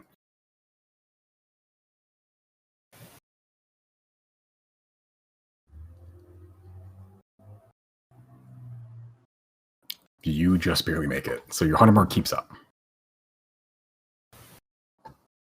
Oh, he moved this way. You just noticed. Yeah. Yeah, I was taking a drink. Oh. He's not having a happy time right now. Deirdre's going to move up there, just past the little body there, Hmm. and is going to cast Toll the Dead on the boy. Wait, he's taken damage, right? Yeah, he has. Yes. Yeah, that's in within range. Inside your dark rhythm should be okay. What is the saving throw that he needs to make? 17 wisdom. Oh boy, it's great. Best stat. That's a 3. And that is 12 necrotic damage. Kill. Yep. As you sort of cast a spell, it looks, the wounds that it already sustained, it seems like it bleeds more profusely. It gets more intense. Sort of just racked with pain. On the verge of hobbling. Not quite there yet. Okay. That's your turn. Actually, yeah, that's my turn. Cool. Round 4. Fight.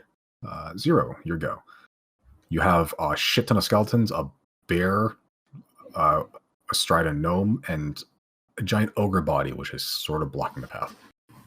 Can I climb over the ogre body to get through? Yeah, I'd say it's difficult terrain for you, just because you have to physically climb over the ogre. So you would... What if I try to jump over it? That'd be an acrobatics check. Can I do that? Sure. Okay. Actually, that'd be more... I guess maybe more athletics, actually. It's less of like deafness and more just straight leaping it. Okay. Finally get to use that strength score. Never mind. I see you go 1, 2, 3.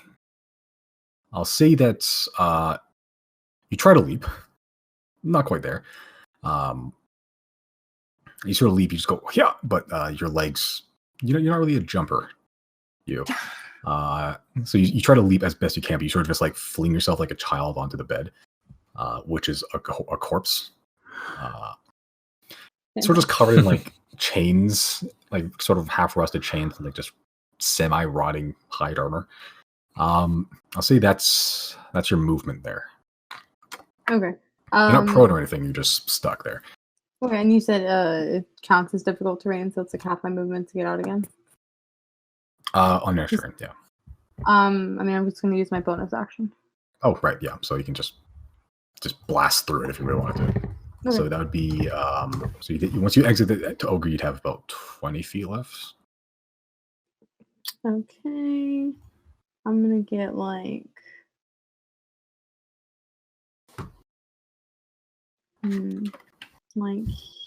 here, and Okay. from here I'm going to just use Eldritch Blast to hit the ogre. You may. Oh, Fuck me. you get another one. Okay.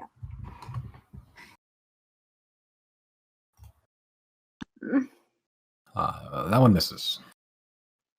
Okay. That's my turn. Wait, no. Is Is last that adding second, your yeah. bonuses to it? Yeah, I'm saying why is it nan? Yeah. Yeah, it's not adding your bonuses because the nat 1 just displays at 1. So I think there's some missing bonuses there. Oh boy. Oh boy.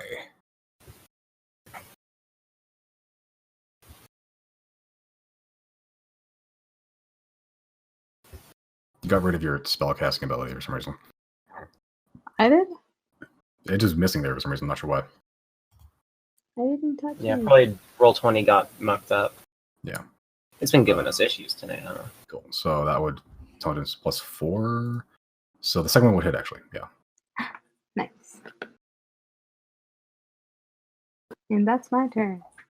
Cool. As this thing is trying to flee for its life, you guys are hunting it down mercilessly. It shot us with like a fucking, a thing. Did you It's say fine. mercilessly? Ballista. Mercilessly? How would you say it? Mercilessly. Mercilessly. Mercilessly. Marmaladistive. Marmalade. Cool. That's your turn. Riley, your go. You're still in Invisibro. I'm gonna drop invisibility. I'm gonna turn to Zero and say, Zero, check this shit out. And then I'm just I'm gonna teleport using the lightning strike. Okay. Zero sees you and they're like, ah.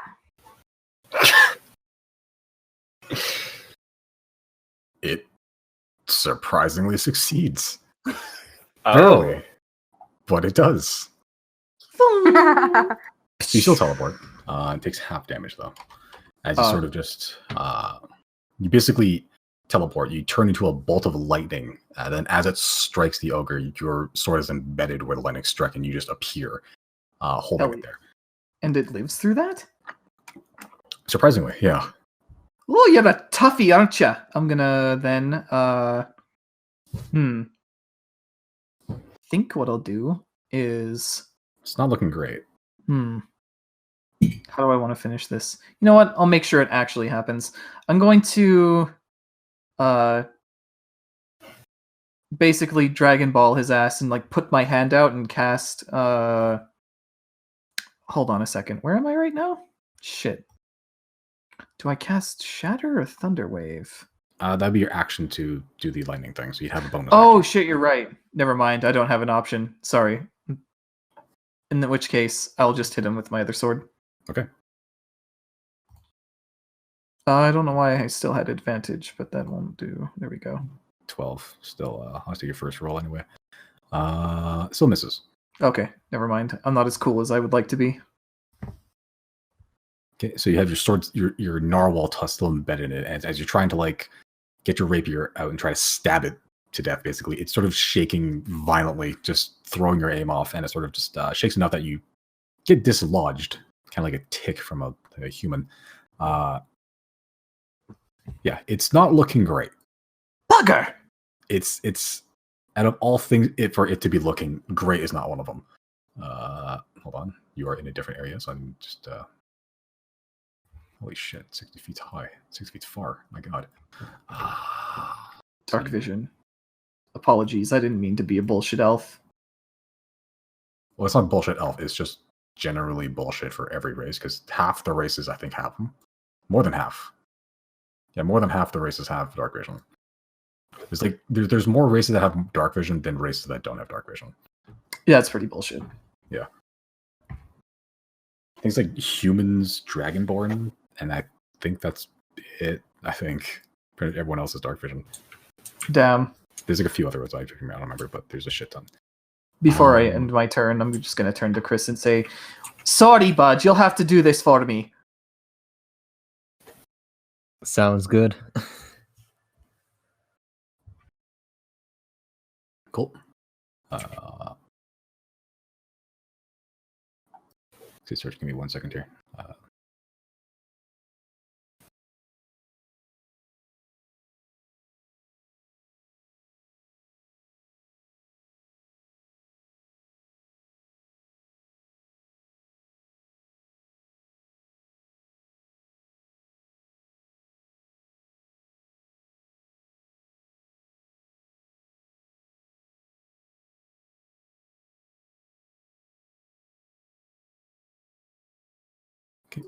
Chrys, your turn.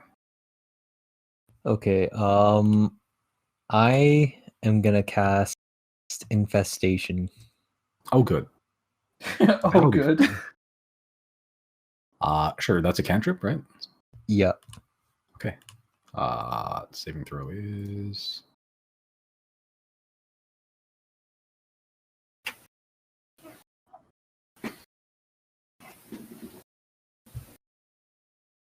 Save. Ooh. It succeeds. It big fat. really? I'm rolling well for once, and it's like a fucking ogre on death's goddamn door. Okay. Okay. Sure, so that's your action. It's got your bonus action if you got it.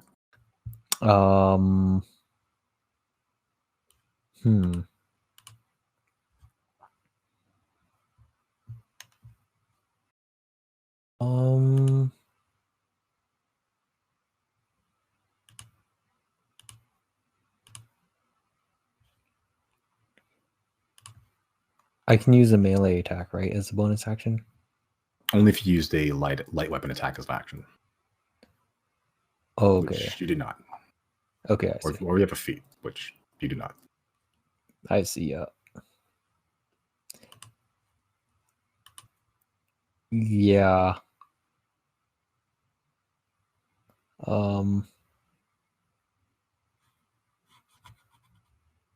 And egg would count as an action, right?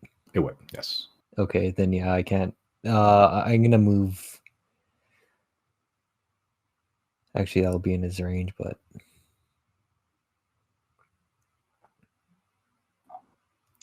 yeah, I'll stay there. Okay. Sure.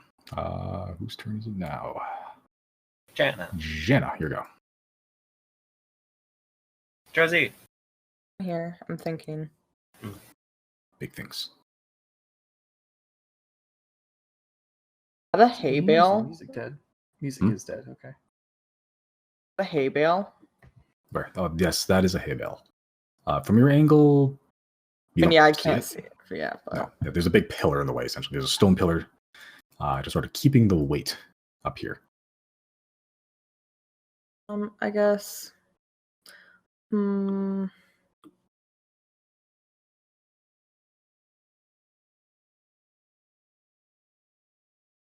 in the coffin.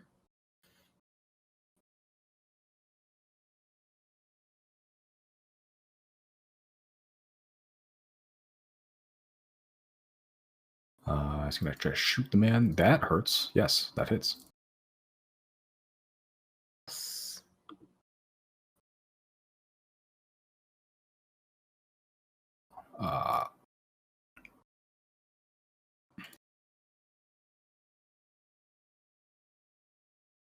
Yeah, that thing is dead. As you basically just stroll up, another drive-by ready as you have reloaded your gat. You turn it sideways, and you basically just brain this thing from behind it as it's trying to, as best, to flee down this corridor, but doesn't quite make it as it sort of falls down with a heavy, loud thud. Ooh, nice assist, Jana. Are we out of initiative? I know you're probably going to keep it, the turn order, but like, are we free? Is that the end of your turn? Yeah. Okay.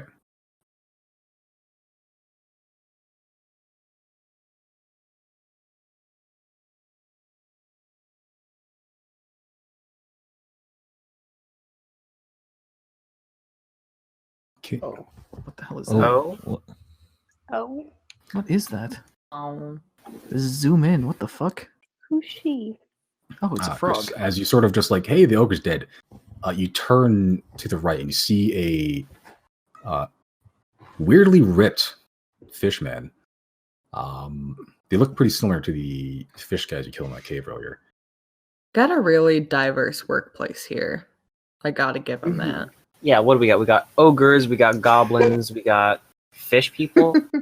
Is this even that witch's cave, or does this bear man just want us to clear out his, like, It's a I don't bachelor know. pad in here. We're just chilling. Yeah. Does he just want a cooler cave? Like, what's up? What's good here? He's fucking colonizing. Hold on. Shit. That's one thing. Oh, weird. Okay. Whatever.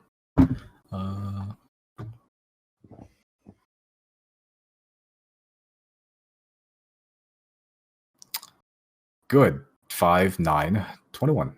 Bannerman. So one of them hit, I believe. Chris, you take 5 points of bludgeoning damage and 6 points of lightning damage. ooh, okay. As it basically just runs up very suddenly and it tries to bite you. When that Five fails, and 5 and 6, so 11 Okay. total. It tries to bite you. When that fails, it tries to do one swipe with a fist, actually. And then you think it's missed and you're about to like ready to counterattack, but as it sort of spins around, it does like a spinning back fist, catching you just straight in the chin. As it connects, this almost electric eel-like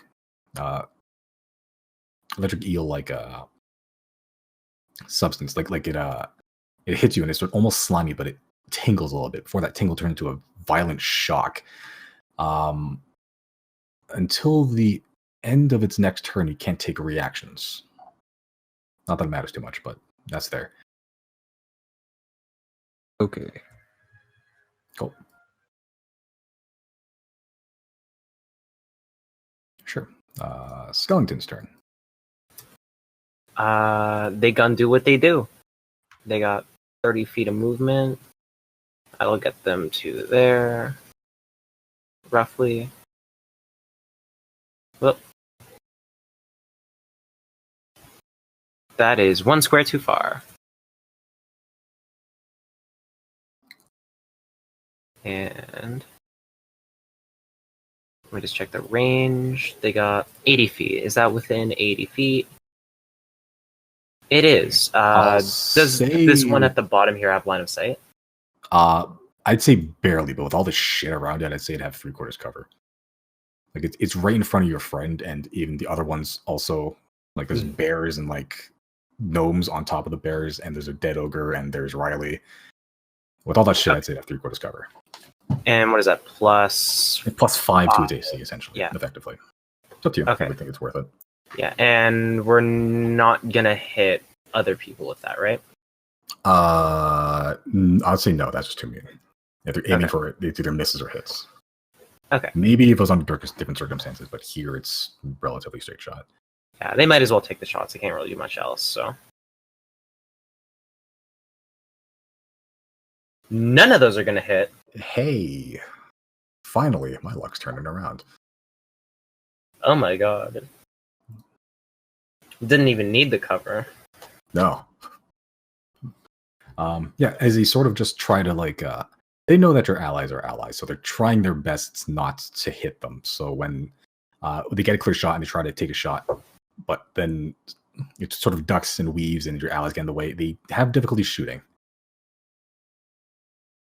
Yeah, so they all just going wide. Yeah, so they're trying their best. It's like their programming just can't quite handle it. That's the end of their turn, I believe. Deirdre, what you doing? Deirdre is gonna move here, which I think is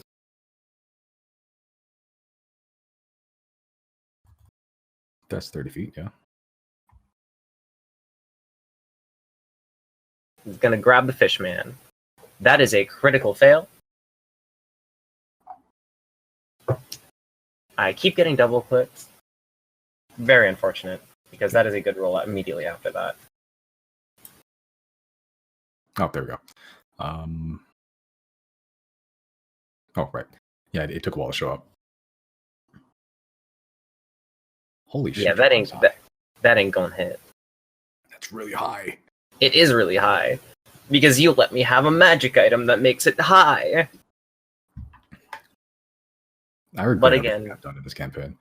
it is a critical fail, so it don't even matter. Yeah, if you're trying to grasp it, Grasp again, it firmly. family, grasp it. And yeah, that's my turn. Okay.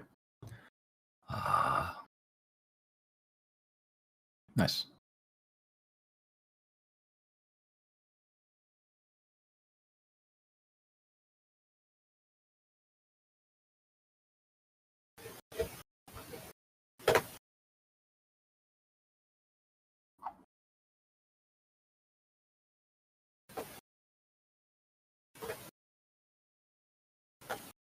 Let's see here.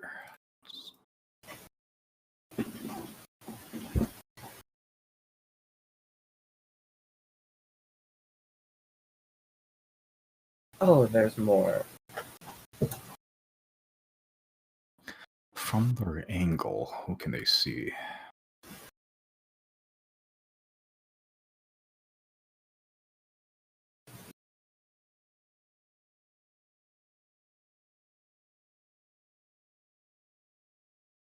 I'll say the first two go for Riley, and this line back two go for Chrys.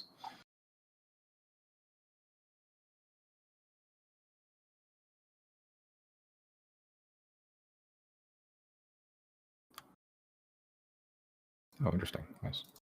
Oh, these guys. First one's natural 20.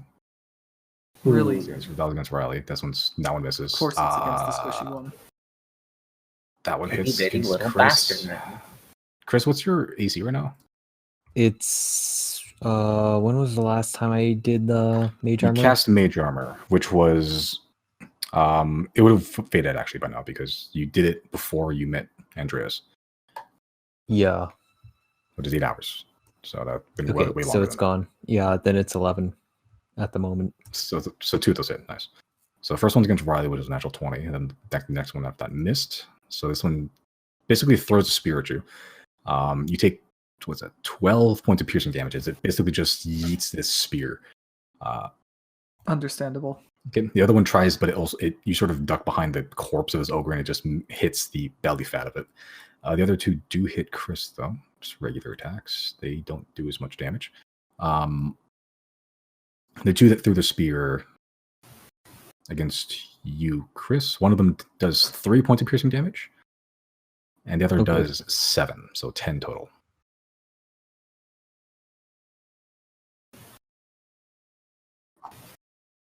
Okay. Yeah, and they're very much the same fishy boys that you killed earlier.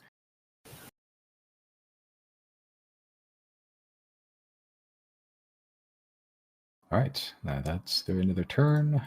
0, your go. Let me think.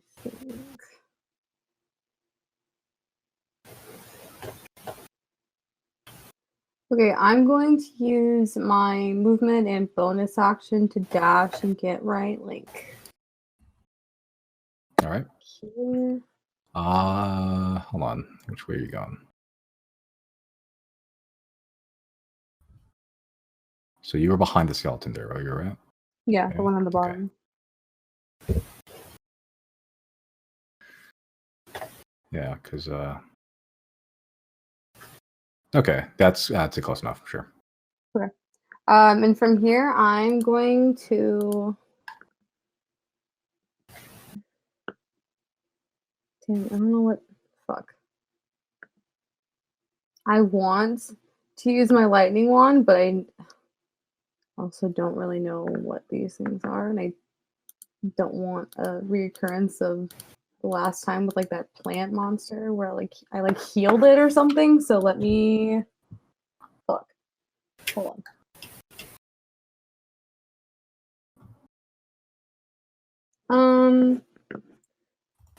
Fuck it. There's like so many of them and I don't really want to use just one attack to hit one. So I'm gonna expend one charge from my wand of lightning bolts, please.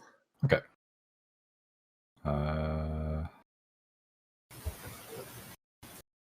And yeah, I just want to catch as many of them as I can. Okay, so let's say you get from your angle. If you really tried, I'd say you get the two middle ones from your angle. Okay. I guess it depends on where you. Yeah, just from the line drawn. Yeah, regardless, it hits two of them. Doesn't matter which one.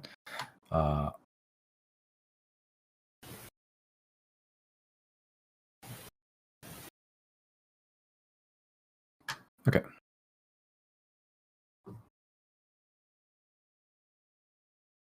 Fail. Natural 1. So they each take 29 points of lightning damage. 2, I'll say that. Okay, which ones do you want to hit? The two middle ones or the sort of left one and the one down there? You did the two middle ones or the left one, like the one on the outside, then the one on the right at the bottom? No, you can hit the two middle ones or the top middle and then the bottom right.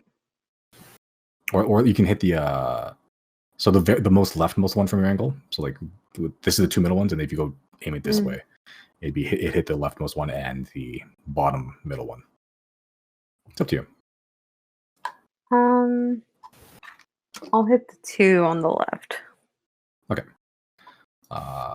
So this guy is colloquially known as dead. And you basically just point your lightning wand, your most powerful tool in your arsenal that I hate giving you. And you basically just turn these fishmen into fish heads as they essentially just explode. This huge crack of lightning just eviscerates these fishy boys.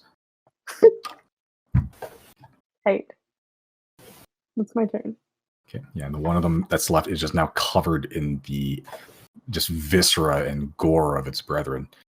Can You I simply love to see that it. to like intimidate him or something?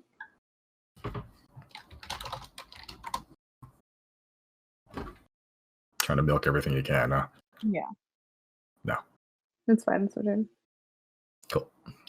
Gergio, same initiative. Riley, what you doing? I'm gonna do something extremely stupid. Riley's gonna see that. Well, actually, no. He doesn't even have to see that. He's just like, ooh, fish. So. Is Riley gonna vor them? Away. Oh my god. It has been forever since I used this. I think I've only ever used it once. I am banking on something really stupid happening. It's time for stick fish get. Yes. What? Yes. What? I am casting it. Isn't there a chance of this exploding? Yes, and that is what I'm hoping for. Am I in the range? No, you're not. Maybe. Yeah. Who knows? No, I think it's 10 feet. I just read it. Let me read it again. What is stick fish get? It's a That's exactly what it it's a sounds like. custom fishing rod that he commissioned from Yabedi. 10 feet, yeah. His first mistake was commissioning anything from Yabedi. I'm 10 feet away from you. No, from where it happens. Which would be Unless here. you roll lower, and then it'll Yeah. the effect. So roll a d6. Roll a d6. I just realized that this is the equivalent of like hillbillies fishing with dynamite. I don't know what that more or is. What less. is that? No way! Is that actually what it is? Is that the explosion? Explosion. Oh my god! So then we need a D100, right? Now roll a d100. There is a 67% chance that I'm brilliant. Yes! Oh my Yes! god! It's exact! Nothing! It is exactly perfect! Oh my god! What the fuck? Screen You cap. predicted Screen that. cap. This is Screen cap. You have a 1 in 100 chance to predict that. So okay, this is the session I'm calling it. This is the most blessed you guys have been ever. It's funny because we started this session the most cursed we've ever been. Yeah. Thank you, So, Denny's Poo-Poo Man. Okay, so Chin over So us. basically, alright, so where as it says, number 1, a dynamite explosion occurs where the hook is cast, killing all fish in the immediate area. Fish within 10 feet of the hook are immediately killed. Fish within the same space as the hook are obliterated and irretrievable. Any creatures within 10 feet of the hook when an explosion occurs must make a DC 12 dexterity saving throw or take 2d10 bludgeoning and 2d10 fire damage, half as much on a success. If an explosion occurs, the rod is unusable for 8 hours. Okay, that's fine. This rod works to repair itself. When you roll this effect, oh, okay, yeah. So basically, if they count as fish, they just die immediately. And if they don't, then they take 2d10 bludgeoning and 2d10 fire. yeah, so well then didn't make a saving throws, but yeah, roll the damage. 2d10 plus 2d10. Oh yeah, me? Okay. Yes, you. Couldn't be. Hold up. I can't Completely believe forgot how to do this. things. This should be 2d10. The fucking Oh, damn. odds. And 2d10 again, right? Yep. Okay, yeah, there you go. Shitty rolls. Okay, so one of them succeeded, the other did not.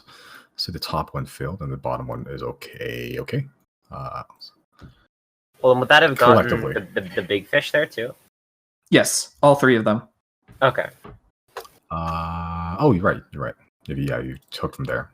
You're right. He fails too. So cool. So big fish, real big fish, gets 14 points of bludgeoning fire damage as you basically throw the rod, and like it's less of a rod and more like a box containing the concept of fishing. As you just cast it, this basically it launches a pole, which effectively launches a reel or the hook, which launches a line, and it sort of just sails through the air and it sort of hits the ground. You hear this before this cacophonously loud explosion. I think this is the 4th explosion in this cave. So this is like Rube Goldberg dynamite. Kind of, yeah. It's very intricate. You basically made a Swiss like watch that somehow made a fishing rod, and just a giant explosion as the explosion travels up the rod through the string and just into the box, and it sort of just jams up and fouls all the gears there. Unusable for 8 hours, but as it tries to work to repair itself. But you basically you dynamite fished. Hell yeah. I can't believe that worked. I can't believe you predicted 67. I didn't! I said there was a 67% chance it would work because there was a 33% chance it would fail. I didn't think I was going to roll a 67. I still predicted it somehow, accidentally. Christ. All right. And everything else is still alive? Yeah. Oh, that sucks. You obliterated the few remaining corpses there as you turned the fish corpses into chum. Right. Whatever. There's less corpses. They're more just body parts. You turned Gibbs into chum. There's now just paste there, essentially. Deirdre considers the prospects of having fish skeletons and chuckles at the hilarity of the idea. I believe Healing Word, yeah, it's a bonus action. I'm just going to cast Healing Word at level 1. Be like, Right. That was unexpected. I need healing. I need help. Need healing. I need healing. +9. Okay. I need help. I made this. Samsung. Yeah, 60 fish is potentially very powerful. It has the ability to also capture. It does, things. yeah.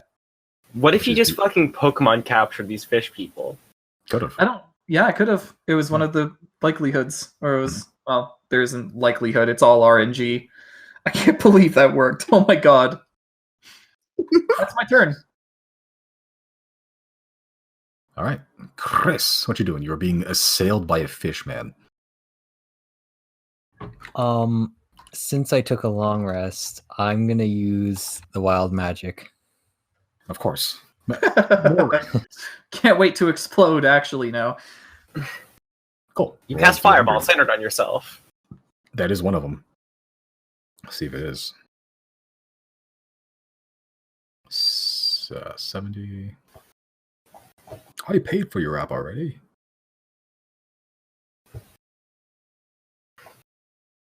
Amazing.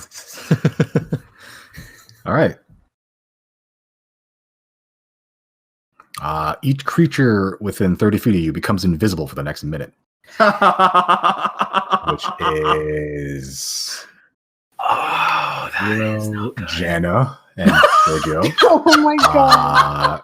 Riley, the fish. Yeah, these hoes. Suddenly, you're not sure where they are. Oh my god. You are invisible. You get invisibility, and you get invisibility, and you get invisibility. You're freaking out. So we're all invisible? Everyone is that except like- the skeletons and Deirdre. Deirdre, yeah. Yeah. Deirdre is like, what the fuck? Yeah, as you basically just watched everything in front of you that isn't dead just disappear. Deirdre's on guard for hag shit. Deirdre thinks she's been. Can I make some kind of intelligence check to understand what the fuck just happened? Sure. Okay. See how much if you trip balls. Okay. You're not sure what happened exactly. But you know that it's real, whatever it is. Okay, so this is not an illusion. Not an illusion, you gather. Okay, so I understand that everyone actually just disappeared right then. Yeah. What take that as you will. They could be invisible, they could have been transported, they could have been something else, who knows? But they're not here regardless. Can, with my passive perception, I hear noises? Do I still hear them? There's a shit ton of people. I'd say yeah, actually, there's a shit ton of people here making noises and shit. Can't see them. Take that as you will, but you hear noises. Can Okay, Riley so- try to like dispel invisibility since he knows how to use invisibility? It's basically functions the same as invisibility. It ends when you attack or cast a spell. Oh. Okay, never mind then. Cool. Chrys, you still have a bonus action, technically, and movement. I'm gonna move down. 1, 2, 3, 4. Over here. Okay. Okay, so you move down. You're not being super stealthy about it. Oh god, how's it gonna work? Hold on, let me pull this up. Maybe like attack of opportunity at disadvantage? That's the rule. I'm just saying if they Oh. usually can be detected by any noise it makes. Okay, yeah. So they would still know that you're moving. They just don't know exactly where you are. So both of the fish guy that was ahead of you and the fish guy you passed on the way there are going to make attack opportunities. They're just going to be at disadvantage. One of them's a 10. Great. Other is... Oh, he doesn't have a spear left, so he's going to take a big nom. That's a 7. Cool. So you feel like vague whiffs of air basically around you. You're just not sure where they are. They're no longer invisible now, right? No, 'Cause they attack. they shouldn't be. Right, they're not. Hello? Hello. Hi. Hello. Oh, okay. Hello. Hello? Hello. It's a me! Hello. Okay, Steven? I'm back. What happened? Fish to take opportunity attack. No longer invisible. Yep, they tried to take swipe at you and they all missed. Okay. Because they ain't see they own hands.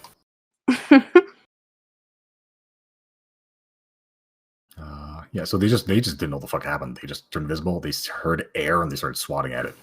Panic. Panic.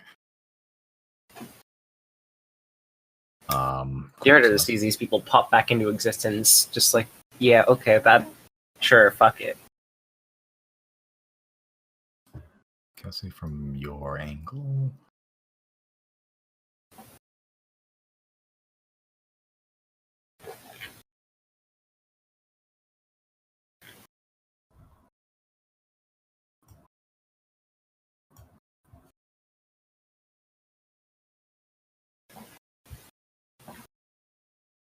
Cool. Now is that your turn? Yep. Cool. Jannar, your turn. You can't see yourself all of a sudden. Not sure why. You can still feel things. Oh, just to be clear, I can still see the fish people though, right? You see the two fish people because they just reappeared. Otherwise, they're invisible. But yeah, they just reappeared. And is this the type of invisibility where if I do something, it goes away? It is, but I'm not sure if you know that. Okay. Yeah, she won't know that, and we'll just keep attacking these things like normal. Okay. Which one are you attacking? The big fish or small fish? The one closest to me. Can I also move Hunter's Mark to it? You may. Okay.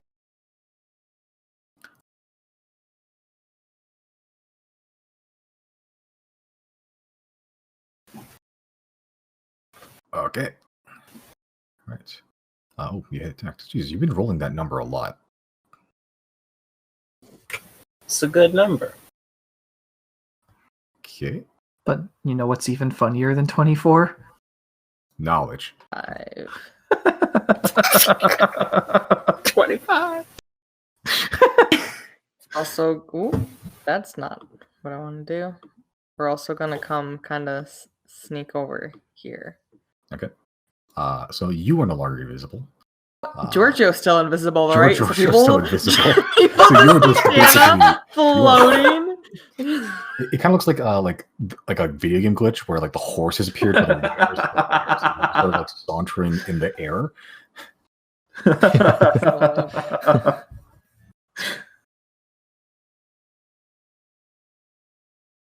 Cool. So that's your turn. Oh. All right. So it's now the big fish turn. It's going to try to do. It's pretty tight.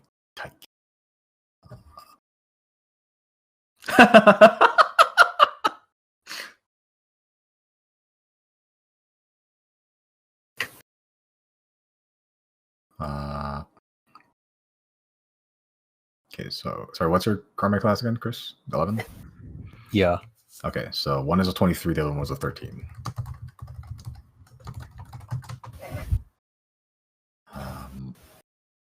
Cool. So you take. Oh shit.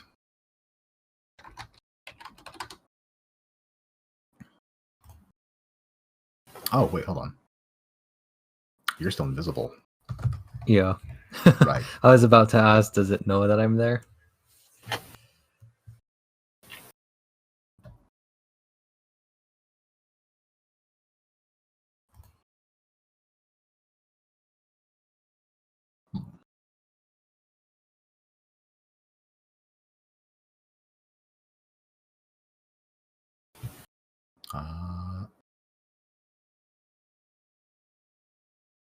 I'd say passive perception is pretty high. I'd say yeah, but its attacks are still at disadvantage.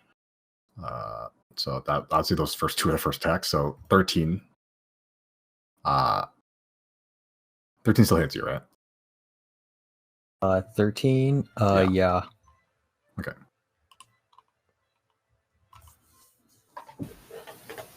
Okay, so for the first attack, that's 5 bludgeoning damage plus 4 lightning.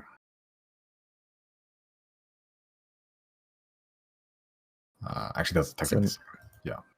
So 9. 9 total.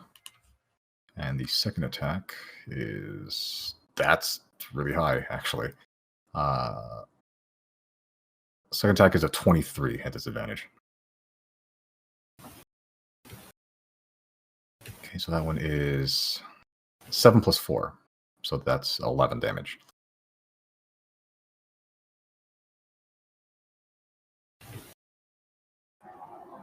Okay, so 11. Yeah. Okay. Cool. And it's going to attempt to squeeze through the hole, which it thinks is open. It is not. See if we can tempt it at least. Hard no. That's a 4. Acrobatics. So it's trying to like squeeze through the hole, which looks like it's open, but looks like it's hitting something invisible, which is either You, actually. Okay, so I guess it's just going to chill there, I suppose. Cool.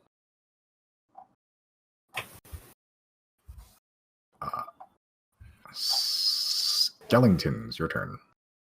They're gonna get in position and start blasting. So anyway, start blasting. Probably up here-ish. Here-ish. Hold on. Here-ish. No, there-ish. And probably gonna go for 2 for each fish. Seems reasonable. Okay. Let's say the angle. Yeah, there's not enough obstruction now. I'd say that's fine. Well,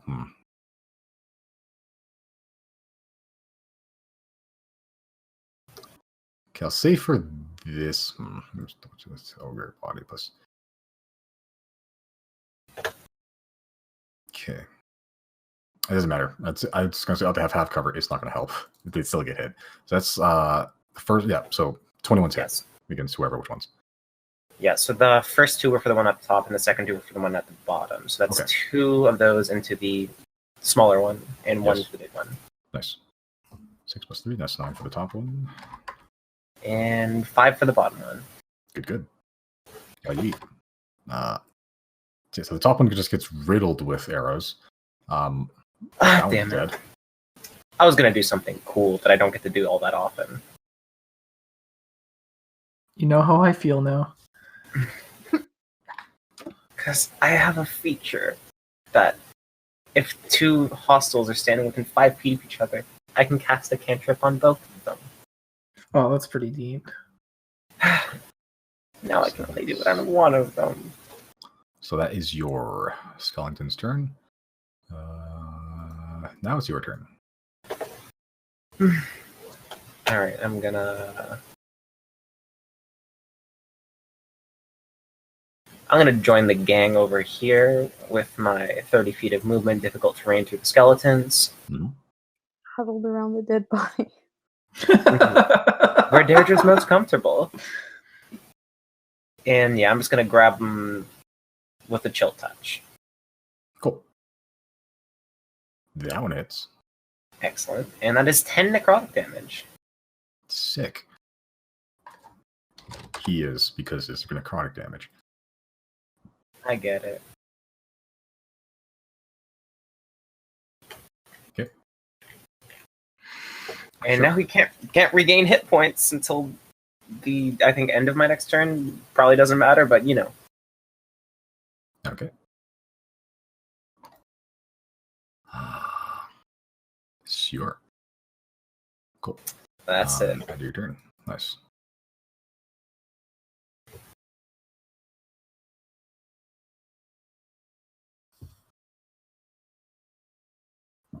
Okay.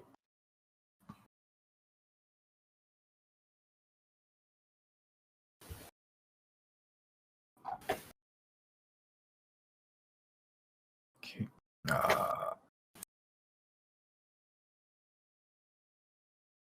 Chrys, you feel a sudden bite on your arm as you look over to where the bite wound is, and you see a big fish just hanging off your arm.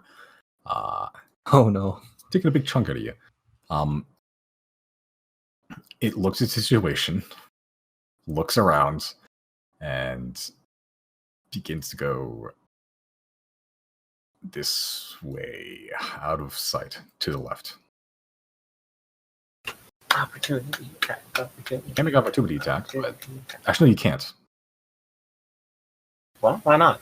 because the thing hit him with the lightning thing. Can't take reactions until the end of the start of the end of the next turn. True. So it just flees from you. I'm gonna go to the bathroom real quick. I'll be right back. Did I get damage from that? Oh, sorry, 3 points of piercing damage. Okay.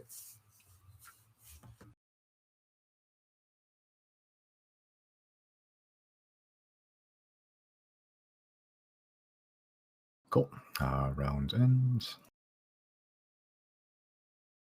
Sure. 0. Your go. Hmm.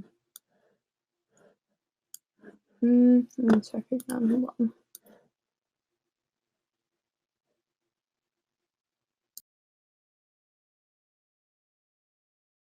The movement would get me there. Hmm.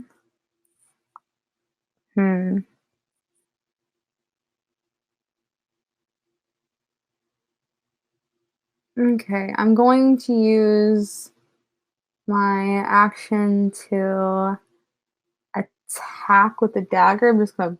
I mean, I can still like. I know he's like within 10 feet of me, but since I can't get in there to like stab him, can I toss it from there? You still Actually, can throw I your use the daggers. one? Huh? You'll throw your daggers from that distance. Okay. Actually, I'm gonna use one of the throwing knives, but it uses the dagger stats anyways, right? Essentially, yeah. Okay, cool. Yeah, I'm gonna use one of the throwing knives just to hit homeboy there. Okay. Huh. Okay. Cool. Oh, I see. That And practice I earlier get paid off. sneak attack, right? You do. Twice. Chris is there. Chris is technically there. Chris is there, but he's invisible, so you don't get it twice. Oh, I thought I you get love it to see twice. that. Yeah, no, it's all Oh, damage. you don't, dice sorry. problem. All right, critical hit. Yes, that's right. That's a lot. 10, 17 plus 16. God, you're all fucking Whoa. these days. That's a lot of damage. If this That's a fish lot of lives, damage. it's the final boss. This is the That's- Fae. That's The Hag. 43. No, nothing's dead. Dead as fuck, yo. Hi. Dead as they Hi, come. hi, hi. And I'm gonna use my bonus action to just hop right in here and see what's going on. Okay.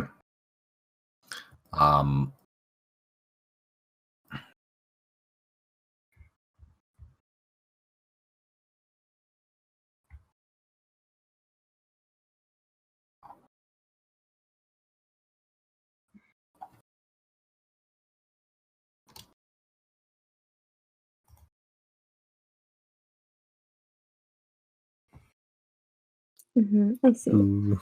I see. Ooh, little goblin Oh, creatures. yes. It's not a gnelf, and it's not a gnome. Oh, yes. Oh. Fucking Okay. goblins, Ooh. holy shit. I see. I Fantastic. hope y'all got Shit fucking kicked out of you. AoE. Hold on, let's see. Oh my god. So these boys were holding their action the entire time. For Oh! Fantastic.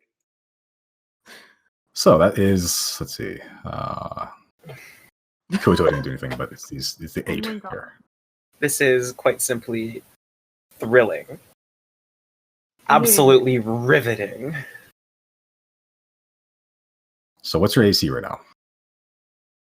Oh my god. It's 16. Do you perchance 16? have shield? No. How many do you got here? So that's 7. Damn. Deirdre gonna have to raise dead tomorrow. Oh, sorry, 16 it was? Yeah. Okay, cool. So that's 1, 2, 3, 4, 5, 6 attacks that hit you. Oof. Okay. Is there any way I can fuck? Oh. Can I use Uncanny Uncanny. Dodge on the one that makes the most damage, please? Is that a thing I can do, or do I just pick in one order? Yeah, you have to choose which one it is. So I'll read them out, and you'll decide if you want to uncanny dodge it. Okay. Yep.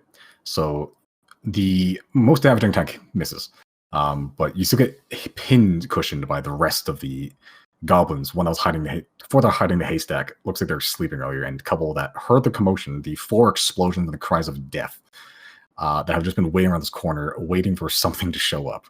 When the Kuotoas showed up, they knew something was coming. So the first one is 4 piercing damage from the short bow from one of the goblins. Okay. Okay. The next one is 6 piercing damage from one of the goblins. Mhm. Just let me know I'll when be you're right on Kenny back. dodge. Okay. The next one is 3 points of piercing damage. The next one is 8 points of piercing damage. Mm-hmm. Like an uncanny dodge, or no? If the 8 is the highest one, yeah. So you're uncanny dodging the 8. Yes. Okay, yeah. So uncanny dodge isn't like a I lay all the numbers. And you're like, I choose that one. I know. So it's yeah. As they show up, you could just choose it. Thank you. Cool. So 8. So that's 8 reduced to 4. The next one is 3 points of piercing damage, and the next one is 5. So I'm going to total this up here for you. 4 plus 3 plus 5. You take 25 points of piercing damage. Mm-hmm. As, I was already doing the math. What was the last attack you said? 5? 5. Okay. 4 plus 6 plus 3 plus 8 reduced to 4 plus 3 plus 5. Sweet. Okay. Cool. As you just turn the corner to just get fucking pincushioned by these goblins. Zero's mad. Okay, actually, you're not invisible anymore because you attacked. There you go.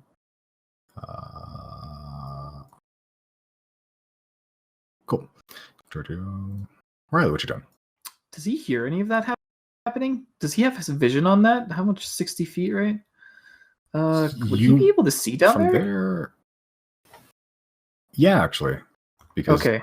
Chrys is still invisible, so you can just see right through him. Right. Okay, and I'm assuming Deirdre has the same line of sight. You don't see the goblins, but you do see Zero just get shot a lot. Okay. Riley is going to abandon his previous plan and come be support. So how far can I move? Move up to there. All right. Actually, would I have to like push myself past Chrys, or is this area here open? I would. You'd have to push past Chrys. It's even then it's already pretty narrow, so you'd have to squeeze pretty hard. Would that cost movement? It would cost movement. It would cost movement normally, but now there's Chrys just standing there. It might be a check. It might be okay. I'm gonna try it. If not, I'll just fall back.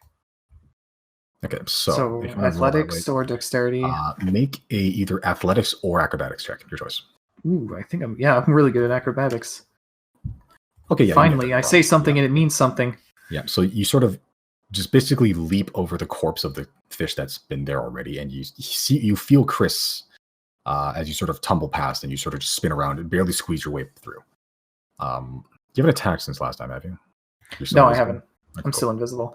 Would I be able to use? I don't think he has. Tumbling Fool. Would that count as an action? That's a bonus action specifically. Yeah, scrolling up there has not been an attack since the bomb.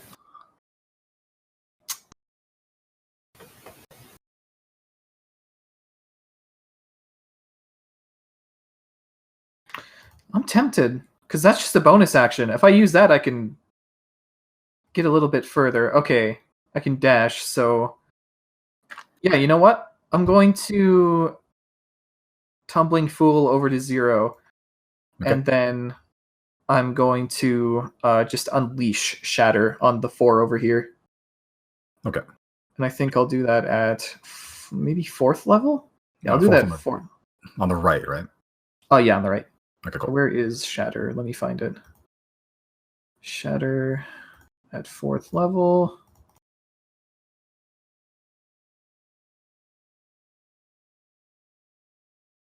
Okay, so you need to make saving throws of very high saving throws. That is 1, 2, 3, 4.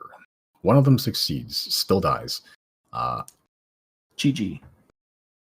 So that is 24 points of damage, reduced to half. That one still 12, still dies. Wow, they're squishy. I didn't have to unleash a level 4 at all. And that's my turn because I can't. I mean, they probably have like 11 or so health. So the 4th level one killed the one that succeeded. Probably. Oh, true. I'm assuming. I don't know. They may have like way lower, like 4 or something. I mean, if I rolled a 1 in a lower level 1, I probably wouldn't have done that much damage. But yeah, I don't know a whole lot about the goblin stat block, but they have like they're roughly equivalent to a skeleton. I have every monster saved in my brain. I don't. That's your turn. You are no longer invisible. You are now a target. Congratulations. Yeah, true. For half as many goblinoids. They are. Yeah, you killed a shit ton. You sort of just cast Shatter focusing on this point, this thunder energy is just shatter reality essentially. You see like the 4 goblins' heads stick out of the hay bale, and then they see you approach, cower here a little bit, try to hide, and then as you cast shatter, you basically just see like limbs and corpses explode from this hay bale. Nothing alive in that hay bale anymore. Oops. Did I do that? You took the words out of my mouth. The goddamn plagiarism. All right. God damn it. Okay, that's your turn. Chrys, what you doing? You are the only one that's an invisibro again. Okay, what I'm gonna do is I'm gonna cast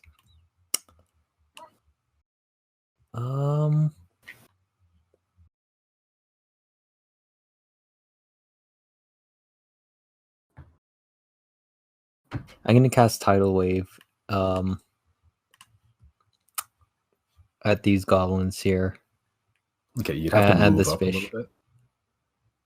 Okay, you have to move yeah, in to okay. see them. Yeah, I'd move right there. Okay. Close enough. Yeah. And then hit these goblins right here. It's a 10-foot by 30 feet. 10 foot wide and then 30 feet long. Okay, so that hits all of them. Yep. Or to a 10 feet by no, that would hit most of them. Yeah, just except the one goblin at the top. Yeah. Cool. Sure. Okay, I was miss what? God, Tidal Wave's a weird spell.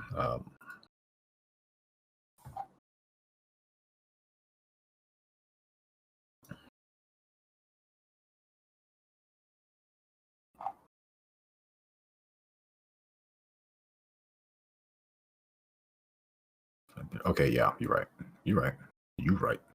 Sure. So, what's the saving throw they need to make? Dexterity. It's yeah. Okay.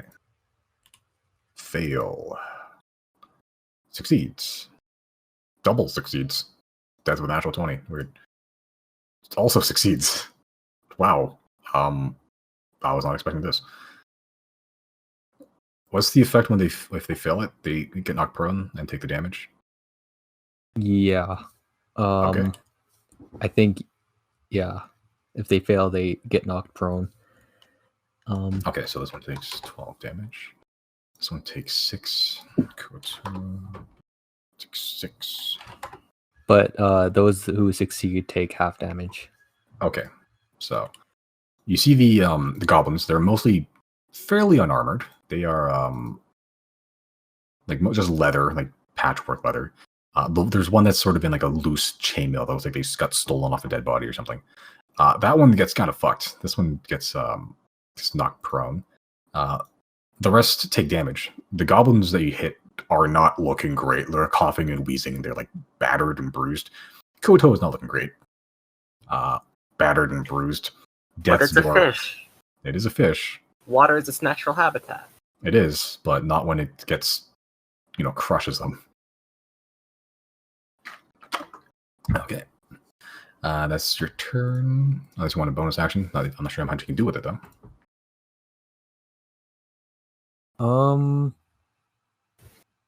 I think I'm good. Cool. Yep. Okay, you gonna stay there? Yep. Nice. Jenna. Girl, what you looking like? What you wearing? What? What? Like, what HP? What's like up? how? Oh, for me? Oh, 0. Oh, me. Sorry, I didn't hear my name. My name anyway. I'm at 44 right now, so I'm not doing too bad right now. They could roll a lot higher. I think you're Just fine. didn't. I think you're fine. Yeah, I'll walk it off. Thank you, though. 7 arrows sticking out of their body. I really can't get past Chrys, can I? On a mount, you could try it on foot. On a mount, probably not. You just like barrel past him to shove him down. If you wanted to, sure, that'd be an athletics check on Go Giorgio. through his legs. Giorgio cannot go through. You could go through his legs. Giorgio could not. Yeah, I guess we'll go, and that would be my turn, though, wouldn't it? Just making acrobatics. It depends if you're going to go on Giorgio or just by yourself. Giorgio. What if On Giorgio, you... yeah. So that would, if you wanted to Would that do a be barrel, Giorgio's like, turn, though? And then would Jana still have her action? you and Giorgio are the same entity right now. If you want Yeah. to move he would just have to make an athletics check to bust through him. That and would keep him be knocked prone. Giorgio's action, though, and then Jana could still shoot once we got in, right? That is what I'm asking. If he succeeds. Yeah, I'd say yeah. Okay. Because Let's it's do like that. it's like a push technically. Using attack. Let's first see if Giorgio... Would you say athletics or dexterity? Athletics, because he needs to bust through Chrys essentially. Cool. Chrys, are you resisting the bear?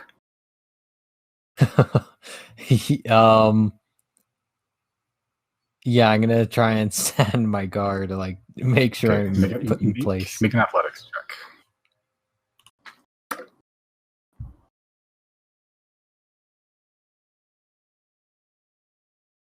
You know, this is gonna be like 47. Yeah. Okay. As Giorgio basically just tries to like fucking blast through Chrys. Chrys all of a sudden enters Ultra Instinct and he just like stops this bear like just dead in his tracks. You need to get about there though. From your angle, you can see a goblin. I'm gonna shoot But him it- through Chris's legs. Yeah, it Don't would care. it'd be at half cover just because it's fucking like past the person from your angle. Yeah, you can take a shot. Remove Hunter's Mark to that goblin. You may. Hunter's Mark doing work.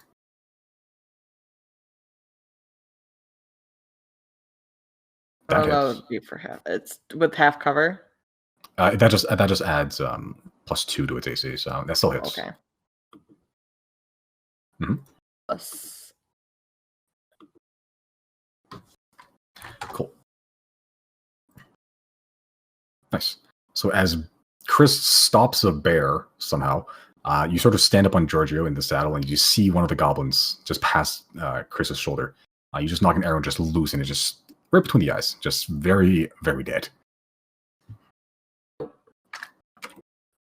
Oh, this guy's. I'm gonna dead. keep standing on the saddle and using like Chris's shoulder as like, you know, That's when you like like a prop your shooting gun stance. up on like yeah. Cool. Doesn't work quite that way with bows, but I'll allow it. You're like tactical with a bow. Style. Tactical bow. You have a laser sight on it. Okay. That is your turn, I believe. It's now the skeleton's turn. They're probably going to try and dash. Okay. What do you think their odds are of getting through this whole mess? Low. Very low. They can try, but it would involve a series of exceedingly difficult acrobatics checks.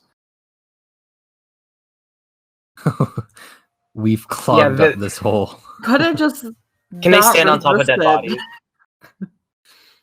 Or not stood there. Is the train all over again? Can they stand on top of dead bodies? Theoretically, it's not going to give them a super height advantage, but and there is a No, wall, I'm just so- talking about like for positioning, because they're not going to be able to get much off. For position, I'd say if we're going for dead bodies like that are large enough, that'd be difficult terrain, but they could theoretically stand on them. Okay, so they can make it with a dash action to these, like, effectively, like, this position. Yeah. That's what they're probably going to do then, because they're trying to get into them choke points. You feel? Okay. God, I really wish I had an area of effects spell right now. Christ. But unfortunately, all you got is goblins. No, yeah. That was their one. That was their one thing that they could do, and that was it. Mm-hmm. Anyways, Deirdre's up next, and she's probably gonna just ghost walk, you know?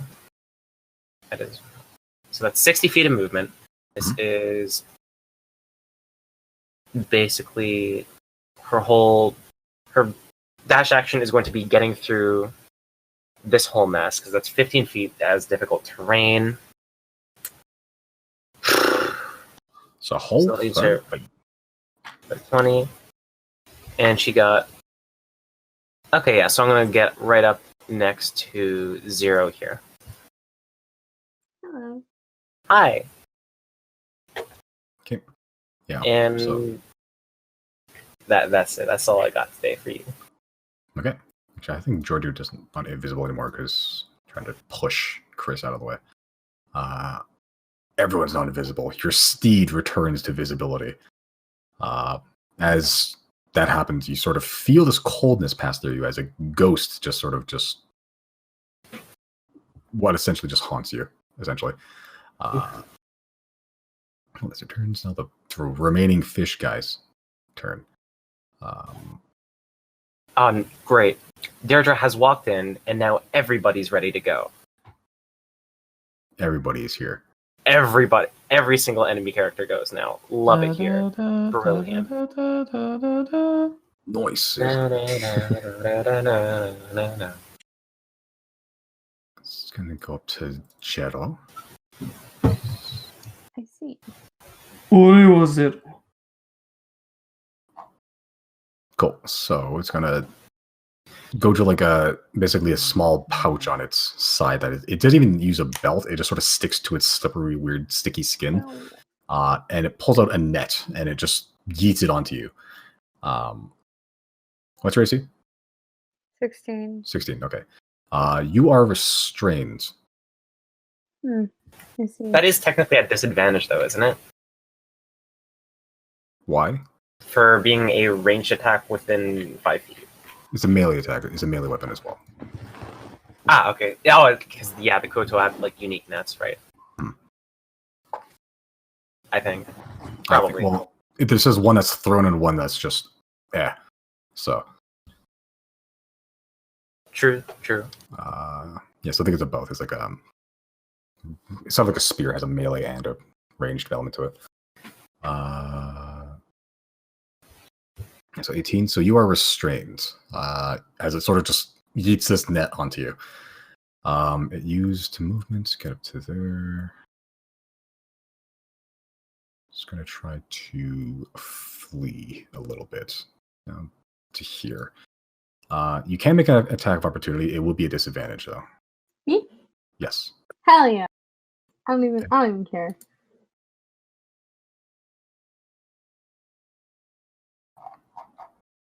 Stab that bitch. This hits. Do I get sneak attack since I have 2 allies right next to me, or?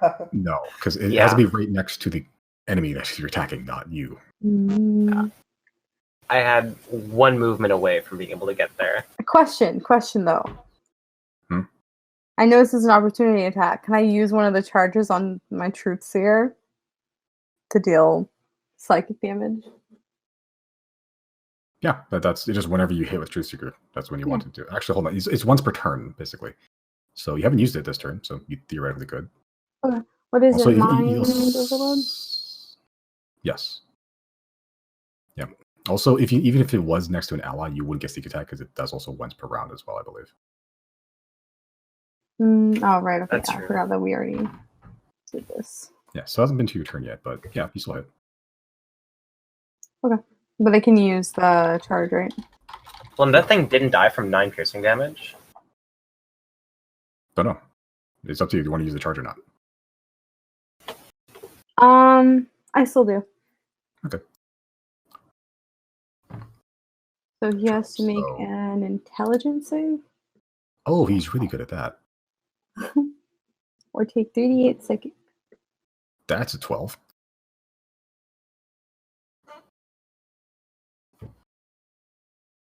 Cool. So, yeah, roll 3d8 psychic damage. That's a lot of damage. Suck my ass. So I prefer not to. Not you. That's 27 damage on an opportunity attack from a single attack. Can I so spit on him as a bonus action? It's not your turn. Okay. Respect to the turn order. God. Yeah, so you basically stab it. It's not it's not like a, you stab it pretty deep. Because 9 piercing damage. You basically just to the hilt, essentially. And as you pull back the sort of silver blade, it sort of rings purple for a little bit. And as you pull out entirely, there's like a weird wispy trail that goes from the tip of the dagger to the wound, which sort of all just sucks in at once. And you see the veins on the fishman sort of just turn purple as well, as it all just starts creeping upwards to its head before it starts looking very discomfortable before his head explodes entirely. His mind was literally blown.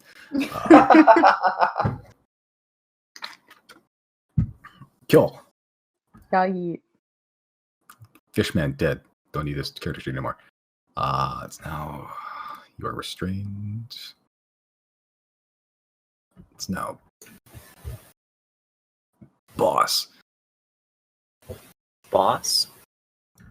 Big boss? Colonel.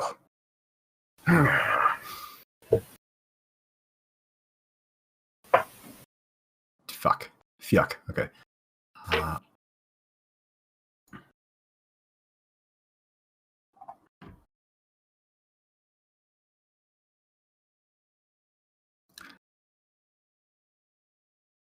He's going to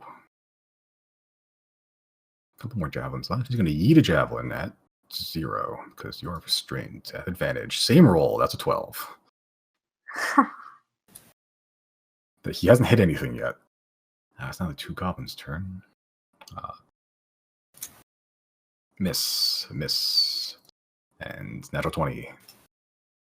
Doesn't matter. Natural 20. This one is also against 0. You take another 10 points of piercing damage as you're sort of restrained.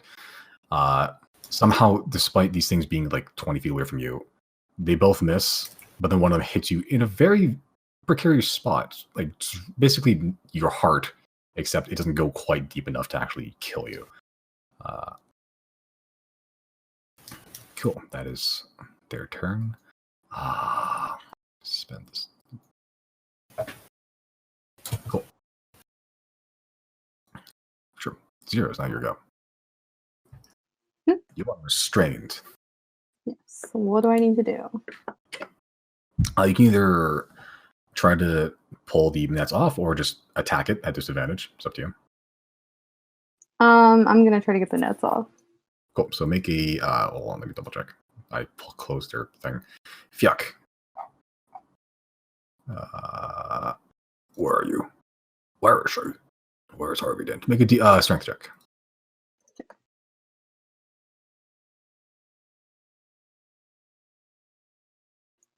Oh, I don't know why I was at disadvantage. Sorry. Wait, is it at disadvantage because I'm restrained? Double checking here. Restrained. No, it's not. That's dexterities that you have disadvantage on, not strength. So it'd be 15. Yep. So with one hand, it's like you're pushing through a spider web or like a child through some like toy net at you. No, yeah, not even an issue. You pull that shit off. Okay, is that my action? Yes, it is. Okay. Cool. I'm gonna use my movement to get all up in their grill right here, and that's my turn. Okay. I might regret this later, but we'll see. Yeah, there's only like 7 different turns before it's up to them again. Because look at all this line. Look at this line of fucking death that's coming through this right now. Okay, Giorgio's same initiative. Riley, your go. I'm going to, for the first time, hopefully this actually works. I'm going to confidently saunter up to this one. I'm going to look him in the eye. I'm going to toss a dagger up into the air and catch it, and be like, "Bye-bye," and I'm going to stab him. Okay. again! Oh my god! It's Riley's What night. can't Riley do tonight? Yes, dude. So fucking powerful. So do I roll twice or does that just double? It did it for you already. So Okay. that's 3 + 1. That's 4. Oh well. Wow, you rolled minimum damage on both. Wow. That is so upsetting. Watch it still die anyway. Has not been hit yet. So. What do you mean it hasn't been hit yet? The top one. But I rolled a fucking nat 20. Like before that. Yeah, before that. So What? Oh, it hadn't been hit yet. Oh, okay. yeah. Shit. Well, every time I do something cool, it never ends the way I think it's going to. It's okay. That's D&D. Alright. Yeah, so you do a sick move. Like you throw it up and then you throw it up and it's very distracted. As you go by, its eyes lock to you and you just see fear, mostly. And you sort of catch the dagger and you just plunge into its chest as it sort of resists just enough that it doesn't kill it immediately. Okay. It's still there, but not looking great. You plunged probably like a solid couple of inches into its chest, and it's a small body too. So, What do I want to do then? I mean, it's just a goblin, but I gotta be like as extra as possible. Style on the goblins and dab on the haters.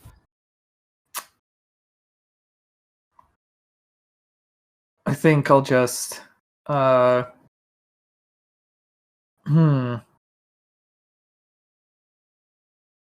just clean cut him off with Tempest Retort then. I believe the dual wielding rules allow me to do that. yep, you have the feet. Allows you Yeah. to do that.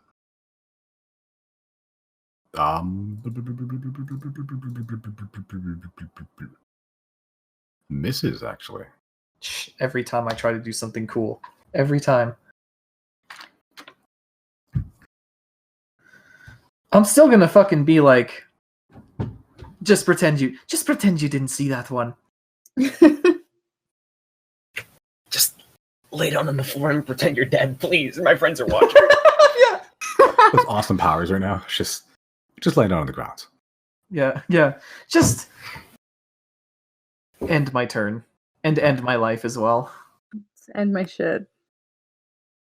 Oh, it's a dead end, huh? Oh wait, no, there's more. There's more. Oh, it keeps going. Oh. You can see pretty much all the way to there, actually. Yeah, there's a bunch more stuff up there at like the top right. We got lots of exploring left to do. Yeah. Okay. Possibly killing. Oh, you know there's gonna be the killing. Cool. Chrys, you go.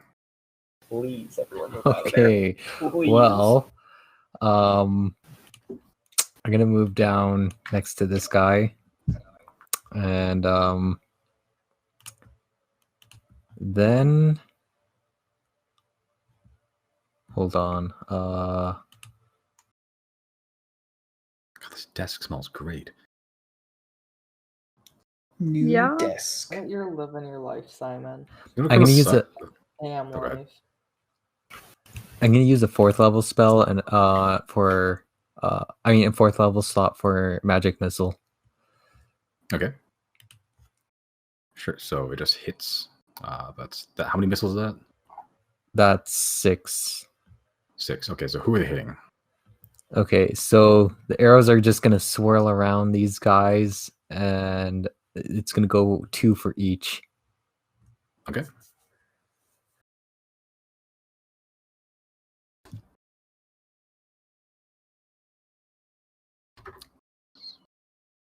Oops. I swear, I'm never gonna get to use my double cantrip because every time they're all bundled together, they all get killed by everyone else with their actually effective AoE. Okay. This is so sad. Yep, Alexa. So Play Despacito. you cast magic missiles, and then they start swirling around these things. They start like very like in a weird pattern, almost like a firefly dance. They're very enamored with it, but also very afraid. before they all simultaneously just collide side to side, straight into the heads, basically. The two goblins on either side of the guy is dead. They're is caved in by the magical force. The one in the middle, still alive. Barely, but still alive. All right, that's your turn. Yep. Okay. Jenna, it is now your go. Here we go. Okay, we're gonna come behind this guy. Okay. Oh shit. Joe's gonna go in first because he hasn't attacked. Is he still invisible? No, Or did it's that not. drop a while ago?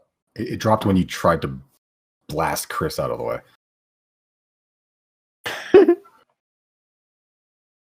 Still hurts. Yeah, that's far too much damage.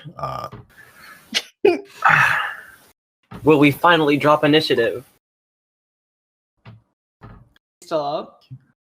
As Giorgio, you just rev his engine and you just do a sick Tokyo drift around this goblin. Just go Omawa Moshineru. Basically just clack, rips him in half. Not very alive anymore. Yeah. Omawa Moshineru. And then we all clap. Still got a whole lot of this map to go. Oh yeah. Cool. I think we got the majority of them. Maybe a couple more goblins. Still Son gotta of the kill ancient the gold dragon. kids. Can I Does loot this anybody fish? Want a what? Want to slap me with a little bit of healing? Just a little, please. I'm at like a half health. Oh, You everyone. may have some. Chris Everyone is gonna. gather in the middle. Everyone As a gather in the treat? middle. Everyone. Oh, okay, never mind. Jenna's gonna do it. That's fine. Chris is gonna Bowen's One use on summon a egg. supporter. muskrat. I want Okay, to so we're out of summon a initiative? muskrat. Come on. You're gonna use egg? Yeah. All right. We're out of initiative, right? Everyone You're but out of Chris, initiative. get in the middle. Everyone meet over here. Okay. Oh, are we doing healing roll- spirit? Roll the d6. This is No. gonna suck. He's gonna summon a demon. Richard, get over here. Damn, we barely escaped. Forming our anti-Chris. If you're doing healing spirit, Deirdre wants no part in that because Yeah, it doesn't do anything for you. it kind of stings a little. Yeah. Roll 1d12, Chris. I only need 3 good berries to top off, so Healing spirit affects This is everyone. a way I can cast one spell and get all of us. Pretty Healing nice. spirit, and then we all just walk in circles. Yeah, that was my plan. And isn't it a 1d6 every time it just moves around? Yeah. So effectively, everyone who wants it gets 10d6 if we wait here for 1 minute. oh. Yeah. Okay. In that time, Chris summons 6 chickens. Are they hostile? They're not. They are flocking around his legs and just pecking at the ground. Some of them pecking at the corpses. And they're just like they vibing, they chilling. Ooh. Alright. Rereading this spell, you can actually, if you absolutely bust it, min-max it, you can get 20d6 per person because it's first time on a turn, not on a round. So for the bonus action that you move it for 30 feet, you can run it through everyone, and then on every individual person's turn, they can also walk into it. I think we're See, gonna 10d6 healing for everyone, right? I think that's more than enough. Mhm. Yeah. So everyone know just what? takes turns walking in circles. This spell is so I stupid. want it to wrong. be a giant wasp. Wait, no, reef shark. I want it to be a shark. Okay. Riley would have been okay with either of those things. Ghost shark. You- Ghost shark. Every time you get Vord, you feel a little better. Sure. Go sure. Yeah. So you summoned the reef shark. You've been to the sea a couple times. Shark, go shark, go shark, go shark. Yeah. So you start summoning the reef shark, and it's a fairly decent sized shark, especially for you as a gnome. You also summon like small little like fishes around it as well. And every so often it would just lash and just chew on one, and as it chews on the fish, it bursts into a wave of healing energy. Would it just be easiest for everyone to roll? Wait, what is it? 10d6. Mhm. I'm only gonna roll 2. I only need 2 at best, unless you know what. I'll roll 3 I'll just in just, case I roll roll it. extraordinarily. Because it's Well, effectively every round, so if you need more, you can just always do it on your subsequent turn that we're just Right. fast forwarding through. I only needed 3. Also, That's exactly the amount of damage I something took. real quick. No, I took 24. I have 35. Whatever. Yep. As this So- is happening, Riley is gonna cast motivational speech and be like, "Yeah, that was a great showing, guys. We've only got I don't know how much left to go." And we all get plus 5 HP. temporary hit Yeah. points, I'm pretty sure. Yeah, Theater claps. for an hour. So mark off temporary hit points, just below your actual hit points. How much do I roll? 10d6.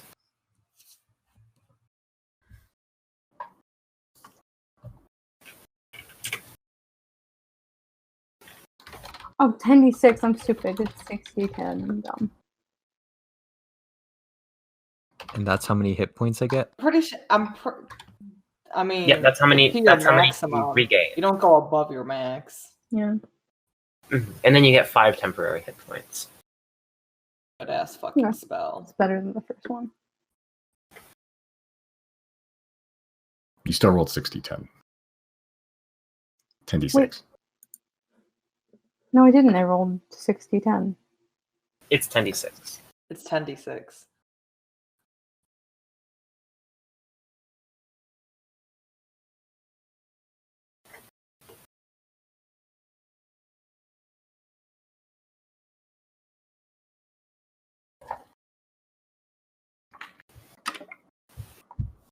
Okay.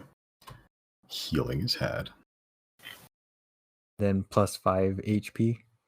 That's temporary hit points though specifically. So Well- there's a little thing at the bottom that says temporary hit points, or near the middle of your character sheet.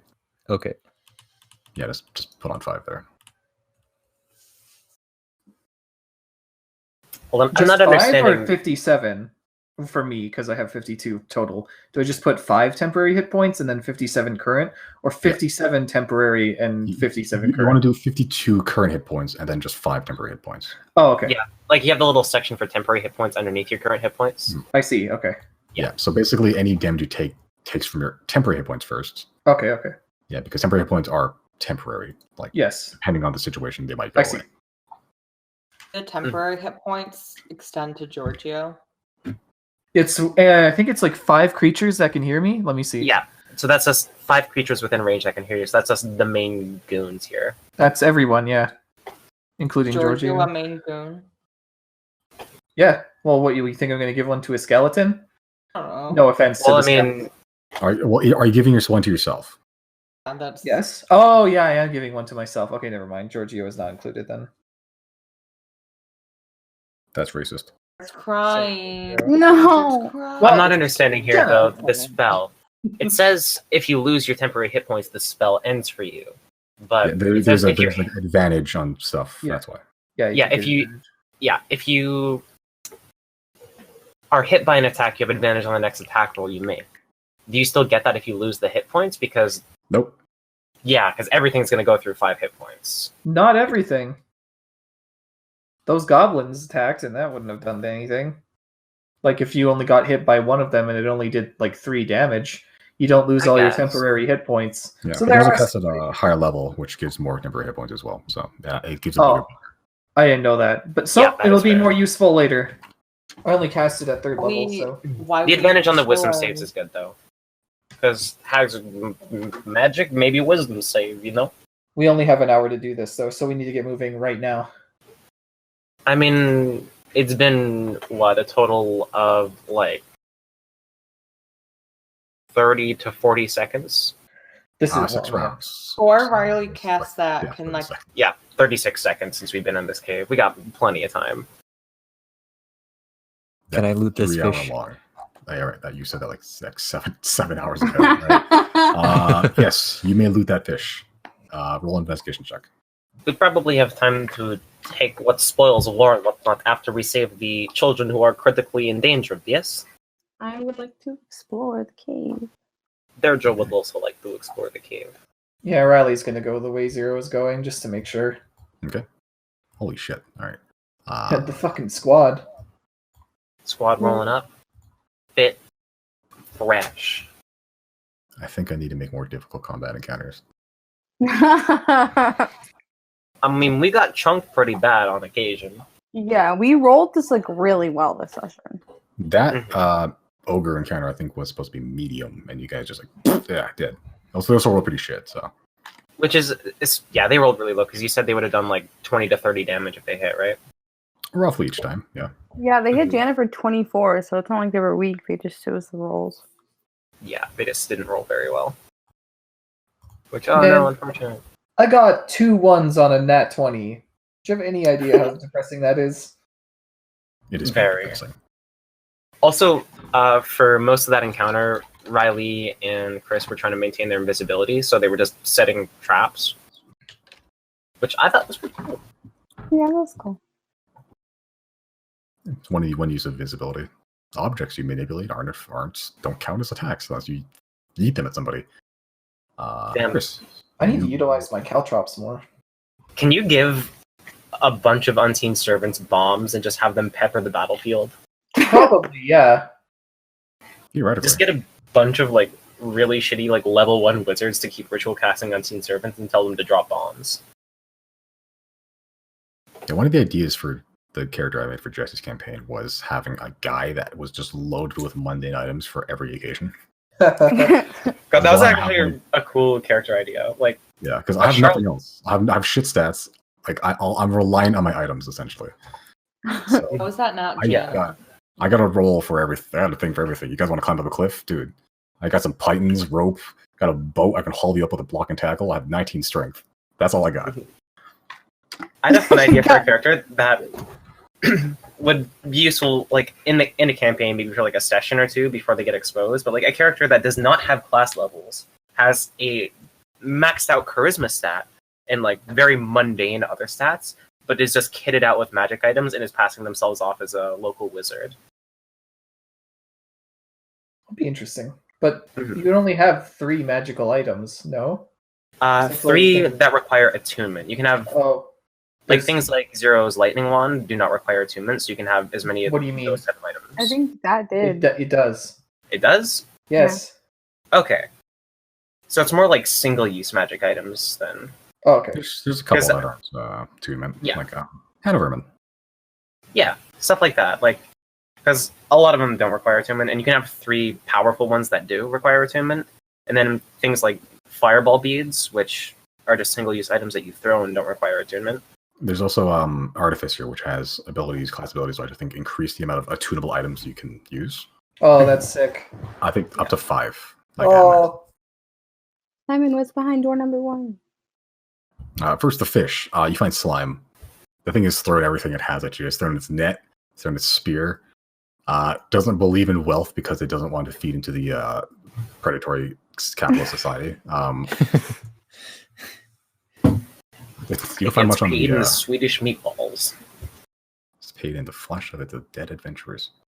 You Oh guys- no, I'm not asking about the fish. Yeah, I'm asking about that. Yeah. Well, just Chris asked. We'll do I them know. again. I'm sorry. I'm sorry. God. Cool. So you see from that angle about that much. Let's keep going. Yeah, can I Cool. sneak Oh, it? Jenna went Yeah. up there. Holy shit, you guys are spread all over the place. Okay, so Jenna, you see up there 2 haystacks. Looks like they've been freshly laden, and they're pretty big bodies. So you imagine that's where the 2 ogres were sleeping previously. Have any diaries? I don't know if they can They read. can barely understand basic concepts like rocks aren't edible. So no diaries. Okay. Where's everyone going?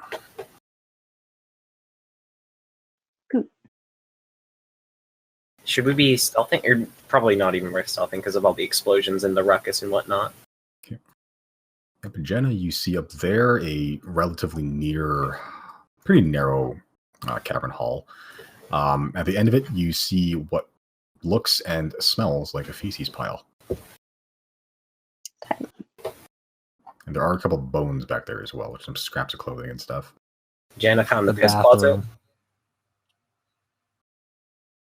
Jana found the piss closet. Okay, you're gonna wallow in the shit.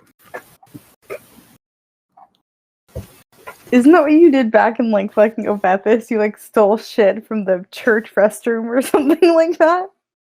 Yeah, that was you guys are trying to figure out the whole like thing. You got to this church and you just like, yeah, fuck it, got to the porta potty. Decided to just steal some feces. Why? I don't know. Who knows where she is on the map but me? I actually see you, but you know.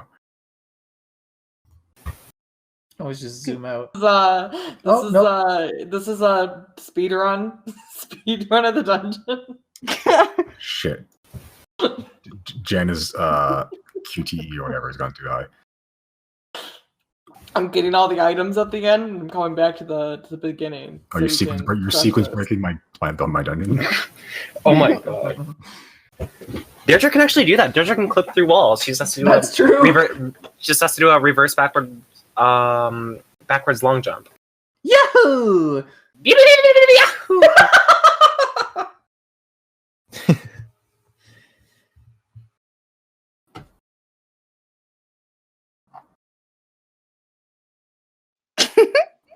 Tiptoeing in my Jardins. The giant fucking shark. Can I loot this one? This Oh my masterfish? god! Chris is all the way back. Masterfish. Sure, you may. Who's gonna get there? Chris ain't care if we die. Chris doesn't care if he dies. Chris just don't care. Period. Okay, so at this point, Goddamn honey badger. you guys see. Hold on. We see things. May I see it? Give us your secrets now. You see a small fireplace. There's a small bubbling cauldron over it. Can't see what's in it. Chris, roll an investigation check.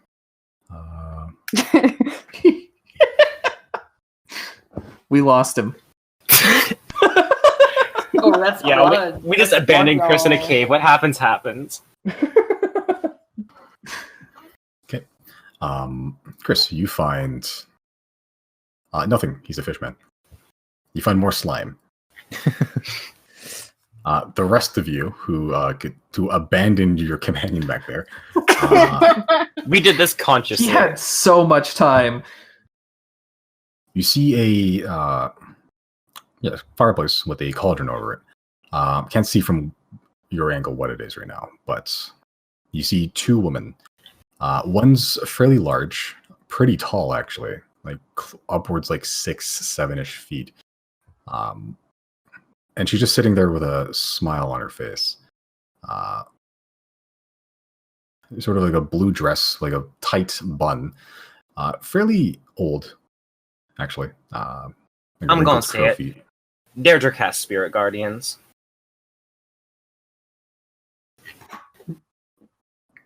Okay. Deirdre, do not trust this woman. Can we wait though? Okay, is Spirit Guardians a radial spell, or is that like Yeah, it's radial just around me. Okay. So nothing harmful has happened yet. Deirdre's just very much prepared. And she's going to cast that at 4th level. Sure. How long does that last? 10 minutes. Okay. Cool. So that's one woman. The other one you see is shorter. She is fairly ugly. She has a very long nose, but it's not like the crone nose. It's almost upturned, almost like a weird mutated pig. What color is she? Her skin right now is like a sort of like very dark tan. The other woman has a fairly light tone. The poorly woman, the light tone. The ugly woman has a very dark, weathered tan. Almost like it's like old leather that's been stretched over a skeleton. She has a hood up. Her hair looks perpetually wet. Like it looks greasy almost, and she just has boils and pimples all over her. and she just sort of hunched over, just looking at you. At this point, the portly woman looks over to you guys. Welcome. Please let us have a chat. And that is where we'll end tonight's session. Oh my Okay. god. We did it. We found the Wicked Witch of the West. Nice. You guys slaughtered many things here. We did. This was That was a very, lot. very lot That's of a lot. things. That was a lot. We even had a little bit of RP, a little bit of sprinkle of it. Mm-hmm. As a treat. As a treat. This is As possibly a the most treat. well-balanced session I've ever run. In terms of combat and RP, not combat. Let's see here. So you killed, I think that was all one encounter, so just sequence broken. Let's see here. So sorry, this might take me a while. Because I had different, like 7 different enemy types here, so Take your time.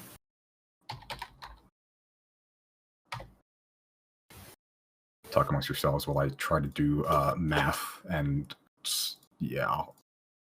math and fuck. What was everybody's favorite part of the session? I was gonna ask that. I liked the part when I threw the dagger up in the air and it did 0 damage. 4. It looked really cool. It did. Cool. It's honestly all about the style. It's not about It winning. looked really cool this session. Like we did a lot of style things. Wait, Mhm. I take it back. I like the part where my fish box exploded. Oh, yeah, that was probably the best. Like, perfect. I need to roll a 67. 1 and a 67. Rolls a 1 and a 67. My favorite part is when I got skewered by a gang of goblins. That was pretty neat, I think. You weren't skewered, you were pincushions. There's a difference. I lived, bitch. Skewered by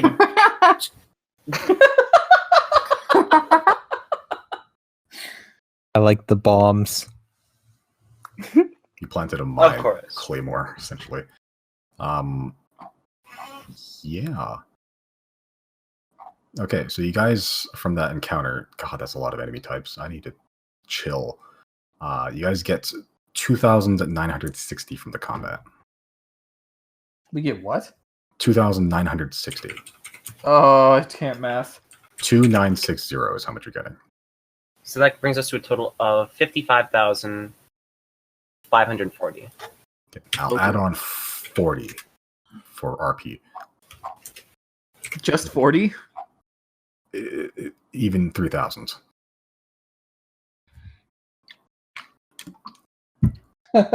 Just 40.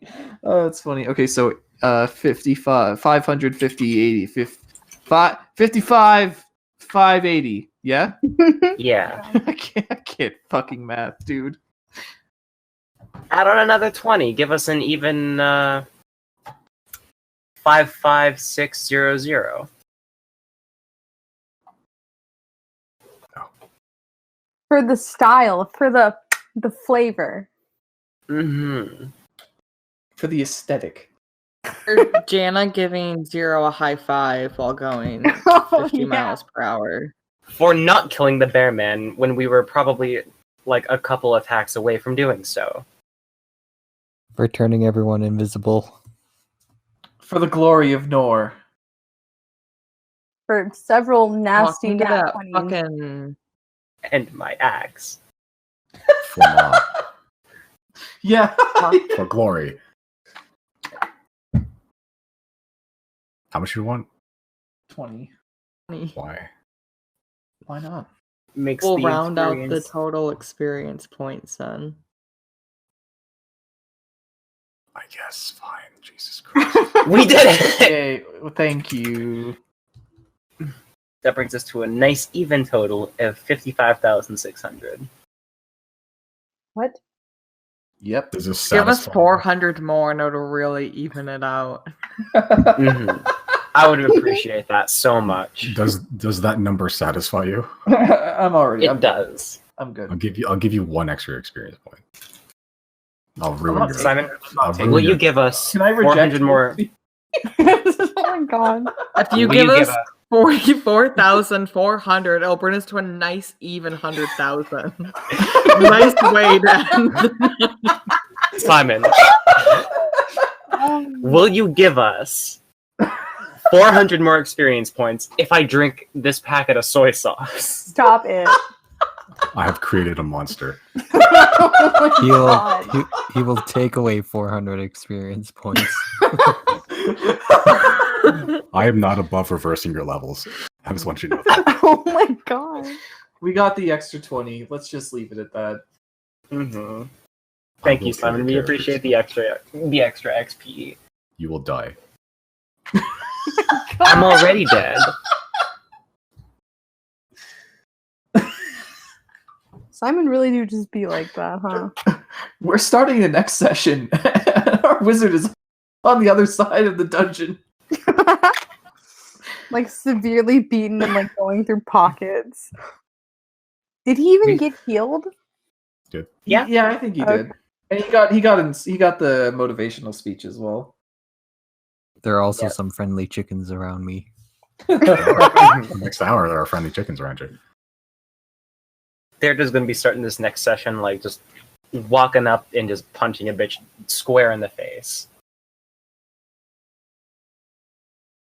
Oh, that was a very good session. It was. I prepared literally nothing. Not even a joke. I wrote nothing. Amazing how it just keeps working out, that it just keeps going good. Half the session was something that should have taken 20 minutes. Like, it took us forever to get to the cave.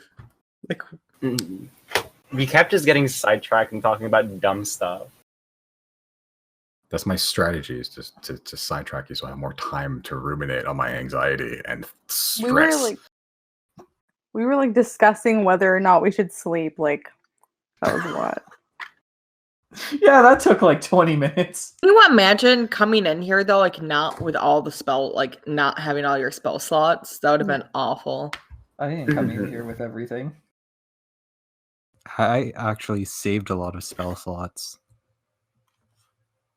That's good. We'll probably need them in a minute. Yeah, why do you think I use... Well, I mean, aside from it being completely in character, I decided to use fish stick get. Or is it stick fish get? Stick fish get. That one. I used that because I didn't want to use all my spell slots. And I figured, if I can make this explode... I can't believe that worked.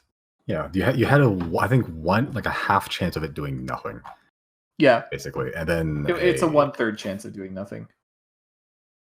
Out of curiosity, how long does it take to ring that bell? Like an action. Ring it, or to, like, ring it and go inside? Just to ring it. Yeah, going inside would be like an environmental interaction and movement, right? Or is it like one It's of not those a door. fancy... You just walk in, essentially. What, do we Okay. want to bring the witches to the Atney store? Yeah, I don't think for the Corville future, would like, if appreciate someone that. really was on the cusp of death, we just shove them in there. Here's this pocket dimension. Have fun. Or I'll save them. We'll pay you Or later. I'll give you $20 to do emergency surgery. I am not well versed in that. I deal with potions and portents. Dump some fucking juice on him. Give him some fruit punch. I don't care. Just save this man's damn life. I don't care how much it costs. Then he starts doing surgery and just implants a bomb in them. Would you prefer apple or tomato juice? Apple juice. Can you stop Craig, please? I may stop Craig. I may Bye, not stop Craig. Craig. Bye, Craig. Thank you, Craig. Thank you for Thanks for your hanging out. work. Thanks for being good. Okay, that's We fine, appreciate whatever they say.